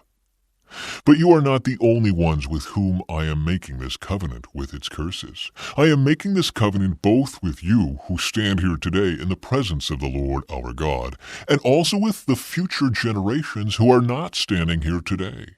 You remember how we lived in the land of Egypt and how we traveled through the lands of enemy nations as we left. You have seen their detestable practices and their idols made of wood, stone, silver, and gold. I am making this covenant with you so that no one among you, no man, woman, clan, or tribe will turn away from the Lord our God to worship these gods of other nations, and so that no root among you bears bitter and poisonous fruit. Those who hear the warnings of this curse should not congratulate themselves, thinking, I am safe even though I am following the desires of my own stubborn heart. This would lead to utter ruin. The Lord will never pardon such people. Instead, his anger and jealousy will burn against them. All the curses written in this book will come down on them, and the Lord will erase their names from under heaven. The Lord will separate them from all the tribes of Israel to pour out on them all the curses of the covenant recorded in this book of instruction. Then the generations to come, both your own descendants and the foreigners who come from distant lands, will see the devastation of the land and the diseases the Lord inflicts on it. They will exclaim, The whole land is devastated by sulfur and salt. It is a wasteland with nothing planted and nothing growing, not even a blade of grass. It is like the cities of Sodom and Gomorrah, Admah and Zeboim, which the Lord destroyed in his intense anger. And all the surrounding nations will ask, Why has the Lord done this to this land? Why was he so angry? And the answer will be, This happened because the people of the land abandoned the covenant that the Lord, the God of their ancestors, made with them when he brought them out of the land of Egypt. Instead, they turned away to serve and worship gods they had not known before, gods that were not from the Lord. That is why the Lord's anger has burned against this land, bringing down on it every curse recorded in this book. In great anger and fury the Lord uprooted his people from their land and banished them to another land, where they still live today. The Lord our God has secrets known to no one. We are not accountable for them, but we and our children are accountable forever for all that he has revealed to us, so that we may obey all the terms of these instructions. A call to return to the Lord. In the future, when you experience all these blessings and curses I have listed for you, and when you are living among the nations to which the Lord your God has exiled you, take to heart all these instructions. If at that time you and your children return to the Lord your God, and if you obey with all your heart and all your soul all the commands I have given you today, then the Lord your God will restore your fortunes. He will have mercy on you and gather you back from all the nations where he has scattered you. Even though you are banished to the ends of the earth, the Lord your God will gather you from there and bring you back again. The Lord your God will return you to the land that belonged to your ancestors, and you will possess that land again. Then he will make you even more prosperous and numerous than your ancestors. The Lord your God will change your heart and the hearts of all your descendants, so that you will love him with all your heart and soul, and so you may live. The Lord your God will inflict all these curses on your enemies and on those who hate and persecute you. Then you will again obey the Lord and keep all his commands that I am giving you today. The Lord your God will then make you successful in everything you do. He will give you many children and numerous livestock, and he will cause your fields to produce abundant harvests, for the Lord will again delight in being good to you, as he was to your ancestors. The Lord your God will delight in you if you obey his voice and keep the commands and decrees written in this book of instruction, and if you turn to the Lord your God with all your heart and soul. The choice of life or death. This command I am giving you today is not too difficult for you to understand, and it is not beyond your reach. It is not kept in heaven, so distant that you must ask, who will go up to heaven and bring it down so we can hear it and obey? It is not kept beyond the sea, so far away that you must ask, who will cross the sea to bring it to us so we can hear it and obey? No, the message is very close at hand. It is on your lips and in your heart so that you can obey it. Now listen, today I am giving you a choice between life and death, between prosperity and disaster. For I command you this day to love the Lord your God and to keep his commands, decrees, and regulations by walking in his ways. If you do this, you will live and multiply, and the Lord your God will bless you in the land you are about to enter and occupy. But if your heart turns away and you refuse to listen, and if you are drawn away to serve and worship other gods, then I warn you now that you will certainly be destroyed. You will not live a long, good life in the land you are crossing the Jordan to occupy. Today I have given you the choice between life and death, between blessings and curses. Now I call on heaven and earth to witness the choice you make. Oh, that you would choose life, so that you and your descendants might live. You can make this choice by loving the Lord your God, obeying him, and committing yourself firmly to him. This is the key to your life. And if you love and obey the Lord, you will live long in the land the Lord swore to give your ancestors, Abraham, Isaac, and Jacob. Joshua becomes Israel's leader. When Moses had finished giving these instructions to all the people of Israel, he said, I am now 120 years old, and I am no longer able to lead you. The Lord has told me, you will not cross the Jordan River. But the Lord your God himself will cross over ahead of you. He will destroy the nations living there, and you will take possession of their land. Joshua will lead you across the river just as the Lord promised. The Lord will destroy the nations living in the land, just as he destroyed Sihon and Og, the kings of the Amorites. The Lord will hand over to you the people who live there, and you must deal with them as I have commanded you.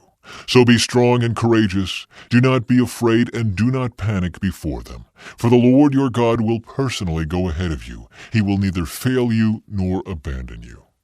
Then Moses called for Joshua, and as all Israel watched, he said to him, Be strong and courageous, for you will lead these people into the land that the Lord swore to their ancestors he would give them. You are the one who will divide it among them as their grants of land. Do not be afraid or discouraged, for the Lord will personally go ahead of you. He will be with you. He will neither fail you nor abandon you. Public reading of the law. So Moses wrote this entire body of instruction in a book and gave it to the priests, who carried the ark of the Lord's covenant, and to the elders of Israel. Then Moses gave them this command. At the end of every 7th year, the year of release, during the festival of shelters, you must read this book of instruction to all the people of Israel when they assemble before the Lord your God at the place he chooses. Call them all together, men, women, children, and the foreigners living in your towns, so they may hear this book of instruction and learn to fear the Lord your God and carefully obey all the terms of these instructions.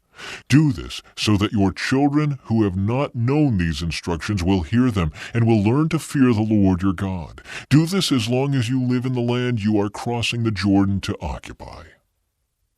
Israel's disobedience predicted. Then the Lord said to Moses, The time has come for you to die. Call Joshua and present yourselves at the tabernacle, so that I may commission him there.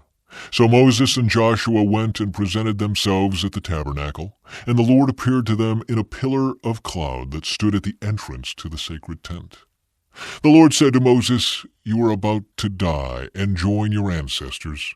After you are gone, these people will begin to worship foreign gods, the gods of the land where they are going. They will abandon me and break my covenant that I have made with them. Then my anger will blaze forth against them. I will abandon them, hiding my face from them, and they will be devoured. Terrible trouble will come down on them, and on that day they will say, These disasters have come down on us because God is no longer among us. At that time I will hide my face from them on account of all the evil they commit by worshiping other gods. So write down the words of this song and teach it to the people of Israel. Help them learn it, so it may serve as a witness for me against them. For I will bring them into the land I swore to give their ancestors, a land flowing with milk and honey. There they will become prosperous, eat all the food they want, and become fat. But they will begin to worship other gods. They will despise me and break my covenant. And when great disasters come down on them, this song will stand as evidence against them, for it will never be forgotten by their descendants. I know the intentions of these people, even now before they have entered the land I swore to give them. So that very day Moses wrote down the words of the song and taught it to the Israelites.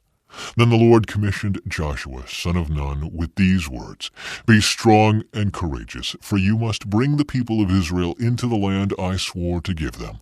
I will be with you. When Moses had finished writing this entire body of instruction in a book, he gave this command to the Levites who carried the ark of the Lord's covenant. Take this book of instruction and place it beside the ark of the covenant of the Lord your God, so it may remain there as a witness against the people of Israel. For I know how rebellious and stubborn you are. Even now, while I am still alive and am here with you, you have rebelled against the Lord. How much more rebellious will you be after my death? Now summon all the elders and officials of your tribes, so that I can speak to them directly and call heaven and earth to witness against them. I know that after my death you will become utterly corrupt and will turn from the way I have commanded you to follow. In the days to come disaster will come down on you, for you will do what is evil in the Lord's sight, making him very angry with your action. March 21. The Song of Moses. So Moses recited this entire song publicly to the assembly of Israel. Listen, O heavens, and I will speak. Hear, O earth, the words that I say. Let my teaching fall on you like rain. Let my speech settle like dew. Let my words fall like rain on tender grass, like gentle showers on young plants. I will proclaim the name of the Lord. How glorious is our God. He is the rock. His deeds are perfect. Everything he does is just and fair. He is a faithful God who does no wrong. How just and upright he is. But they have acted corruptly toward him. When they act so perversely, are they really his children? They are a deceitful and twisted generation. Is this the way you repay the Lord, you foolish and senseless people? Isn't he your Father who created you? Has he not made you and established you? Remember the days of long ago. Think about the generations past. Ask your father, and he will inform you. Inquire of your elders, and they will tell you. When the Most High assigned lands to the nations, when he divided up the human race, he established the boundaries of the peoples according to the number in his heavenly court. For the people of Israel belong to the Lord. Jacob is his special possession. He found them in a desert land, in an empty, howling wasteland. He surrounded them and watched over them. He guarded them as he would guard his own eyes. Like an eagle that rouses her chicks and hovers over her young, so he spread his wings to take them up and carried them safely on his pinions. The Lord alone guided them. They followed no foreign gods. He let them ride over the highlands and feast on the crops of the fields. He nourished them with honey from the rock and olive oil from the stony ground. He fed them yogurt from the herd and milk from the flock, together with the fat of lambs. He gave them choice rams from Bashan and goats, together with the choicest wheat. You drank the finest wine made from the juice of grapes. But Israel soon became fat and unruly. The people grew heavy, plump, and stuffed. Then they abandoned the God who had made them. They made light of the rock of their salvation. They stirred up his jealousy by worshiping foreign gods. They provoked his fury with detestable deeds. They offered sacrifices to demons, which are not God, to gods they had not known before, to new gods only recently arrived, to gods their ancestors had never feared. You neglected the rock who had fathered you. You forgot the God who had given you birth. The Lord saw this and drew back, provoked to anger by his own sons and daughters. He said, I will abandon them, then see what becomes of them. For they are a twisted generation, children without integrity. They have roused my jealousy by worshiping things that are not God. They have provoked my anger with their useless idols. Now I will rouse their jealousy through people who are not even a people. I will provoke their anger through the foolish Gentiles. For my anger blazes forth like fire and burns to the depths of the grave. It devours the earth and all its crops and ignites the foundations of the mountains. I will heap disasters upon them and shoot them down with my arrows. I will weaken them with famine, burning fever, and deadly disease. I will send the fangs of wild beasts and poisonous snakes that glide in the dust. Outside the sword will bring death, and inside terror will strike both young men and young women, both infants and the aged. I would have annihilated them, wiping out even the memory of them. But I feared the taunt of Israel's enemy, who might misunderstand and say, Our own power has triumphed. The Lord had nothing to do with this. But Israel is a senseless nation. The people are foolish, without understanding. Oh, that they were wise and could understand this. Oh, that they might know their fate. How could one person chase 1,000 of them, and 2 people put 10,000 to flight, unless their rock had sold them, unless the Lord had given them up? But the rock of our enemies is not like our rock, as even they recognize. Their vine grows from the vine of Sodom, from the vineyards of Gomorrah. Their grapes are poison, and their clusters are bitter. Their wine is the venom of serpents, the deadly poison of cobras. The Lord says, Am I not storing up these things, sealing them away in my treasury? I will take revenge, I will pay them back. In due time their feet will slip. Their day of disaster will arrive, and their destiny will overtake them. Indeed, the Lord will give justice to his people, and he will change his mind about his servants when he sees their strength is gone and no one is left, slave or free. Then he will ask, Where are their gods, the rocks they fled to for refuge? Where now are those gods who ate the fat of their sacrifices and drank the wine of their offerings? Let those gods arise and help you. Let them provide you with shelter. Look now, I myself am he. There is no other God but me.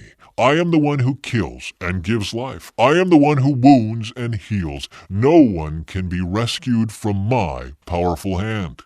Now I raise my hand to heaven and declare, as surely as I live, when I sharpen my flashing sword and begin to carry out justice, I will take revenge on my enemies and repay those who reject me. I will make my arrows drunk with blood, and my sword will devour flesh, the blood of the slaughtered and the captives, and the heads of the enemy leaders.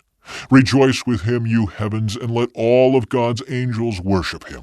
Rejoice with his people, you nations, and let all the angels be strengthened in him. For he will avenge the blood of his servants. He will take revenge against his enemies. He will repay those who hate him, and cleanse the land for his people. So Moses came with Joshua, son of Nun, and recited all the words of this song to the people.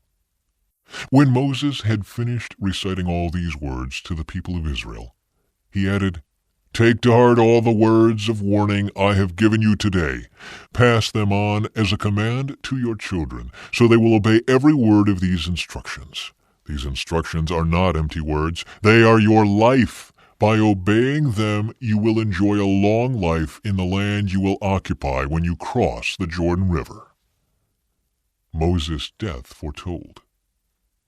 That same day the Lord said to Moses, "Go to Moab, to the mountains east of the river, and climb Mount Nebo, which is across from Jericho. Look out across the land of Canaan, the land I am giving to the people of Israel as their own special possession. Then you will die there on the mountain. You will join your ancestors, just as Aaron your brother died on Mount Hor and joined his ancestors. For both of you betrayed me with the Israelites at the waters of Meribah at Kadesh in the wilderness of Zin. You failed to demonstrate my holiness to the people of Israel there. So you will see the land from a distance, but you may not enter the land I am giving to the people of Israel." Psalm 90. Lord, through all the generations, you have been our home. Before the mountains were born, before you gave birth to the earth and the world, from beginning to end, you are God.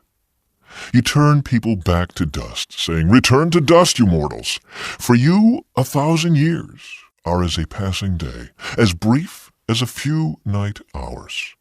You sweep people away like dreams that disappear. They are like grass that springs up in the morning. In the morning it blooms and flourishes, but by evening it is dry and withered. We wither beneath your anger. We are overwhelmed by your fury. You spread out our sins before you, our secret sins, and you see them all. We live our lives beneath your wrath, ending our years with a groan. 70 years are given to us. Some even live to 80. But even the best years are filled with pain and trouble. Soon they disappear and we fly away. Who can comprehend the power of your anger? Your wrath is as awesome as the fear you deserve. Teach us to realize the brevity of life so that we may grow in wisdom. O Lord, come back to us. How long will you delay? Take pity on your servants. Satisfy us each morning with your unfailing love so we may sing for joy to the end of our lives. Give us gladness in proportion to our former misery. Replace the evil years with good.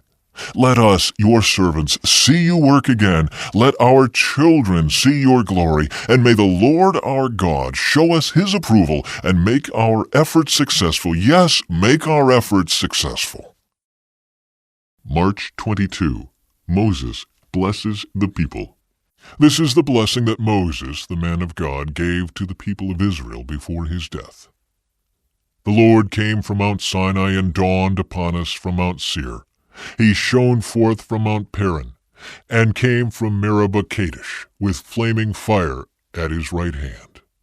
Indeed, he loves his people. All his holy ones are in his hands. They follow in his steps and accept his teaching. Moses gave us the Lord's instruction, the special possession of the people of Israel. The Lord became king in Israel when the leaders of the people assembled, when the tribes of Israel gathered as one.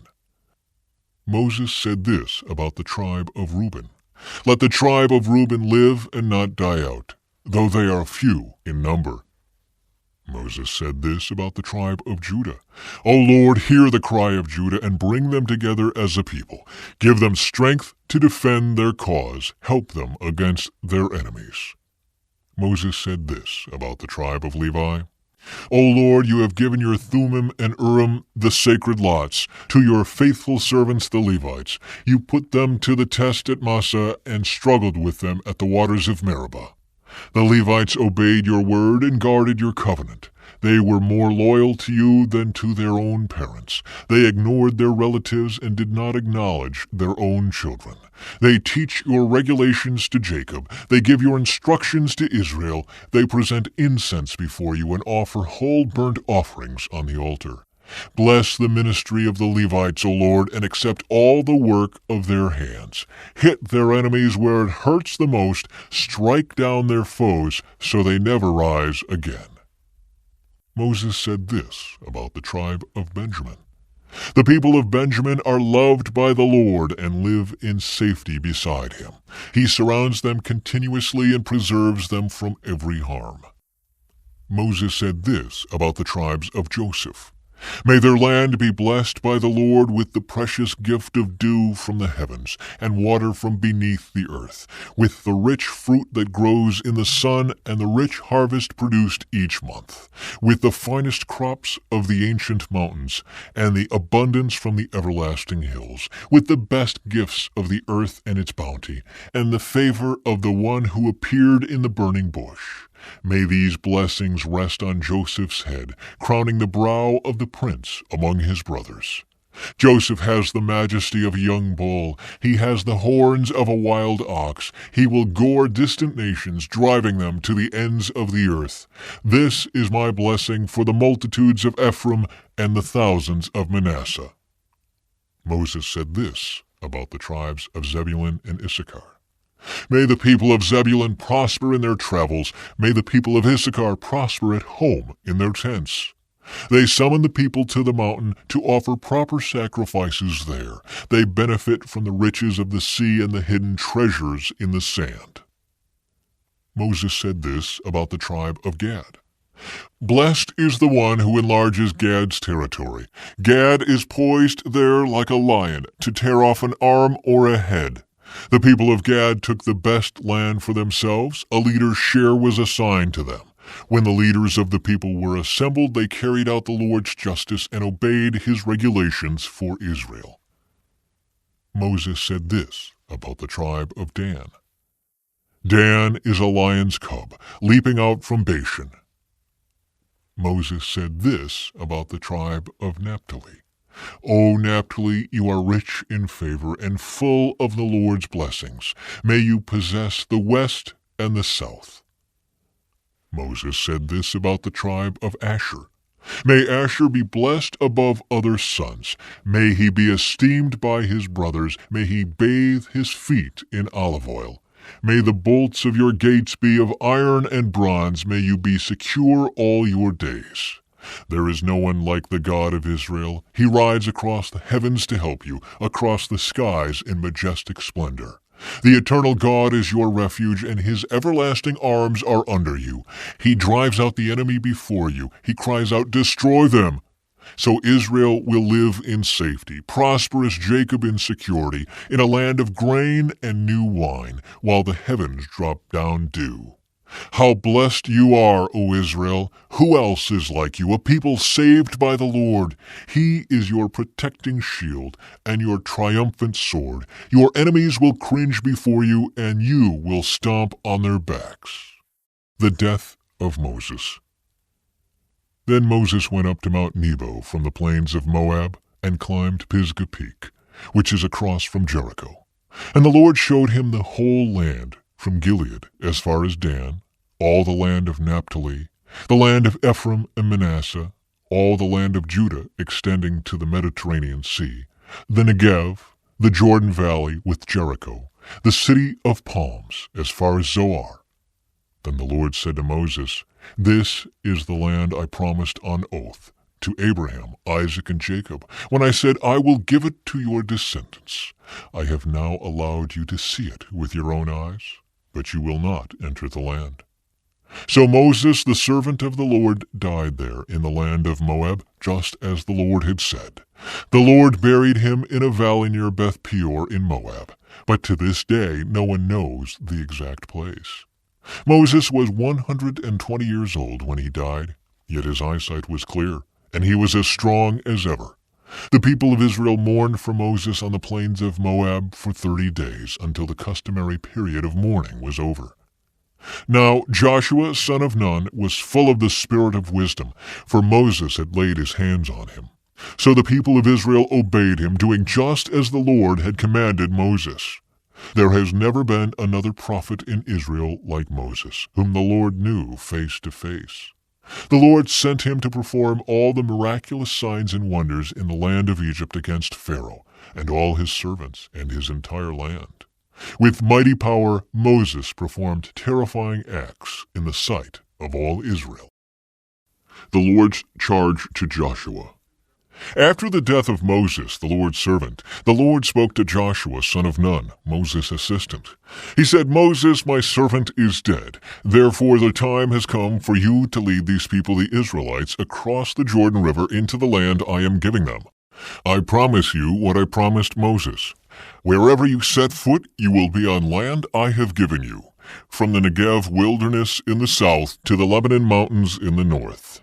From the Euphrates River in the east to the Mediterranean Sea in the west, including all the land of the Hittites.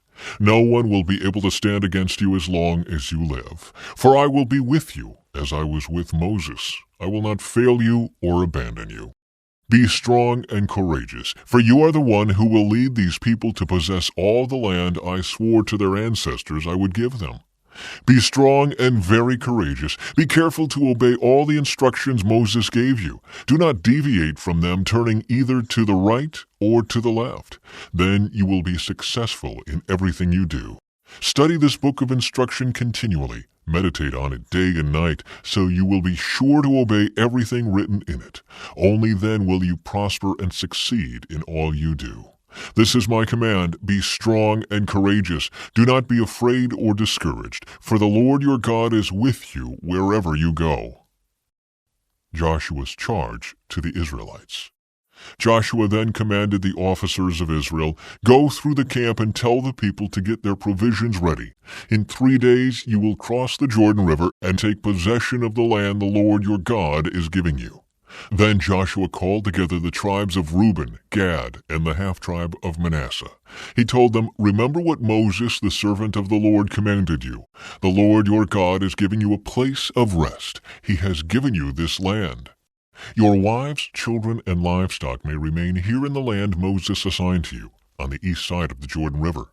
But your strong warriors, fully armed, must lead the other tribes across the Jordan to help them conquer their territory.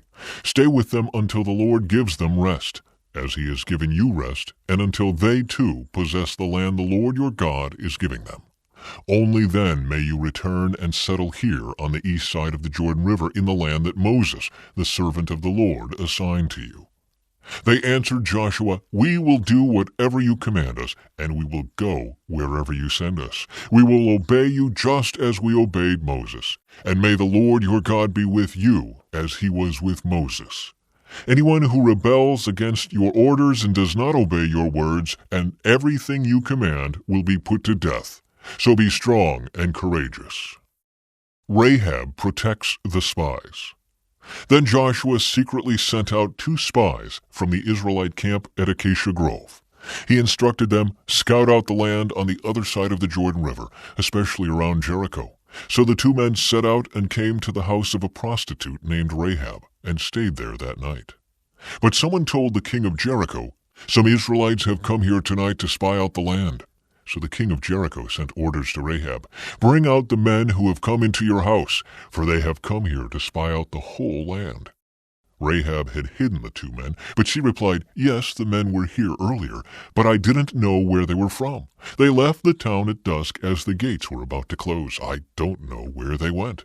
If you hurry, you can probably catch up with them." Actually, she had taken them up to the roof and hidden them beneath bundles of flax she had laid out. So the king's men went looking for the spies along the road leading to the shallow crossings of the Jordan River. And as soon as the king's men had left, the gate of Jericho was shut. Before the spies went to sleep that night, Rahab went up on the roof to talk with them. I know the Lord has given you this land, she told them. We are all afraid of you. Everyone in the land is living in terror, for we have heard how the Lord made a dry path for you through the Red Sea when you left Egypt. And we know what you did to Sihon and Og, the two Amorite kings east of the Jordan River, whose people you completely destroyed. No wonder our hearts have melted in fear. No one has the courage to fight after hearing such things. For the Lord your God is the supreme God of the heavens above and the earth below. Now swear to me by the Lord that you will be kind to me and my family, since I have helped you. Give me some guarantee that when Jericho is conquered, you will let me live, along with my father and mother, my brothers and sisters, and all their families. We offer our own lives as a guarantee for your safety, the men agreed.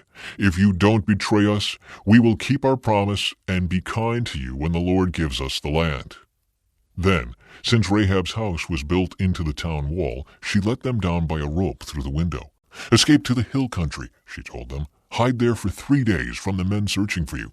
Then, when they have returned, you can go on your way. Before they left, the men told her, We will be bound by the oath we have taken only if you follow these instructions. When we come into the land, you must leave this scarlet rope hanging from the window through which you let us down. And all your family members, your father, mother, brothers, and all your relatives must be here inside the house. If they go out into the street and are killed, it will not be our fault. But if anyone lays a hand on people inside this house, we will accept the responsibility for their death. If you betray us, however, we are not bound by this oath in any way. I accept your terms, she replied, and she sent them on their way, leaving the scarlet rope hanging from the window. The spies went up into the hill country and stayed there 3 days. The men who were chasing them searched everywhere along the road, but they finally returned without success. Then the 2 spies came down from the hill country, crossed the Jordan River, and reported to Joshua all that had happened to them. The Lord has given us the whole land, they said, for all the people in the land are terrified of us. March 23. The Israelites cross the Jordan. Early the next morning, Joshua and all the Israelites left Acacia Grove and arrived at the banks of the Jordan River, where they camped before crossing. 3 days later, the Israelite officers went through the camp, giving these instructions to the people. When you see the Levitical priests carrying the Ark of the Covenant of the Lord your God, move out from your positions and follow them. Since you have never traveled this way before, they will guide you. Stay about a half-mile behind them, keeping a clear distance between you and the ark. Make sure you don't come any closer. Then Joshua told the people, Purify yourselves, for tomorrow the Lord will do great wonders among you. In the morning Joshua said to the priests, Lift up the Ark of the Covenant and lead the people across the river. And so they started out and went ahead of the people. The Lord told Joshua, Today I will begin to make you a great leader in the eyes of all the Israelites. They will know that I am with you, just as I was with Moses. Give this command to the priests who carry the Ark of the Covenant. When you reach the banks of the Jordan River, take a few steps into the river and stop there. So Joshua told the Israelites, Come and listen to what the Lord your God says. Today you will know that the living God is among you. He will surely drive out the Canaanites, Hittites, Hivites, Perizzites, Girgashites, Amorites, and Jebusites ahead of you. Look, the Ark of the Covenant, which belongs to the Lord of the whole earth, will lead you across the Jordan River. Now choose 12 men from the tribes of Israel, 1 from each tribe. The priests will carry the Ark of the Lord of all the earth. As soon as their feet touch the water, the flow of water will be cut off upstream, and the river will stand up like a wall. So the people left their camp to cross the Jordan, and the priests who were carrying the Ark of the Covenant went ahead of them. It was the harvest season, and the Jordan was overflowing its banks. But as soon as the feet of the priests who were carrying the ark touched the water at the river's edge, the water above that point began backing up a great distance away at a town called Adam, which is near Zarethan. And the water below that point flowed on to the Dead Sea until the riverbed was dry. Then all the people crossed over near the town of Jericho. Meanwhile, the priests who were carrying the Ark of the Lord's Covenant stood on dry ground in the middle of the riverbed as the people passed by. They waited there until the whole nation of Israel had crossed the Jordan on dry ground. Memorials to the Jordan crossing. When all the people had crossed the Jordan, the Lord said to Joshua, Now choose 12 men, one from each tribe. Tell them, take 12 stones from the very place where the priests are standing in the middle of the Jordan. Carry them out and pile them up at the place where you will camp tonight." So Joshua called together the 12 men he had chosen, one from each of the tribes of Israel. He told them, "Go into the middle of the Jordan in front of the ark of the Lord your God. Each of you must pick up one stone and carry it out on your shoulder, 12 stones in all, one for each of the 12 tribes of Israel. We will use these stones to build a memorial. In the future your children will ask you, 'What do these stones mean?' Then you can tell them, 'They remind us that the Jordan River stopped flowing when the Ark of the Lord's covenant went across.' These stones will stand as a memorial among the people of Israel forever." So the men did as Joshua had commanded them. They took 12 stones from the middle of the Jordan River, one for each tribe, just as the Lord had told Joshua. They carried them to the place where they camped for the night and constructed the memorial there. Joshua also set up another pile of 12 stones in the middle of the Jordan, at the place where the priests who carried the Ark of the Covenant were standing, and they are there to this day. The priests who were carrying the ark stood in the middle of the river until all of the Lord's commands that Moses had given to Joshua were carried out. Meanwhile, the people hurried across the riverbed, and when everyone was safely on the other side, the priests crossed over with the ark of the Lord as the people watched. The armed warriors from the tribes of Reuben, Gad, and the half-tribe of Manasseh led the Israelites across the Jordan, just as Moses had directed. These armed men, about 40,000 strong, were ready for battle, and the Lord was with them as they crossed over to the plains of Jericho. That day the Lord made Joshua a great leader in the eyes of all the Israelites, and for the rest of his life they revered him as much as they had revered Moses. The Lord had said to Joshua, "Command the priests carrying the Ark of the Covenant to come up out of the riverbed." So Joshua gave the command. As soon as the priests carrying the Ark of the Lord's Covenant came up out of the riverbed, and their feet were on high ground, the water of the Jordan returned and overflowed its banks as before. The people crossed the Jordan on the 10th day of the first month. Then they camped at Gilgal, just east of Jericho. It was there at Gilgal that Joshua piled up the 12 stones taken from the Jordan River. Then Joshua said to the Israelites, "In the future your children will ask, 'What do these stones mean?' Then you can tell them, 'This is where the Israelites crossed the Jordan on dry ground. For the Lord your God dried up the river right before your eyes, and he kept it dry until you were all across, just as he did at the Red Sea when he dried it up until we had all crossed over. He did this so all the nations of the earth might know that the Lord's hand is powerful, and so you might fear the Lord your God forever.'" When all the Amorite kings west of the Jordan and all the Canaanite kings who lived along the Mediterranean coast heard how the Lord had dried up the Jordan River so the people of Israel could cross, they lost heart and were paralyzed with fear because of them. Israel reestablishes covenant ceremonies. At that time the Lord told Joshua, "Make flint knives and circumcise the second generation of Israelites." So Joshua made flint knives and circumcised the entire male population of Israel at Gibeath Hararaloth. Joshua had to circumcise them because all the men who were old enough to fight in battle when they left Egypt had died in the wilderness. Those who left Egypt had all been circumcised, but none of those born after the Exodus during the years in the wilderness had been circumcised. The Israelites had traveled in the wilderness for 40 years until all the men who were old enough to fight in battle when they left Egypt had died.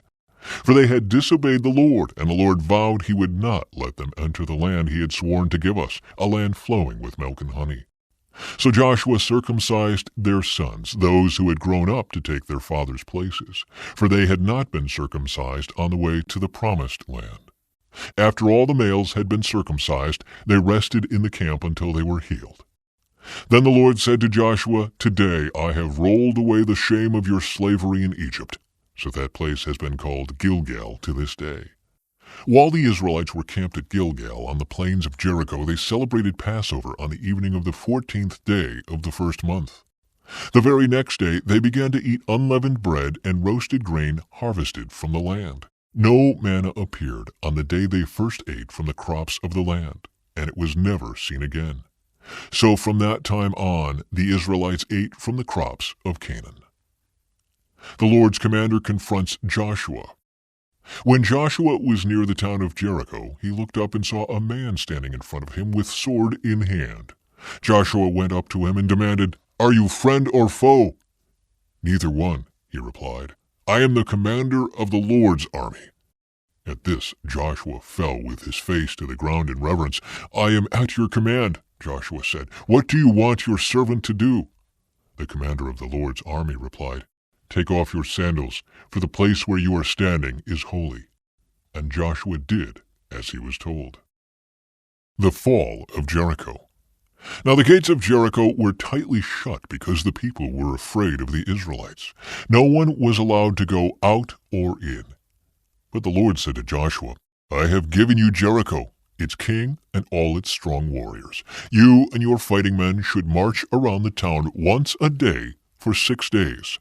7 priests will walk ahead of the ark, each carrying a ram's horn. On the 7th day, you are to march around the town 7 times, with the priests blowing the horns. When you hear the priests give one long blast on the ram's horns, have all the people shout as loud as they can. Then the walls of the town will collapse and the people can charge straight into the town." So Joshua called together the priests and said, "Take up the ark of the Lord's covenant and assign 7 priests to walk in front of it, each carrying a ram's horn." Then he gave orders to the people, "March around the town, and the armed men will lead the way in front of the ark of the Lord." After Joshua spoke to the people, the 7 priests with the ram's horns started marching in the presence of the Lord, blowing the horns as they marched, and the ark of the Lord's covenant followed behind them. Some of the armed men marched in front of the priests with the horns, and some behind the ark, with the priests continually blowing the horns. "Do not shout, do not even talk," Joshua commanded. "Not a single word from any of you until I tell you to shout. Then shout." So the ark of the Lord was carried around the town once that day, and then everyone returned to spend the night in the camp. Joshua got up early the next morning, and the priests again carried the ark of the Lord.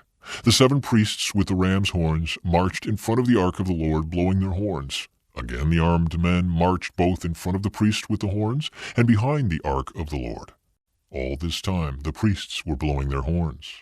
On the 2nd day they again marched around the town once and returned to the camp. They followed this pattern for 6 days. On the 7th day, the Israelites got up at dawn and marched around the town as they had done before. But this time they went around the town 7 times. The 7th time around, as the priests sounded the long blast on their horns, Joshua commanded the people, "Shout, for the Lord has given you the town. Jericho and everything in it must be completely destroyed as an offering to the Lord. Only Rahab the prostitute and the others in her house will be spared, for she protected our spies. Do not take any of the things set apart for destruction, or you yourselves will be completely destroyed, and you will bring trouble on the camp of Israel. Everything made from silver, gold, bronze, or iron is sacred to the Lord and must be brought into his treasury." When the people heard the sound of the ram's horns, they shouted as loud as they could. Suddenly the walls of Jericho collapsed, and the Israelites charged straight into the town and captured it.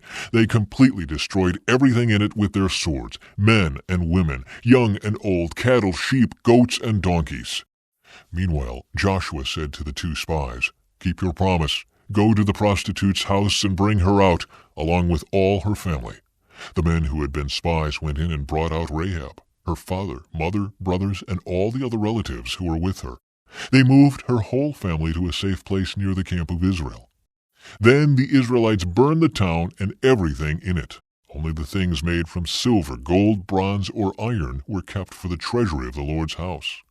So Joshua spared Rahab the prostitute and her relatives who were with her in the house, because she had hidden the spies Joshua sent to Jericho, and she lives among the Israelites to this day. At that time Joshua invoked this curse: "May the curse of the Lord fall on anyone who tries to rebuild the town of Jericho. At the cost of his firstborn son he will lay its foundation. At the cost of his youngest son he will set up its gates." So the Lord was with Joshua, and his reputation spread throughout the land. March 24. Ai defeats the Israelites. But Israel violated the instructions about the things set apart for the Lord. A man named Achan had stolen some of these dedicated things. So the Lord was very angry with the Israelites. Achan was the son of Carmi, a descendant of Zimri, son of Zerah, of the tribe of Judah. From 1 Chronicles. The son of Carmi, a descendant of Zimri, was Achan, who brought disaster on Israel by taking plunder that had been set apart for the Lord. Joshua sent some of his men from Jericho to spy out the town of Ai, east of Bethel, near Bethaven. When they returned, they told Joshua, "There's no need for all of us to go up there. It won't take more than 2,000 or 3,000 men to attack Ai. Since there are so few of them, don't make all our people struggle to go up there." So approximately 3,000 warriors were sent, but they were soundly defeated. The men of Ai chased the Israelites from the town gate as far as the quarries, and they killed about 36 who were retreating down the slope. The Israelites were paralyzed with fear at this turn of events, and their courage melted away. Joshua and the elders of Israel tore their clothing in dismay, threw dust on their heads, and bowed face down to the ground before the ark of the Lord until evening. Then Joshua cried out, "O sovereign Lord, why did you bring us across the Jordan River if you are going to let the Amorites kill us? If only we had been content to stay on the other side. Lord, what can I say now that Israel has fled from its enemies? For when the Canaanites and all the other people living in the land hear about it, they will surround us and wipe our name off the face of the earth. And then what will happen to the honor of your great name?" But the Lord said to Joshua, "Get up. Why are you lying on your face like this? Israel has sinned and broken my covenant. They have stolen some of the things that I commanded must be set apart for me. And they have not only stolen them, but have lied about it and hidden the things among their own belongings. That is why the Israelites are running from their enemies in defeat. For now Israel itself has been set apart for destruction. I will not remain with you any longer unless you destroy the things among you that were set apart for destruction. Get up, command the people to purify themselves in preparation for tomorrow. For this is what the Lord, the God of Israel, says. Hidden among you, O Israel, are things set apart for the Lord. You will never defeat your enemies until you remove these things from among you. In the morning you must present yourselves by tribes, and the Lord will point out the tribe to which the guilty man belongs. That tribe must come forward with its clans, and the Lord will point out the guilty clan. That clan will then come forward, and the Lord will point out the guilty family. Finally, each member of the guilty family must come forward one by one. The one who has stolen what was set apart for destruction will himself be burned with fire, along with everything he has, for he has broken the covenant of the Lord and has done a horrible thing in Israel. Achan's sin. Early the next morning Joshua brought the tribes of Israel before the Lord, and the tribe of Judah was singled out. Then the clans of Judah came forward, and the clan of Zerah was singled out. Then the families of Zerah came forward, and the family of Zimri was singled out. Every member of Zimri's family was brought forward person by person, and Achan was singled out. Then Joshua said to Achan, "My son, give glory to the Lord, the God of Israel, by telling the truth. Make your confession and tell me what you have done. Don't hide it from me." Achan replied, "It is true. I have sinned against the Lord, the God of Israel. Among the plunder I saw a beautiful robe from Babylon, 200 silver coins, and a bar of gold weighing more than a pound. I wanted them so much that I took them.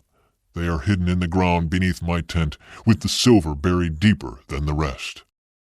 So Joshua sent some men to make a search. They ran to the tent and found the stolen goods hidden there, just as Achan had said, with the silver buried beneath the rest. They took the things from the tent and brought them to Joshua and all the Israelites. Then they laid them on the ground in the presence of the Lord. Then Joshua and all the Israelites took Achan, the silver, the robe, the bar of gold, his sons, daughters, cattle, donkeys, sheep, goats, tent, and everything he had, and they brought them to the valley of Achor. Then Joshua said to Achan, "Why have you brought trouble on us? The Lord will now bring trouble on you." And all the Israelites stoned Achan and his family and burned their bodies. They piled a great heap of stones over Achan, which remains to this day. That is why the place has been called the Valley of Trouble ever since. So the Lord was no longer angry. The Israelites defeat Ai.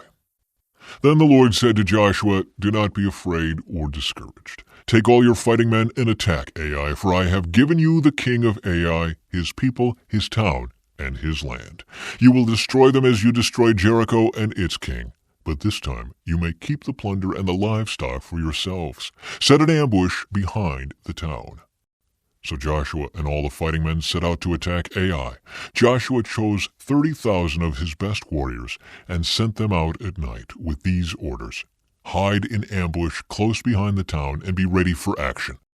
When our main army attacks, the men of Ai will come out to fight as they did before, and we will run away from them.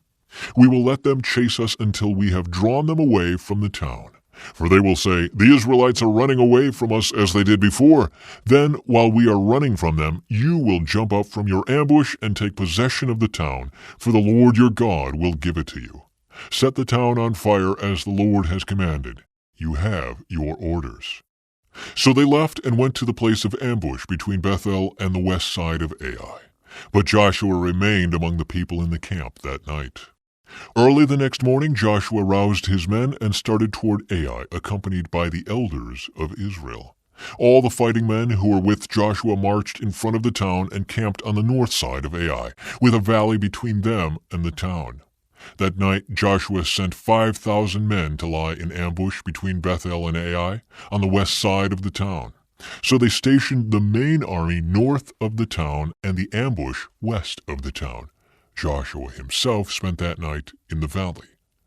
When the king of Ai saw the Israelites across the valley, he and all his army hurried out early in the morning and attacked the Israelites at a place overlooking the Jordan Valley. But he didn't realize there was an ambush behind the town. Joshua and the Israelite army fled toward the wilderness, as though they were badly beaten. Then all the men in the town were called out to chase after them. In this way they were lured away from the town. There was not a man left in Ai or Bethel who did not chase after the Israelites, and the town was left wide open. Then the Lord said to Joshua, "Point the spear in your hand toward Ai, for I will hand the town over to you." Joshua did as he was commanded. As soon as Joshua gave this signal, all the men in ambush jumped up from their position and poured into the town. They quickly captured it and set it on fire. When the men of Ai looked behind them, smoke from the town was filling the sky, and they had nowhere to go, for the Israelites who had fled in the direction of the wilderness now turned on their pursuers. When Joshua and all the other Israelites saw that the ambush had succeeded and that smoke was rising from the town, they turned and attacked the men of Ai. Meanwhile, the Israelites who were inside the town came out and attacked the enemy from the rear. So the men of Ai were caught in the middle, with Israelite fighters on both sides. Israel attacked them, and not a single person survived or escaped. Only the king of Ai was taken alive and brought to Joshua. When the Israelite army finished chasing and killing all the men of Ai in the open fields, they went back and finished off everyone inside. So the entire population of Ai, including men and women, was wiped out that day. 12,000 in all. For Joshua kept holding out his spear until everyone who had lived in Ai was completely destroyed. Only the livestock and the treasures of the town were not destroyed, for the Israelites kept these as plunder for themselves, as the Lord had commanded Joshua. So Joshua burned the town of Ai, and it became a permanent mound of ruins, desolate to this very day. Joshua impaled the king of Ai on a sharpened pole and left him there until evening. At sunset the Israelites took down the body as Joshua commanded and threw it in front of the town gate. They piled a great heap of stones over him that can still be seen today. The Lord's covenant renewed. Then Joshua built an altar to the Lord, the God of Israel, on Mount Ebal. He followed the commands that Moses, the Lord's servant, had written in the book of instruction. "Make me an altar from stones that are uncut and have not been shaped with iron tools." Then on the altar they presented burnt offerings and peace offerings to the Lord. And as the Israelites watched, Joshua copied onto the stones of the altar the instructions Moses had given them. Then all the Israelites, foreigners and native-born alike, along with the elders, officers, and judges, were divided into two groups. One group stood in front of Mount Gerizim, the other in front of Mount Ebal. Each group faced the other, and between them stood the Levitical priests carrying the Ark of the Lord's covenant. This was all done according to the commands that Moses, the servant of the Lord, had previously given for blessing the people of Israel. Joshua then read to them all the blessings and curses Moses had written in the book of instruction. Every word of every command that Moses had ever given was read to the entire assembly of Israel, including the women and children and the foreigners who lived among them. The Gibeonites deceive Israel. Now all the kings west of the Jordan River heard about what had happened. These were the kings of the Hittites, Amorites, Canaanites, Perizzites, Hivites, and Jebusites, who lived in the hill country in the western foothills and along the coast of the Mediterranean Sea, as far north as the Lebanon mountains. These kings combined their armies to fight as one against Joshua and the Israelites. But when the people of Gibeon heard what Joshua had done to Jericho and Ai, they resorted to deception to save themselves. They sent ambassadors to Joshua, loading their donkeys with weathered saddlebags and old patched wineskins. They put on worn-out patched sandals and ragged clothes, and the bread they took with them was dry and moldy. When they arrived at the camp of Israel at Gilgal, they told Joshua and the men of Israel, "We have come from a distant land to ask you to make a peace treaty with us." The Israelites replied to these Hivites, "How do we know you don't live nearby? For if you do, we cannot make a treaty with you." They replied, "We are your servants." "But who are you?" Joshua demanded. "Where do you come from?" They answered, "Your servants have come from a very distant country. We have heard of the might of the Lord your God and of all he did in Egypt.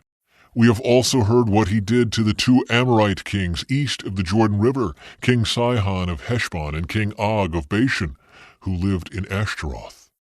So our elders and all our people instructed us, 'Take supplies for a long journey, go meet with the people of Israel and tell them, we are your servants, please make a treaty with us.' This bread was hot from the ovens when we left our homes, but now, as you can see, it is dry and moldy. These wineskins were new when we filled them, but now they are old and split open, and our clothing and sandals are worn out from our very long journey." So the Israelites examined their food, but they did not consult the Lord.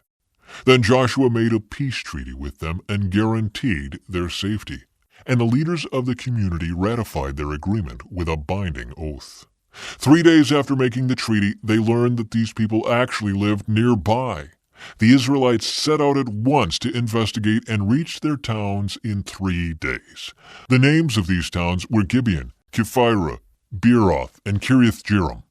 But the Israelites did not attack the towns, for the Israelite leaders had made a vow to them in the name of the Lord, the God of Israel. The people of Israel grumbled against their leaders because of the treaty, but the leaders replied, "Since we have sworn an oath in the presence of the Lord, the God of Israel, we cannot touch them.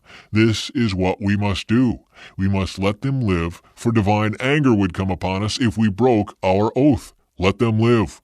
So they made them woodcutters and water carriers for the entire community, as the Israelite leaders directed. Joshua called together the Gibeonites and said, "Why did you lie to us? Why did you say that you live in a distant land when you live right here among us? May you be cursed. From now on you will always be servants who cut wood and carry water for the house of my God." They replied, "We did it because we, your servants, were clearly told that the Lord your God commanded his servant Moses to give you this entire land and to destroy all the people living in it. So we feared greatly for our lives because of you. That is why we have done this. Now we are at your mercy. Do to us whatever you think is right." So Joshua did not allow the people of Israel to kill them. But that day he made the Gibeonites the woodcutters and water carriers for the community of Israel and for the altar of the Lord, wherever the Lord would choose to build it. And that is what they do to this day. March 25. Israel defeats the southern kings. Adoni-Zedek, king of Jerusalem, heard that Joshua had captured and completely destroyed Ai and killed its king, just as he had destroyed the town of Jericho and killed its king.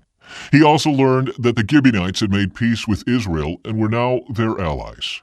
He and his people became very afraid when they heard all this, because Gibeon was a large town, as large as the royal cities and larger than Ai, and the Gibeonite men were strong warriors. So King Adonizedek of Jerusalem sent messengers to several other kings, Hoham of Hebron, Piram of Jarmuth, Japhiah of Lachish, and Deber of Eglon. "Come and help me destroy Gibeon," he urged them, "for they have made peace with Joshua and the people of Israel." So these 5 Amorite kings combined their armies for a united attack. They moved all their troops into place and attacked Gibeon. The men of Gibeon quickly sent messengers to Joshua at his camp in Gilgal. "Don't abandon your servants now," they pleaded. "Come at once, save us, help us, for all the Amorite kings who live in the hill country have joined forces to attack us." So Joshua and his entire army, including his best warriors, left Gilgal and set out for Gibeon. "Do not be afraid of them," the Lord said to Joshua, "for I have given you victory over them. Not a single one of them will be able to stand up to you." Joshua traveled all night from Gilgal and took the Amorite armies by surprise. The Lord threw them into a panic, and the Israelites slaughtered great numbers of them at Gibeon. Then the Israelites chased the enemy along the road to Beth-horon, killing them all along the way to Azekah and Makkedah. As the Amorites retreated down the road from Beth-horon, the Lord destroyed them with a terrible hailstorm from heaven that continued until they reached Azekah. The hail killed more of the enemy than the Israelites killed with the sword. On the day the Lord gave the Israelites victory over the Amorites, Joshua prayed to the Lord in front of all the people of Israel. He said, "Let the sun stand still over Gibeon, and the moon over the valley of Ajalon." So the sun stood still and the moon stayed in place until the nation of Israel had defeated its enemies. Is this event not recorded in the book of Jashar? The sun stayed in the middle of the sky, and it did not set as on a normal day. There has never been a day like this one before or since when the Lord answered such a prayer. Surely the Lord fought for Israel that day. Then Joshua and the Israelite army returned to their camp at Gilgal. Joshua kills the 5 southern kings. During the battle, the 5 kings escaped and hid in a cave at Makkedah. When Joshua heard that they had been found, he issued this command: "Cover the opening of the cave with large rocks, and place guards at the entrance to keep the kings inside. The rest of you continue chasing the enemy and cut them down from the rear. Don't give them a chance to get back to their towns, for the Lord your God has given you victory over them." So Joshua and the Israelite army continued the slaughter and completely crushed the enemy. They totally wiped out the 5 armies except for a tiny remnant that managed to reach their fortified towns. Then the Israelites returned safely to Joshua in the camp at Makkedah. After that, no one dared to speak even a word against Israel. Then Joshua said, "Remove the rocks covering the opening of the cave and bring the 5 kings to me." So they brought the 5 kings out of the cave, the kings of Jerusalem, Hebron, Jarmuth, Lachish, and Eglon. When they brought them out, Joshua told the commanders of his army, "Come and put your feet on the kings' necks." And they did as they were told. "Don't ever be afraid or discouraged," Joshua told his men. "Be strong and courageous, for the Lord is going to do this to all of your enemies." Then Joshua killed each of the 5 kings and impaled them on 5 sharpened poles, where they hung until evening. As the sun was going down, Joshua gave instructions for the bodies of the kings to be taken down from the poles and thrown into the cave where they had been hiding. Then they covered the opening of the cave with a pile of large rocks, which remains to this very day. Israel destroys the southern cities. That same day Joshua captured and destroyed the town of Makkedah. He killed everyone in it, including the king, leaving no survivors. He destroyed them all, and he killed the king of Makkedah as he had killed the king of Jericho. Then Joshua and the Israelites went to Libnah and attacked it. There too the Lord gave them the town and its king. He killed everyone in it, leaving no survivors. Then Joshua killed the king of Libnah as he had killed the king of Jericho. From Libnah, Joshua and the Israelites went to Lachish and attacked it. Here again the Lord gave them Lachish. Joshua took it on the 2nd day and killed everyone in it, just as he had done at Libnah. During the attack on Lachish, King Horam of Gezer arrived with his army to help defend the town, but Joshua's men killed him and his army, leaving no survivors. Then Joshua and the Israelite army went on to Eglon and attacked it. They captured it that day and killed everyone in it. He completely destroyed everyone, just as he had done at Lachish. From Eglon, Joshua and the Israelite army went up to Hebron and attacked it. They captured the town and killed everyone in it, including its king, leaving no survivors. They did the same thing to all of its surrounding villages. And just as he had done at Eglon, he completely destroyed the entire population. Then Joshua and the Israelites turned back and attacked Debir. He captured the town, its king, and all of its surrounding villages. He completely destroyed everyone in it, leaving no survivors. He did to Debir and its king just what he had done to Hebron and to Libnah and its king. So Joshua conquered the whole region, the kings and people of the hill country, the Negev, the western foothills, and the mountain slopes. He completely destroyed everyone in the land, leaving no survivors, just as the Lord, the God of Israel, had commanded. Joshua slaughtered them from Kadesh Barnea to Gaza, and from the region around the town of Goshen up to Gibeon. Joshua conquered all these kings and their land in a single campaign, for the Lord, the God of Israel, was fighting for his people. Then Joshua and the Israelite army returned to their camp at Gilgal. Israel defeats the northern armies.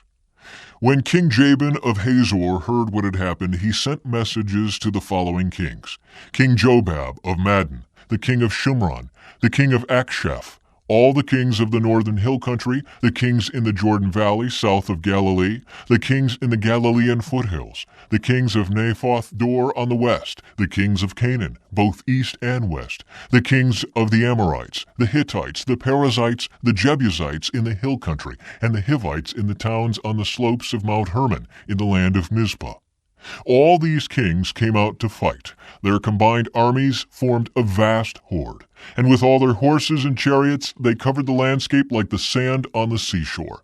The kings joined forces and established their camp around the water near Merom to fight against Israel. Then the Lord said to Joshua, "Do not be afraid of them. By this time tomorrow I will hand all of them over to Israel as dead men.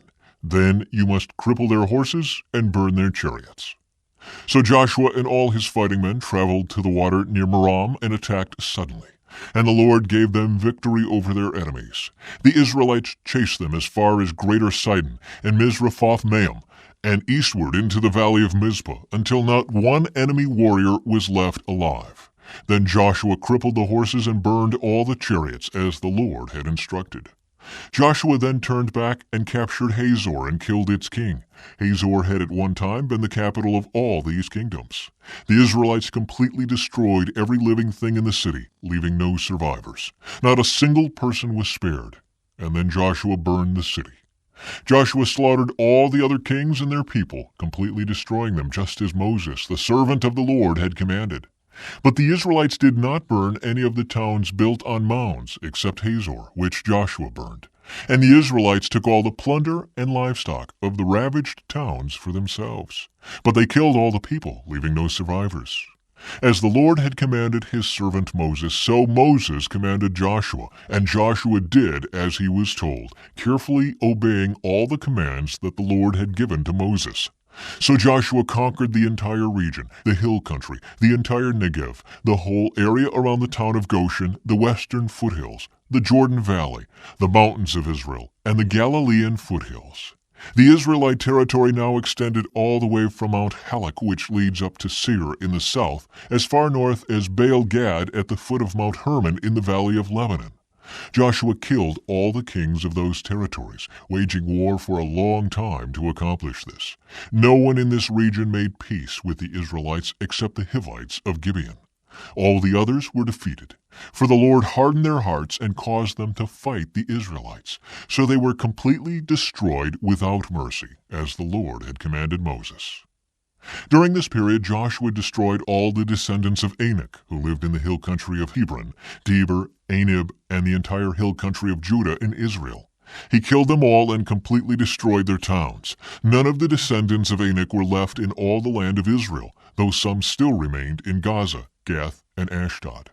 So Joshua took control of the entire land, just as the Lord had instructed Moses. He gave it to the people of Israel as their special possession, dividing the land among the tribes. So the land finally had rest from war. Kings defeated east of the Jordan. These are the kings east of the Jordan River who had been killed by the Israelites and whose land was taken. Their territory extended from the Arnon Gorge to Mount Hermon and included all the land east of the Jordan Valley. King Sihon of the Amorites, who lived in Heshbon, was defeated.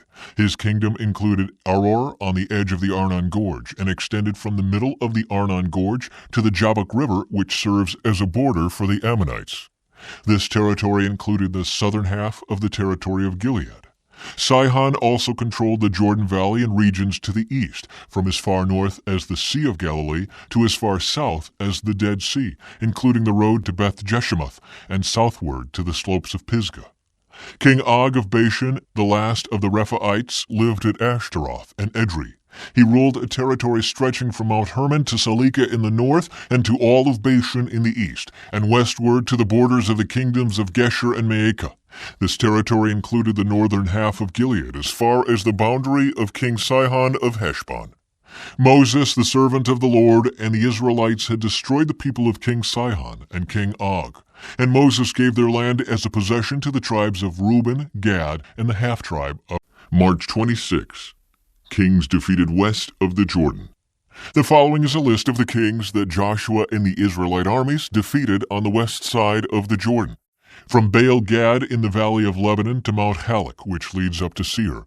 Joshua gave this land to the tribes of Israel as their possession, including the hill country, the western foothills, the Jordan Valley, the mountain slopes, the Judean wilderness, and the Negev. The people who lived in this region were the Hittites, the Amorites, the Canaanites, the Perizzites, the Hivites, and the Jebusites. These are the kings Israel defeated: the king of Jericho, the king of Ai near Bethel, the king of Jerusalem, the king of Hebron, the king of Jarmuth, the king of Lachish, the king of Eglon, the king of Gezer, the king of Deber, the king of Geder, the king of Hormah, the king of Arad, the king of Libnah, the king of Adullam, the king of Makkedah, the king of Bethel, the king of Tappuah, the king of Hepher, the king of Aphek, the king of Lasharon, the king of Madon, the king of Hazor, the king of Shimron-Meron, the king of Akshaph, the king of Taanach, the king of Megiddo, the king of Kedesh, the king of Jokneam in Carmel, the king of Dor in the town of Naphoth Dor, the king of Goyim in Gilgal, the king of Tirzah. In all, 31 kings were defeated.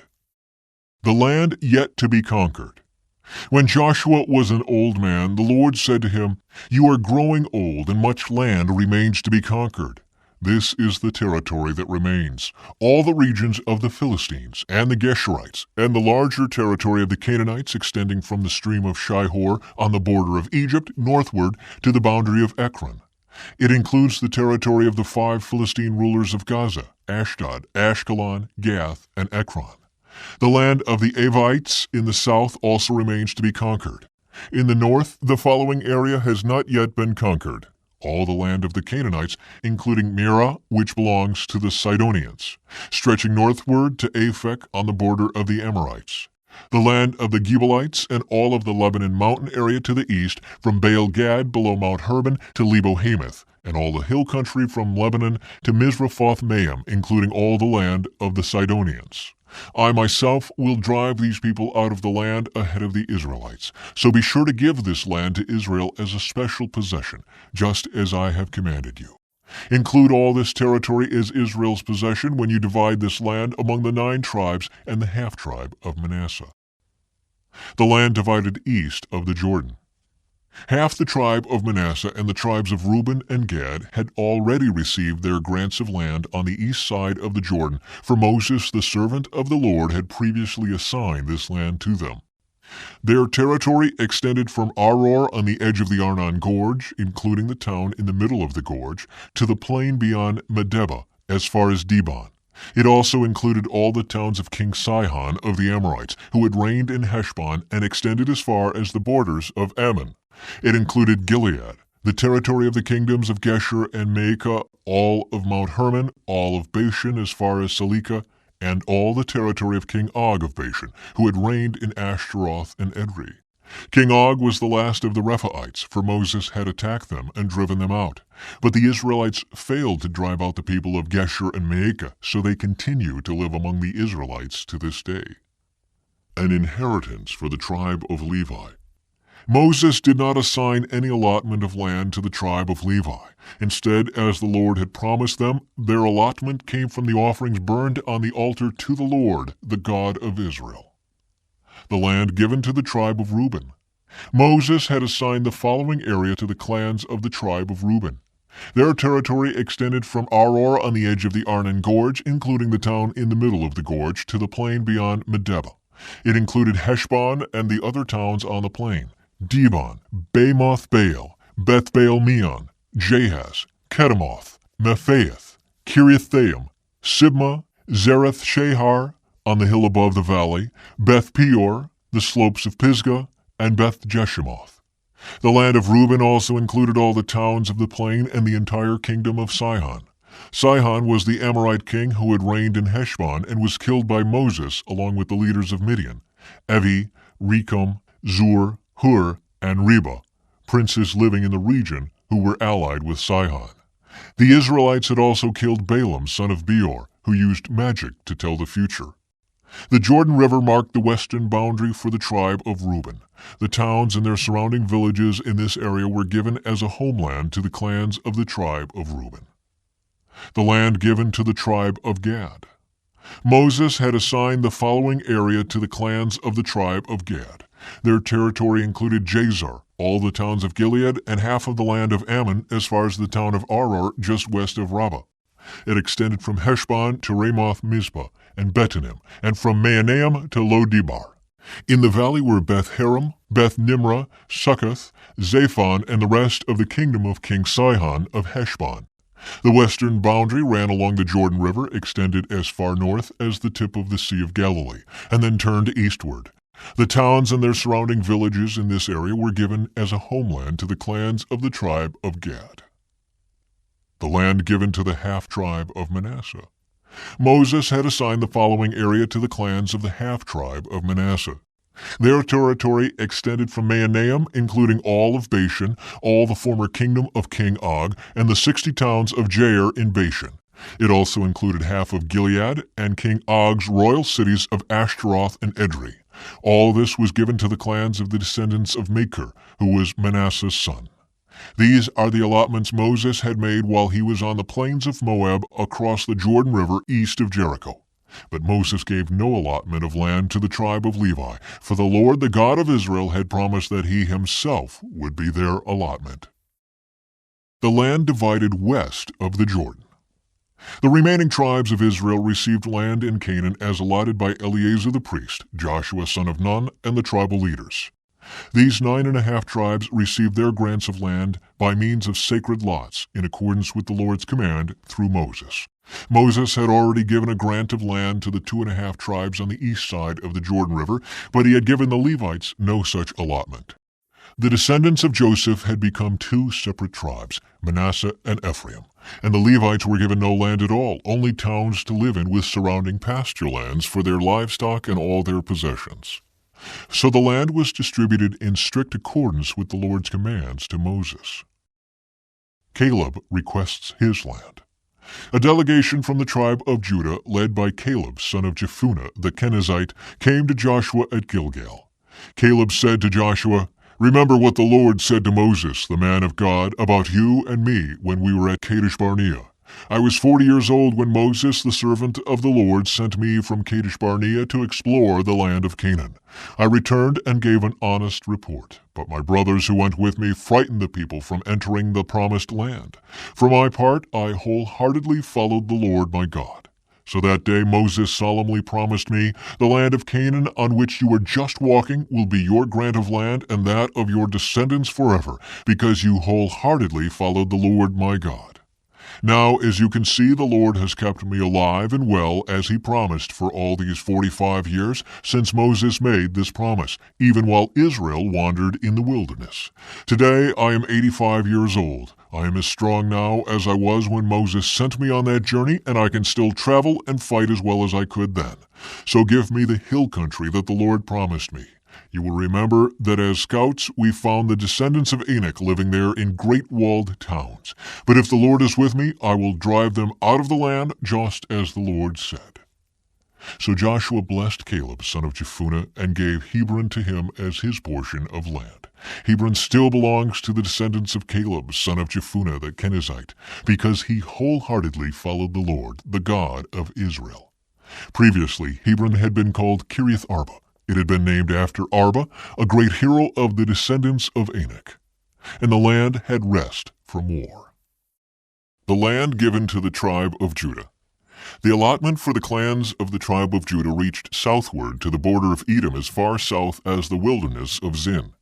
The southern boundary began at the south bay of the Dead Sea, ran south of Scorpion Pass into the wilderness of Zin, and then went south of Kadesh Barnea to Hezron.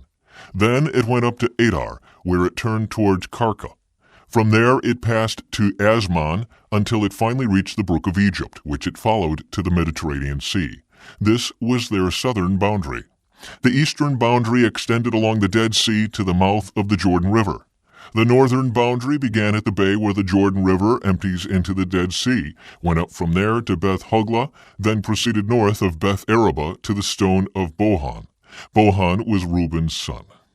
From that point it went through the valley of Achor to Deber, turning north toward Gilgal, which is across from the slopes of Edomim on the south side of the valley. From there the boundary extended to the springs at En-Shemesh and on to En-Rogel. The boundary then passed through the valley of Ben-Hinnom along the southern slopes of the Jebusites, where the city of Jerusalem is located.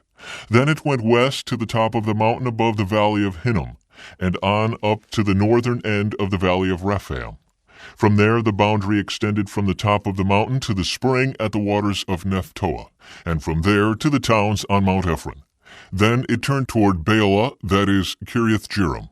The boundary circled west of Baalah to Mount Seir, passed along to the town of Kisalon on the northern slope of Mount Jearim, and went down to Beth Shemesh and on to Timnah.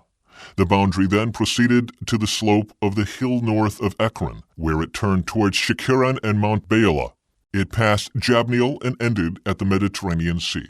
The western boundary was the shoreline of the Mediterranean Sea. These are the boundaries for the clans of the tribe of Judah. The land given to Caleb. The Lord commanded Joshua to assign some of Judah's territory to Caleb, son of Jephunneh. So Caleb was given the town of Kiriath Arba, that is Hebron, which had been named after Anak's ancestor. Caleb drove out the three groups of Anakites, the descendants of Sheshai, Ahiman, and Talmai, the sons of Anak. From there he went to fight against the people living in the town of Deber, formerly called Kiriath Sefer. Caleb said, I will give my daughter Achsah in marriage to the one who attacks and captures Kiriath Sefer.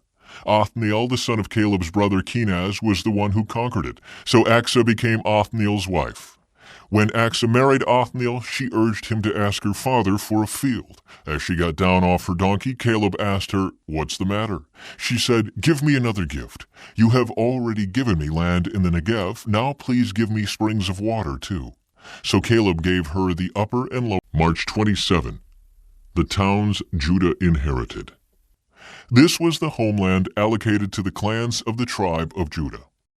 The towns of Judah situated along the borders of Edom in the extreme south were Kabzeel, Eder, Jagur, Kena, Dimona, Adada, Kedesh, Hazor, Ithnan, Ziph, Telem, Bealoth, Hazar-Hadatah, Kiriath Hezron, that is, Hazor, Amam, Shema, Moladah, Hazar-Gadah, Heshmon, Beth-Pelet, Hazar-Shual, Beersheba, Biziothea, Baalah, Eam, Ezem, Iltalad, Kizel, Hormah, Ziklag, Madmannah, Sansannah, Lebaoth, Shilhim, Ain, and Rimmon, 29 towns with their surrounding villages.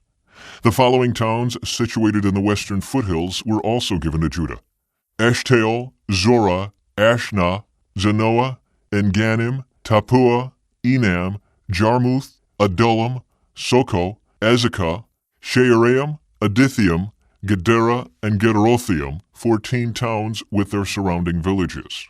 Also included were Zenan, Hadashah, Migdal-Gad, Dilian, Mizpeh, Joktheel, Lachish, Bozkath, Eglon, Kabon, Lamam, Kitlish, Gederoth, Beth-Dagon, Naamah, and Makkedah, 16 towns with their surrounding villages. Besides these, there were Libnah, Ether, Ashun, Iphtha, Ashna, Nezib, Keilah, Achzib, and Mareshah, 9 towns with their surrounding villages. The territory of the tribe of Judah also included Ekron and its surrounding settlements and villages. From Ekron, the boundary extended west and included the towns near Ashdod with their surrounding villages. It also included Ashdod with its surrounding settlements and villages, and Gaza with its settlements and villages, as far as the brook of Egypt and along the coast of the Mediterranean Sea. Judah also received the following towns in the hill country: Shamir, Jeter, Soko, Dana, Kiriath-Sena, that is, Deber, Anab, Eshtemoth, Anim, Goshen, Halan, and Gilo, 11 towns with their surrounding villages. Also included were the towns of Arab, Duma, Ishan, Janem, Beth Tappuah, Aphekah, Humta, Kiriath Arba, that is, Hebron, and Zior, 9 towns with their surrounding villages. Besides these, there were Maon, Carmel, Ziph, Juttah, Jezreel, Jokdeam, Zanoah, Cain, Gibeah, and Timnah, 10 towns with their surrounding villages. In addition, there were Halhol, Beth-zur, Gedor, Merarath, Beth-Anath, and Eltekon, 6 towns with their surrounding villages. There were also Kiriath-Baal, that is, Kiriath-Jearim, and Rabbah, 2 towns with their surrounding villages. In the wilderness, there were the towns of Beth-Araba, Middin, Sekaka, Nibshan, the city of Salt, and En-Gedi, 6 towns with their surrounding villages. But the tribe of Judah could not drive out the Jebusites who lived in the city of Jerusalem, so the Jebusites live there among the people of Judah to this day. The inheritance of Ephraim and West Manasseh. The allotment for the descendants of Joseph extended from the Jordan River near Jericho, east of the springs of Jericho, through the wilderness and into the hill country of Bethel. From Bethel, that is, Luz, it ran over to Adaroth in the territory of the Archites. Then it descended westward to the territory of the Japhletites as far as lower Beth Horon, then to Gezer and over to the Mediterranean Sea. The land given to Ephraim. This was the homeland allocated to the families of Joseph's sons, Manasseh and Ephraim. The following territory was given to the clans of the tribe of Ephraim. The boundary of their homeland began at Adaroth Adar in the east. From there it ran to upper Beth Horon, then on to the Mediterranean Sea. From Mikmetheth on the north, the boundary curved eastward past Taanath Shiloh to the east of Genoa. From Genoa it turned southward to Adaroth and Nerah, touched Jericho, and ended at the Jordan River. From Tappuah the boundary extended westward following the Kana ravine to the Mediterranean Sea. This is the homeland allocated to the clans of the tribe of Ephraim. In addition, some towns with their surrounding villages in the territory allocated to the half-tribe of Manasseh were set aside for the tribe of Ephraim. They did not drive the Canaanites out of Gezer, however, so the people of Gezer live as slaves among the people of Ephraim to this day. The land given to West Manasseh. The next allotment of land was given to the half-tribe of Manasseh, the descendants of Joseph's older son. Machir, the firstborn son of Manasseh, was the father of Gilead. Because his descendants were experienced soldiers, the regions of Gilead and Bashan on the east side of the Jordan had already been given to them. So the allotment on the west side of the Jordan was for the remaining families within the clans of the tribe of Manasseh: Abiezer, Helek, Asriel, Shechem, Hefer, and Shemitah. These clans represent the male descendants of Manasseh, son of Joseph. However, Zelophehad, a descendant of Hefer, son of Gilead, son of Machir, son of Manasseh, had no sons. He had only daughters, whose names were Mahlah, Noah, Hoglah, Milcah, and Tirzah. These women came to Eleazar the priest, Joshua son of Nun, and the Israelite leaders, and said, "The Lord commanded Moses to give us a grant of land along with the men of our tribe." So Joshua gave them a grant of land along with their uncles, as the Lord had commanded. As a result, Manasseh's total allocation came to 10 parcels of land, in addition to the land of Gilead and Bashan across the Jordan River, because the female descendants of Manasseh received a grant of land along with the male descendants. The land of Gilead was given to the rest of the male descendants of Manasseh. The boundary of the tribe of Manasseh extended from the border of Asher to Mikmetheth near Shechem. Then the boundary went south from Mikmetheth to the settlement near the spring of Tappuah. The land surrounding Tappuah belonged to Manasseh, but the town of Tappuah itself, on the border of Manasseh's territory, belonged to the tribe of Ephraim. From the spring of Tappuah, the boundary of Manasseh followed the Kana ravine to the Mediterranean Sea. Several towns south of the ravine were inside Manasseh's territory, but they actually belonged to the tribe of Ephraim. In general, however, the land south of the ravine belonged to Ephraim, and the land north of the ravine belonged to Manasseh. Manasseh's boundary ran along the northern side of the ravine and ended at the Mediterranean Sea. North of Manasseh was the territory of Asher, and to the east was the territory of Issachar. The following towns within the territory of Issachar and Asher, however, were given to Manasseh: Bethshan, Ibleam, Dor, that is Naphoth Dor, Endor, Taanach, and Megiddo, each with their surrounding settlements. But the descendants of Manasseh were unable to occupy these towns. They could not drive out the Canaanites who continued to live there. Later, however, when the Israelites became strong enough, they forced the Canaanites to work as slaves, but they did not drive them out of the land. The descendants of Joseph came to Joshua and asked, "Why have you given us only one portion of land as our homeland, when the Lord has blessed us with so many people?" Joshua replied, "If there are so many of you, and if the hill country of Ephraim is not large enough for you, clear out land for yourselves in the forest where the Perizzites and Rephaites live." The descendants of Joseph responded, "It's true that the hill country is not large enough for us, but all the Canaanites in the lowlands have iron chariots, both those in Bethshan and its surrounding settlements, and those in the valley of Jezreel. They are too strong for us." Then Joshua said to the tribes of Ephraim and Manasseh, the descendants of Joseph, "Since you are so large and strong, you will be given more than one portion.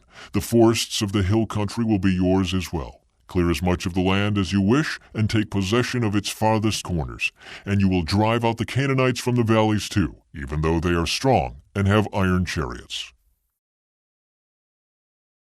March 28. The allotments of the remaining land. Now that the land was under Israelite control, the entire community of Israel gathered at Shiloh and set up the tabernacle. But there remained 7 tribes who had not yet been allotted their grants of land. Then Joshua asked them, "How long are you going to wait before taking possession of the remaining land the Lord, the God of your ancestors, has given to you? Select 3 men from each tribe, and I will send them out to explore the land and map it out. They will then return to me with a written report of their proposed divisions of their new homeland. Let them divide the land into 7 sections, excluding Judah's territory in the south and Joseph's territory in the north. And when you record the 7 divisions of the land and bring them to me, I will cast sacred lots in the presence of the Lord our God to assign land to each tribe." The Levites, however, will not receive any allotment of land. Their role as priests of the Lord is their allotment. And the tribes of Gad, Reuben, and the half-tribe of Manasseh won't receive any more land, for they have already received their grant of land, which Moses, the servant of the Lord, gave them on the east side of the Jordan River. As the men started on their way to map out the land, Joshua commanded them, "Go and explore the land, and write a description of it. Then return to me, and I will assign the land to the tribes by casting sacred lots here in the presence of the Lord at Shiloh." The men did as they were told and mapped the entire territory into 7 sections, listing the towns in each section. They made a written record and then returned to Joshua in the camp at Shiloh. And there at Shiloh Joshua cast sacred lots in the presence of the Lord to determine which tribe should have each section. The land given to Benjamin. The first allotment of land went to the clans of the tribe of Benjamin. It lay between the territory assigned to the tribes of Judah and Joseph. The northern boundary of Benjamin's land began at the Jordan River, went north of the slope of Jericho, then west through the hill country and the wilderness of Beth-aven. From there the boundary went south to Luz, that is Bethel, and proceeded down to Adaroth-Adar on the hill that lies south of lower Beth-horon. The boundary then made a turn and swung south along the western edge of the hill facing Beth-horon, ending at the village of Kiriath-Baal, that is Kiriath-Jearim, a town belonging to the tribe of Judah. This was the western boundary. The southern boundary began at the outskirts of Kiriath-Jearim. From that western point it ran to the spring at the waters of Nephtoah, and down to the base of the mountain beside the valley of Ben-Hinnom at the northern end of the valley of Rephaim. From there it went down the valley of Hinnom, crossing south of the slope where the Jebusites lived, and continued down to En-Rogel. From En-Rogel the boundary proceeded in a northerly direction and came to En-Shemesh and on to Geliloth, which is across from the slopes of Edomim. Then it went down to the stone of Bohan. Bohan was Reuben's son. From there it passed along the north side of the slope overlooking the Jordan Valley. The border then went down into the valley, ran past the north slope of Beth Hogla, and ended at the north bay of the Dead Sea, which is the southern end of the Jordan River. This was the southern boundary. The eastern boundary was the Jordan River. These were the boundaries of the homeland allocated to the clans of the tribe of Benjamin. The towns given to Benjamin. These were the towns given to the clans of the tribe of Benjamin: Jericho, Beth Hogla, Emek Keziz, Beth Araba, Zemaraim, Bethel, Avim, Pera, Ophrah, Kepher Ammoni, Ophni, and Geba, 12 towns with their surrounding villages. Also Gibeon, Ramah, Beeroth, Mizpah, Kephira, Mazah, Rechem, Irpeel, Taralah, Zelah, Haleph, Jebus, that is Jerusalem, Gibeah, and Kiriath-Jearim, 14 towns with their surrounding villages. This was the homeland allocated to the clans of the tribe of Benjamin. The land given to Simeon. The second allotment of land went to the clans of the tribe of Simeon. Their homeland was surrounded by Judah's territory. Simeon's homeland included Beersheba, Sheba, Moladah, Hazar-Shual, Bela, Ezem, Il-Tolad, Bethul, Hormah, Ziklag, Beth-Markaboth, Hazar-Susa, Beth-Lebaoth, and Sharuan, 13 towns with their surrounding villages. It also included Ain, Rimmon, Ether, and Ashon, 4 towns with their villages, including all the surrounding villages as far south as Baalath-Beer, also known as Ramah of the Negev. This was the homeland allocated to the clans of the tribe of Simeon. Their allocation of land came from part of what had been given to Judah because Judah's territory was too large for them. So the tribe of Simeon received an allocation within the territory of Judah. The land given to Zebulun. The third allotment of land went to the clans of the tribe of Zebulun. The boundary of Zebulun's homeland started at Sered. From there it went west, going past Merilah, touching Dabbesheth, and proceeding to the brook east of Jokneam. In the other direction, the boundary went east from Sered to the border of Kisloth-Tabor, and from there to Debereth and up to Japhia. Then it continued east to Gath-Hepher, Athkazan, and Rimmon, and turned toward Neah. The northern boundary of Zebulun passed Hanathon and ended at the valley of Iftael. The towns in these areas included Kedesh, Nahalal, Shimron, Idalah, and Bethlehem, 12 towns with their surrounding villages. The homeland allocated to the clans of the tribe of Zebulun included these towns and their surrounding villages. The land given to Issachar. The fourth allotment of land went to the clans of the tribe of Issachar. Its boundaries included the following towns: Jezreel, Kisaloth, Shunem, Hapharaim, Shihon, Anahareth, Rabith, Kishion, Ebez, Remeth, En-Ganim, Enhaddah, and Beth-Paziz. The boundary also touched Tabor, Shehazimah, and Beth-Shemesh, ending at the Jordan River, 16 towns with their surrounding villages. The homeland allocated to the clans of the tribe of Issachar included these towns and their surrounding villages. The land given to Asher. The fifth allotment of land went to the clans of the tribe of Asher. Its boundaries included these towns: Hilkath, Heli, Beton, Aksheph, Elimelech, Amad, and Mishael. The boundary on the west touched Carmel and Shihor-Libnath. Then it turned east toward Beth-Dagon and ran as far as Zebulun in the valley of Iftael, going north to Beth-Emek and Neiel. It then continued north to Kabul, Abdon, Rehob, Hammon, Cana, and as far as Greater Sidon. Then the boundary turned toward Ramah and the fortress of Tyre, where it turned toward Hosah and came to the Mediterranean Sea. The territory also included Mehelbel, Akzib, Umah, Aphek, and Rehob, 22 towns with their surrounding villages. The homeland allocated to the clans of the tribe of Asher included these towns and their surrounding villages. The land given to Naphtali. The sixth allotment of land went to the clans of the tribe of Naphtali. Its boundary ran from Heleph from the oak at Zaanannim and extended across to Adami-Nekab, Jabneel, and as far as Lakim, ending at the Jordan River. The western boundary ran past Aznoth-Tabor, then to Hukok, and touched the border of Zebulun in the south, the border of Asher on the west, and the Jordan River on the east. The fortified towns included in this territory were Ziddim, Zur, Hamath, Raketh, Kinnereth, Adamah, Ramah, Hazor, Kedesh, Edrei, and Hazor, Yiron, Migdal-el, Horem, Beth-Anath, and Beth-Shemesh, 19 towns with their surrounding villages. The homeland allocated to the clans of the tribe of Naphtali included these towns and their surrounding villages. The land given to Dan. The seventh allotment of land went to the clans of the tribe of Dan. The land allocated as their homeland included the following towns: Zorah, Eshtaol, Ir-Shemesh, Shealaban, Ajalon, Ithlah, Elon, Timnah, Ekron, Eltekah, Gibbethon, Baalath, Jehud, Baal-Barak, Gath-Rimmon, Mejarkon, Rakon, and the territory across from Joppa. But the tribe of Dan had trouble taking possession of their land, so they attacked the town of Laish. They captured it, slaughtered its people, and settled there. They renamed the town Dan after their ancestor. The homeland allocated to the clans of the tribe of Dan included these towns and their surrounding villages. March 29. The land given to Joshua. After all the land was divided among the tribes, the Israelites gave a piece of land to Joshua as his allocation, for the Lord had said he could have any town he wanted. He chose Timnath-Serah in the hill country of Ephraim. He rebuilt the town and lived there. These are the territories that Eleazar the priest, Joshua son of Nun, and the tribal leaders allocated as grants of land to the tribes of Israel by casting sacred lots in the presence of the Lord at the entrance of the tabernacle at Shiloh.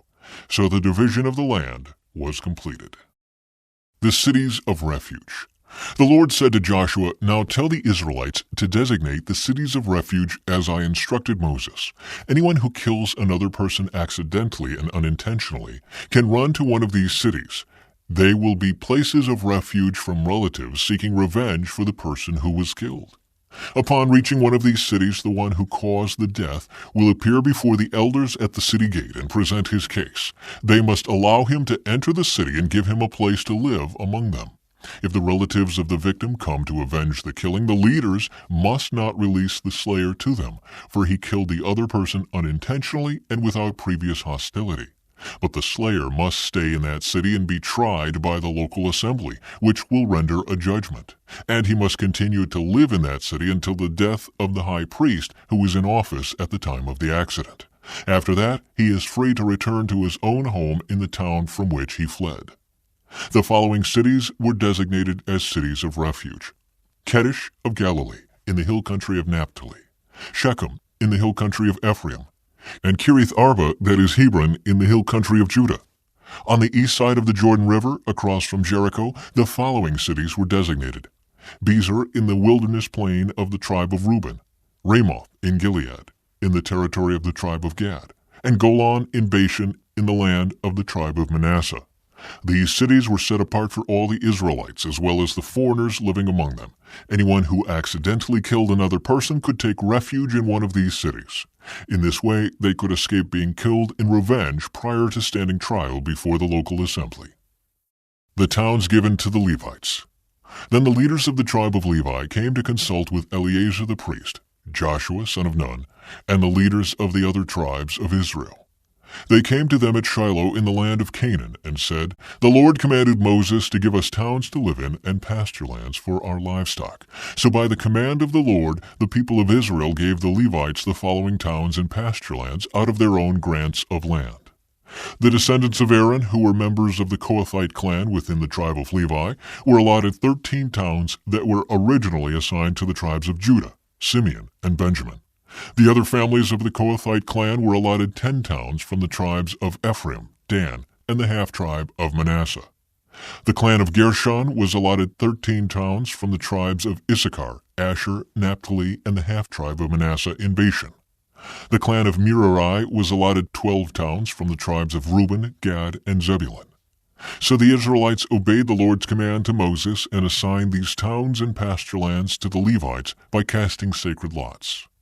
The Israelites gave the following towns from the tribes of Judah and Simeon to the descendants of Aaron, who were members of the Kohathite clan within the tribe of Levi, since the sacred lot fell to them first: Kiriath Arba, that is Hebron, in the hill country of Judah, along with its surrounding pasture lands.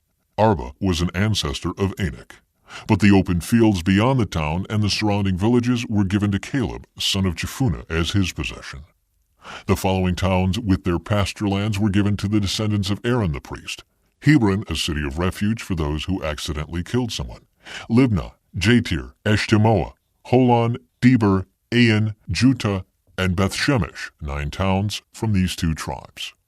From the tribe of Benjamin, the priests were given the following towns with their pasture lands: Gibeon, Geba, Anathoth, and Almon, 4 towns.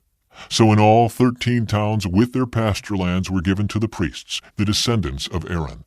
The rest of the Kohathite clan from the tribe of Levi was allotted the following towns and pasture lands from the tribe of Ephraim: Shechem in the hill country of Ephraim, a city of refuge for those who accidentally killed someone; Gezer, Kibzaim, and Beth-horon, 4 towns. The following towns and pasture lands were allotted to the priests from the tribe of Dan: Eltekeh, Gibbethon, Ajalon, and Gath-rimmon, 4 towns. The half-tribe of Manasseh allotted the following towns with their pasture lands to the priests: Taanach and Gath-rimmon, 2 towns. So in all, 10 towns with their pasture lands were given to the rest of the Kohathite clan. The descendants of Gershon, another clan within the tribe of Levi, received the following towns with their pasture lands from the half-tribe of Manasseh: Golan in Bashan, a city of refuge for those who accidentally killed someone, and Beeshterah, 2 towns. From the tribe of Issachar they received the following towns with their pasture lands: Kishin, Debrith, Jarmuth, and En-gannim, 4 towns. From the tribe of Asher they received the following towns with their pasture lands: Mishael, Abdon, Hilkath, and Rehob, 4 towns. From the tribe of Naphtali they received the following towns with their pasture lands: Kedesh in Galilee, a city of refuge for those who accidentally killed someone; Hamath-dor, and Kartan, 3 towns. So in all, 13 towns with their pasture lands were allotted to the clan of Gershon. The rest of the Levites, the Merari clan, were given the following towns with their pasture lands from the tribe of Zebulun: Jokneam, Karta, Dimnah, and Nahalal, 4 towns. From the tribe of Reuben they received the following towns with their pasture lands: Bezer, Jahaz, Kedemoth, and Mephaath, 4 towns. From the tribe of Gad they received the following towns with their pasture lands: Ramoth in Gilead, a city of refuge for those who accidentally killed someone; Mahanaim, Heshbon, and Jazer, 4 towns. So in all, 12 towns were allotted to the clan of Merari. The total number of towns and pasture lands within Israelite territory given to the Levites came to 48. Every one of these towns had pasture lands surrounding it. So the Lord gave to Israel all the land he had sworn to give their ancestors, and they took possession of it and settled there. And the Lord gave them rest on every side, just as he had solemnly promised their ancestors. None of their enemies could stand against them, for the Lord helped them conquer all their enemies. Not a single one of all the good promises the Lord had given to the family of Israel was left unfulfilled. Everything he had spoken came true. Territory for the Levites. This is a record of the towns and territory assigned by means of sacred lots to the descendants of Aaron, who were from the clan of Kohath. This territory included Hebron and its surrounding pasture lands in Judah, but the fields and outlying areas belonging to the city were given to Caleb, son of Jephunneh. So the descendants of Aaron were given the following towns, each with its pasture lands: Hebron, a city of refuge; Libnah, Jatir, Eshtemoa, Holon, Deber, Ain, Juttah, and Beth-Shemesh. And from the territory of Benjamin they were given Gibeon, Geba, Alameth, and Anathoth, each with its pasture lands. So 13 towns were given to the descendants of Aaron. The remaining descendants of Kohath received 10 towns from the territory of the half-tribe of Manasseh by means of sacred lots. The descendants of Gershon received by sacred lots 13 towns from the territories of Issachar, Asher, Naphtali, and from the Bashan area of Manasseh east of the Jordan. The descendants of Merari received by sacred lots 12 towns from the territories of Reuben, Gad, and Zebulun. So the people of Israel assigned all these towns and pasture lands to the Levites. The towns in the territories of Judah, Simeon, and Benjamin, mentioned above, were assigned to them by means of sacred lots. The descendants of Kohath were given the following towns from the territory of Ephraim, each with its pasture lands: Shechem, a city of refuge in the hill country of Ephraim; Gezer, Jokneam, Beth-horon, Ajalon, and Gath-rimmon. The remaining descendants of Kohath were assigned the towns of Aner and Bileam from the territory of the half-tribe of Manasseh, each with its pasture lands. The descendants of Gershon received the towns of Golan in Bashan and Ashtaroth from the territory of the half-tribe of Manasseh, each with its pasture lands. From the territory of Issachar they were given Kedesh, Dabereth, Ramoth, and Anam, each with its pasture lands. From the territory of Asher they received Marshall, Abdon, Hukok, and Rehob, each with its pasture lands. From the territory of Naphtali they were given Kedesh in Galilee, Haman, and Kiriathaim, each with its pasture lands. The remaining descendants of Merari received the towns of Jokneam, Karta, Rimmon, and Tabor from the territory of Zebulun, each with its pasture lands. From the territory of Reuben, east of the Jordan River, opposite Jericho, they received Bezer, a desert town, Jahaz, Kedemoth, and Mephaath, each with its pasture lands. And from the territory of Gad they received Ramoth in Gilead, Mahanaim, Heshbon, and Jazer, each with its pasture lands. March 30. The eastern tribes return home. Then Joshua called together the tribes of Reuben, Gad, and the half-tribe of Manasseh. He told them, "You have done as Moses, the servant of the Lord, commanded you, and you have obeyed every order I have given you. During all this time you have not deserted the other tribes. You have been careful to obey the commands of the Lord your God right up to the present day. And now the Lord your God has given the other tribes rest, as he promised them. So go back home to the land that Moses, the servant of the Lord, gave you as your possession on the east side of the Jordan River. But be very careful to obey all the commands and the instructions that Moses gave to you. Love the Lord your God, walk in all his ways, obey his commands, hold firmly to him, and serve him with all your heart and all your soul." So Joshua blessed them and sent them away, and they went home. Moses had given the land of Bashan east of the Jordan River to the half-tribe of Manasseh. The other half of the tribe was given land west of the Jordan. As Joshua sent them away and blessed them, he said to them, "Go back to your homes with the great wealth you have taken from your enemies, the vast herds of livestock, the silver, gold, bronze, and iron, and the large supply of clothing. Share the plunder with your relatives." So the men of Reuben, Gad, and the half-tribe of Manasseh left the rest of Israel at Shiloh in the land of Canaan. They started the journey back to their own land of Gilead, the territory that belonged to them according to the Lord's command through Moses. The eastern tribes build a memorial. But while they were still in Canaan, and when they came to a place called Gililoth near the Jordan River, the men of Reuben, Gad, and the half-tribe of Manasseh stopped to build a large and imposing altar. The rest of Israel heard that the people of Reuben, Gad, and the half-tribe of Manasseh had built an altar at Gililoth at the edge of the land of Canaan on the west side of the Jordan River. So the whole community of Israel gathered at Shiloh and prepared to go to war against them. First, however, they sent a delegation led by Phinehas, son of Eleazar the priest, to talk with the tribes of Reuben, Gad, and the half-tribe of Manasseh. In this delegation were 10 leaders of Israel, one from each of the 10 tribes, and each the head of his family within the clans of Israel. When they arrived in the land of Gilead, they said to the tribes of Reuben, Gad, and the half-tribe of Manasseh, "The whole community of the Lord demands to know why you are betraying the God of Israel. How could you turn away from the Lord and build an altar for yourselves in rebellion against him? Was our sin at Peor not enough? To this day we are not fully cleansed of it, even after the plague that struck the entire community of the Lord. And yet today you are turning away from following the Lord. If you rebel against the Lord today, he will be angry with all of us tomorrow. If you need the altar because the land you possess is defiled, then join us in the Lord's land, where the tabernacle of the Lord is situated, and share our land with us. But do not rebel against the Lord or against us by building an altar other than the one true altar of the Lord our God." Didn't divine anger fall on the entire community of Israel when Achan, a member of the clan of Zerah, sinned by stealing the things set apart for the Lord? He was not the only one who died because of his sin. Then the people of Reuben, Gad, and the half-tribe of Manasseh answered the heads of the clans of Israel, "The Lord, the Mighty One, is God. The Lord, the Mighty One, is God. He knows the truth, and may Israel know it too. We have not built the altar in treacherous rebellion against the Lord. If we have done so, do not spare our lives this day.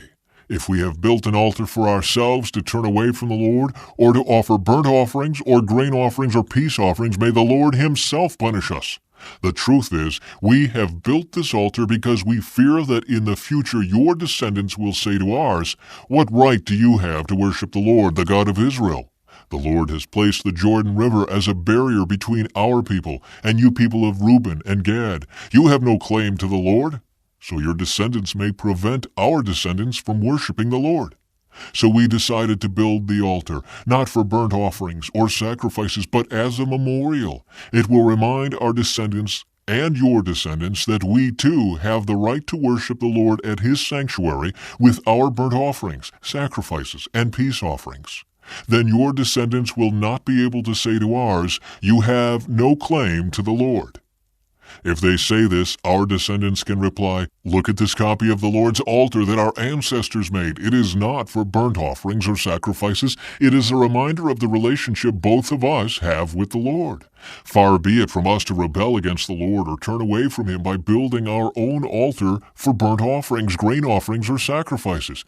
Only the altar of the Lord our God that stands in front of the tabernacle may be used for that purpose." When Phinehas the priest and the leaders of the community, the heads of the clans of Israel, heard this from the tribes of Reuben, Gad, and the half-tribe of Manasseh, they were satisfied.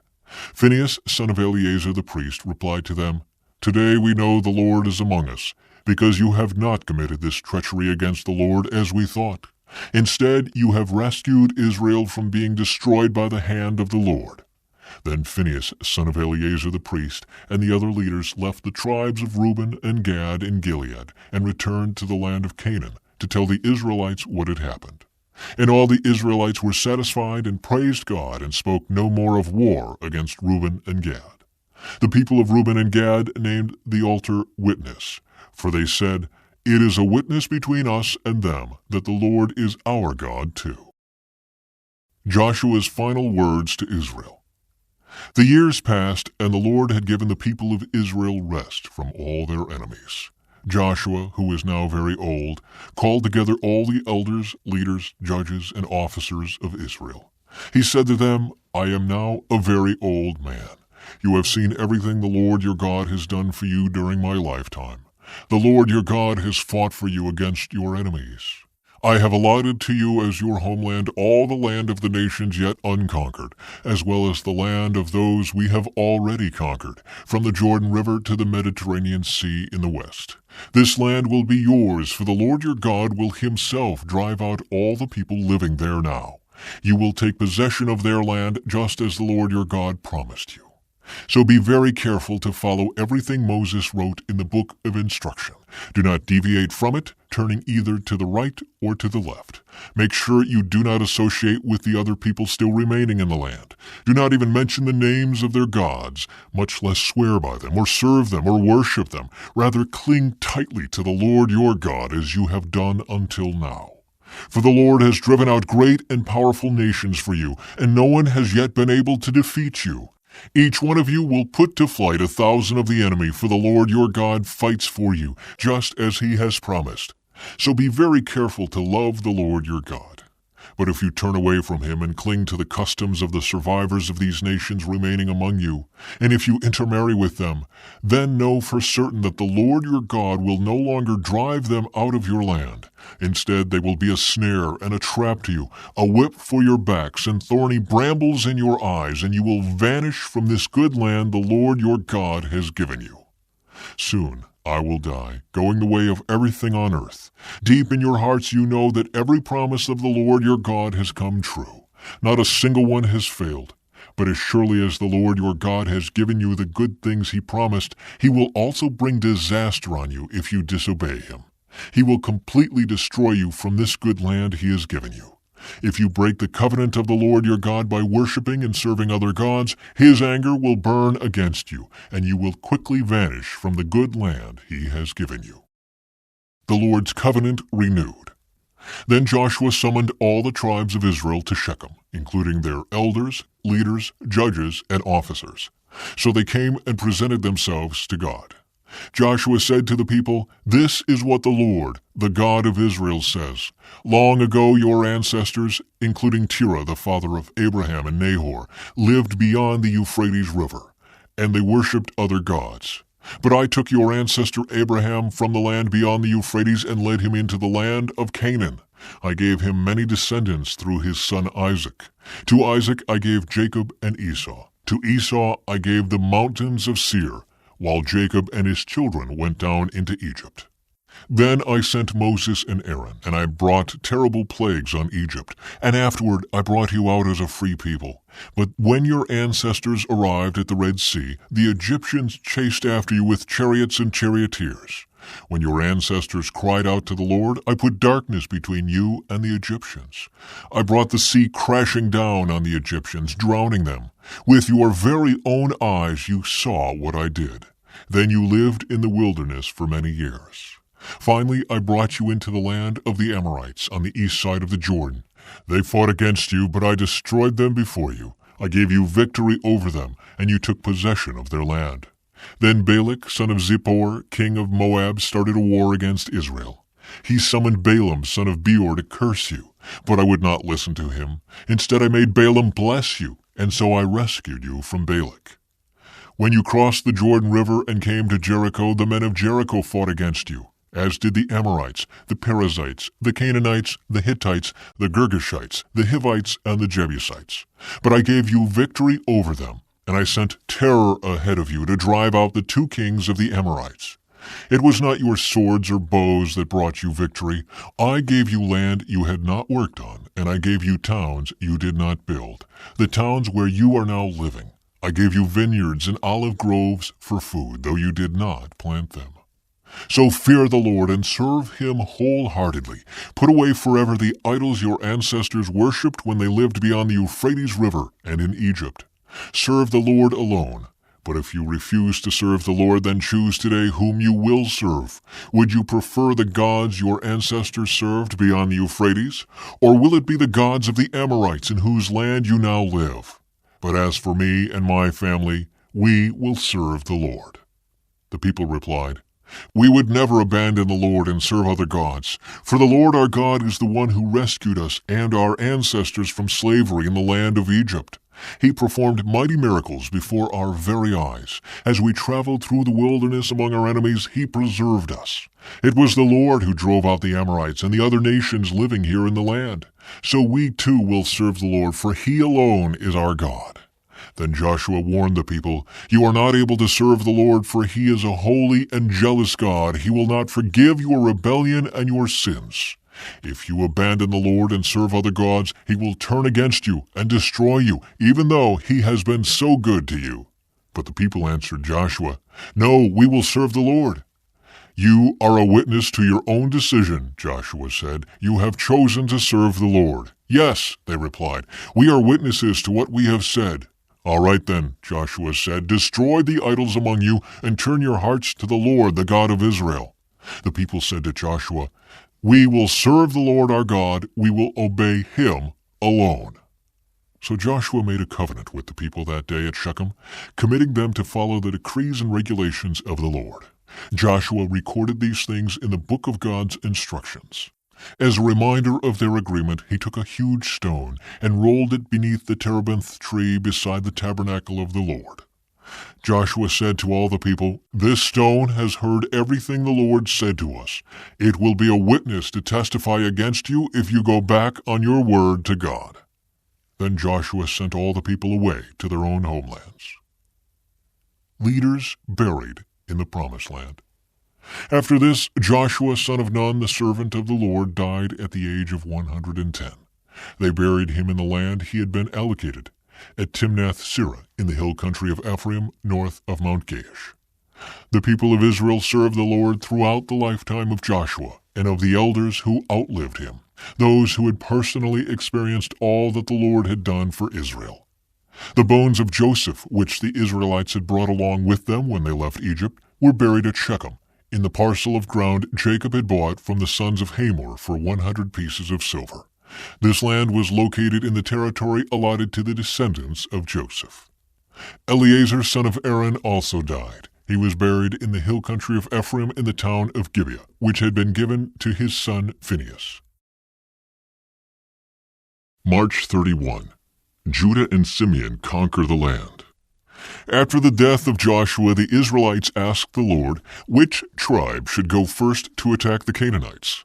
The Lord answered, Judah, for I have given them victory over the land.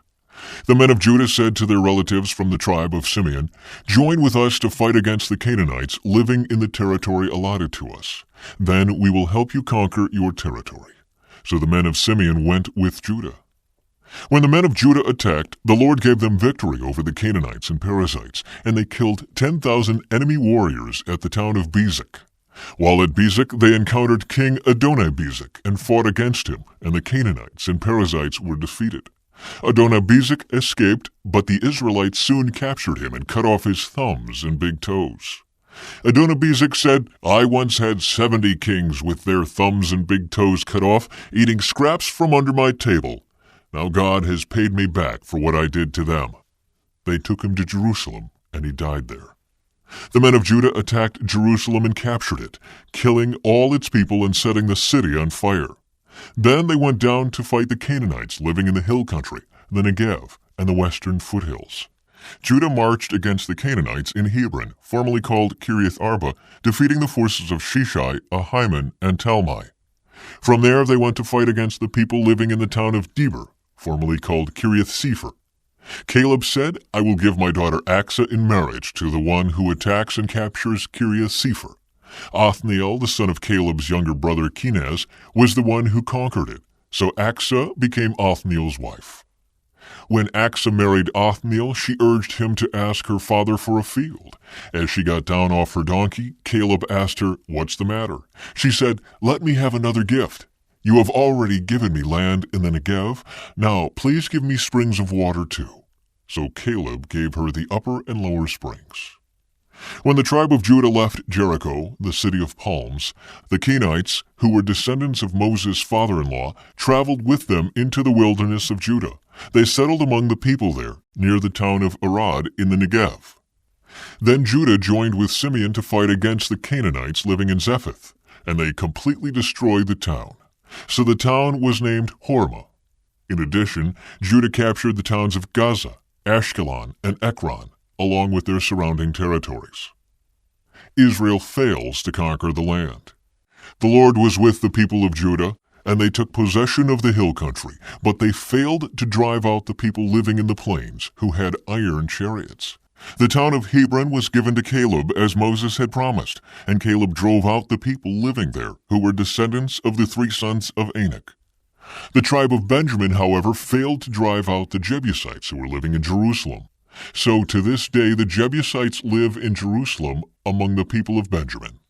The descendants of Joseph attacked the town of Bethel, and the Lord was with them. They sent men to scout out Bethel, formerly known as Luz. They confronted a man coming out of the town and said to him, Show us a way into the town, and we will have mercy on you. So he showed them a way in, and they killed everyone in the town except that man and his family.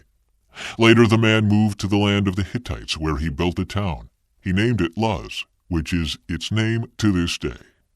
The tribe of Manasseh failed to drive out the people living in Bethshan, Taanach, Dor, Ibleam, Megiddo, and all their surrounding settlements, because the Canaanites were determined to stay in that region.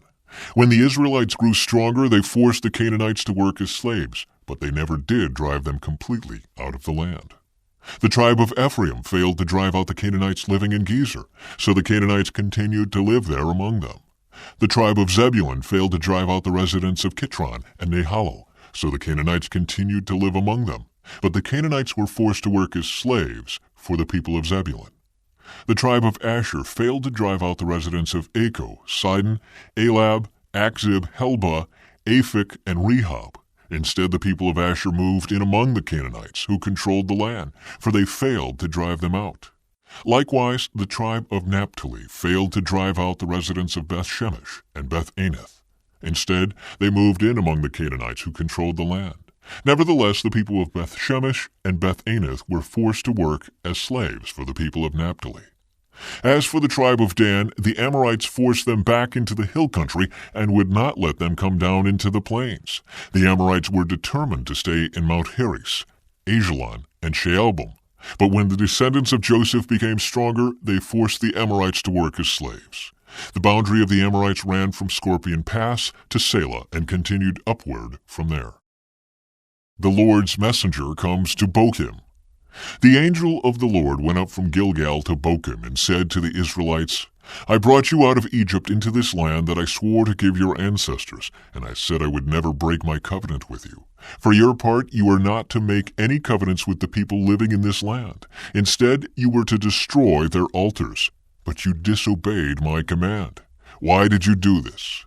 So now I declare that I will no longer drive out the people living in your land. They will be thorns in your sides, and their gods will be a constant temptation to you. When the angel of the Lord finished speaking to all the Israelites, the people wept loudly. So they called the place Bochim, which means weeping, and they offered sacrifices there to the Lord. The death of Joshua. After Joshua sent the people away, each of the tribes left to take possession of the land allotted to them. And the Israelites served the Lord throughout the lifetime of Joshua and the leaders who outlived him, those who had seen all the great things the Lord had done for Israel. Joshua, son of Nun, the servant of the Lord, died at the age of 110. They buried him in the land he had been allocated at Timnath-Serah in the hill country of Ephraim, north of Mount Gaash. Israel disobeys the Lord. After that generation died, another generation grew up who did not acknowledge the Lord or remember the mighty things he had done for Israel. The Israelites did evil in the Lord's sight and served the images of Baal. They abandoned the Lord, the God of their ancestors who had brought them out of Egypt. They went after other gods, worshiping the gods of the people around them, and they angered the Lord. They abandoned the Lord to serve Baal and the images of Ashtoreth. This made the Lord burn with anger against Israel, so he handed them over to raiders who stole their possessions. He turned them over to their enemies all around, and they were no longer able to resist them. Every time Israel went out to battle, the Lord fought against them, causing them to be defeated, just as he had warned, and the people were in great distress. The Lord rescues his people. Then the Lord raised up judges to rescue the Israelites from their attackers. Yet Israel did not listen to the judges, but prostituted themselves by worshiping other gods. How quickly they turned away from the path of their ancestors who had walked in obedience to the Lord's commands. Whenever the Lord raised up a judge over Israel, he was with that judge and rescued the people from their enemies throughout the judge's lifetime. For the Lord took pity on his people, who were burdened by oppression and suffering. But when the judge died, the people returned to their corrupt ways, behaving worse than those who had lived before them. They went after other gods, serving and worshiping them, and they refused to give up their evil practices and stubborn ways.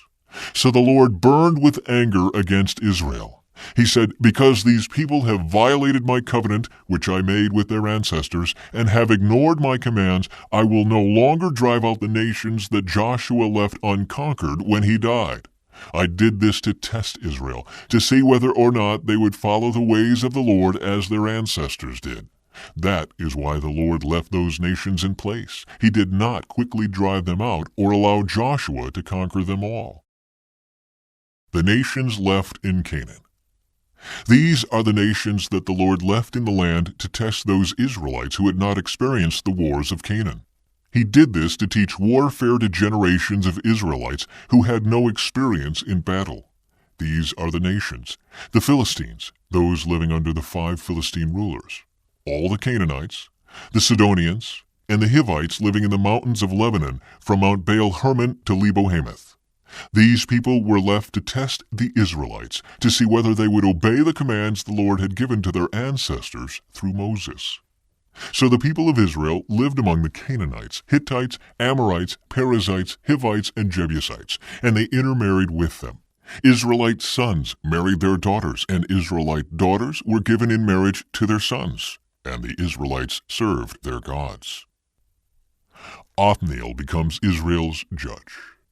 The Israelites did evil in the Lord's sight. They forgot about the Lord their God, and they served the images of Baal and the Asherah poles.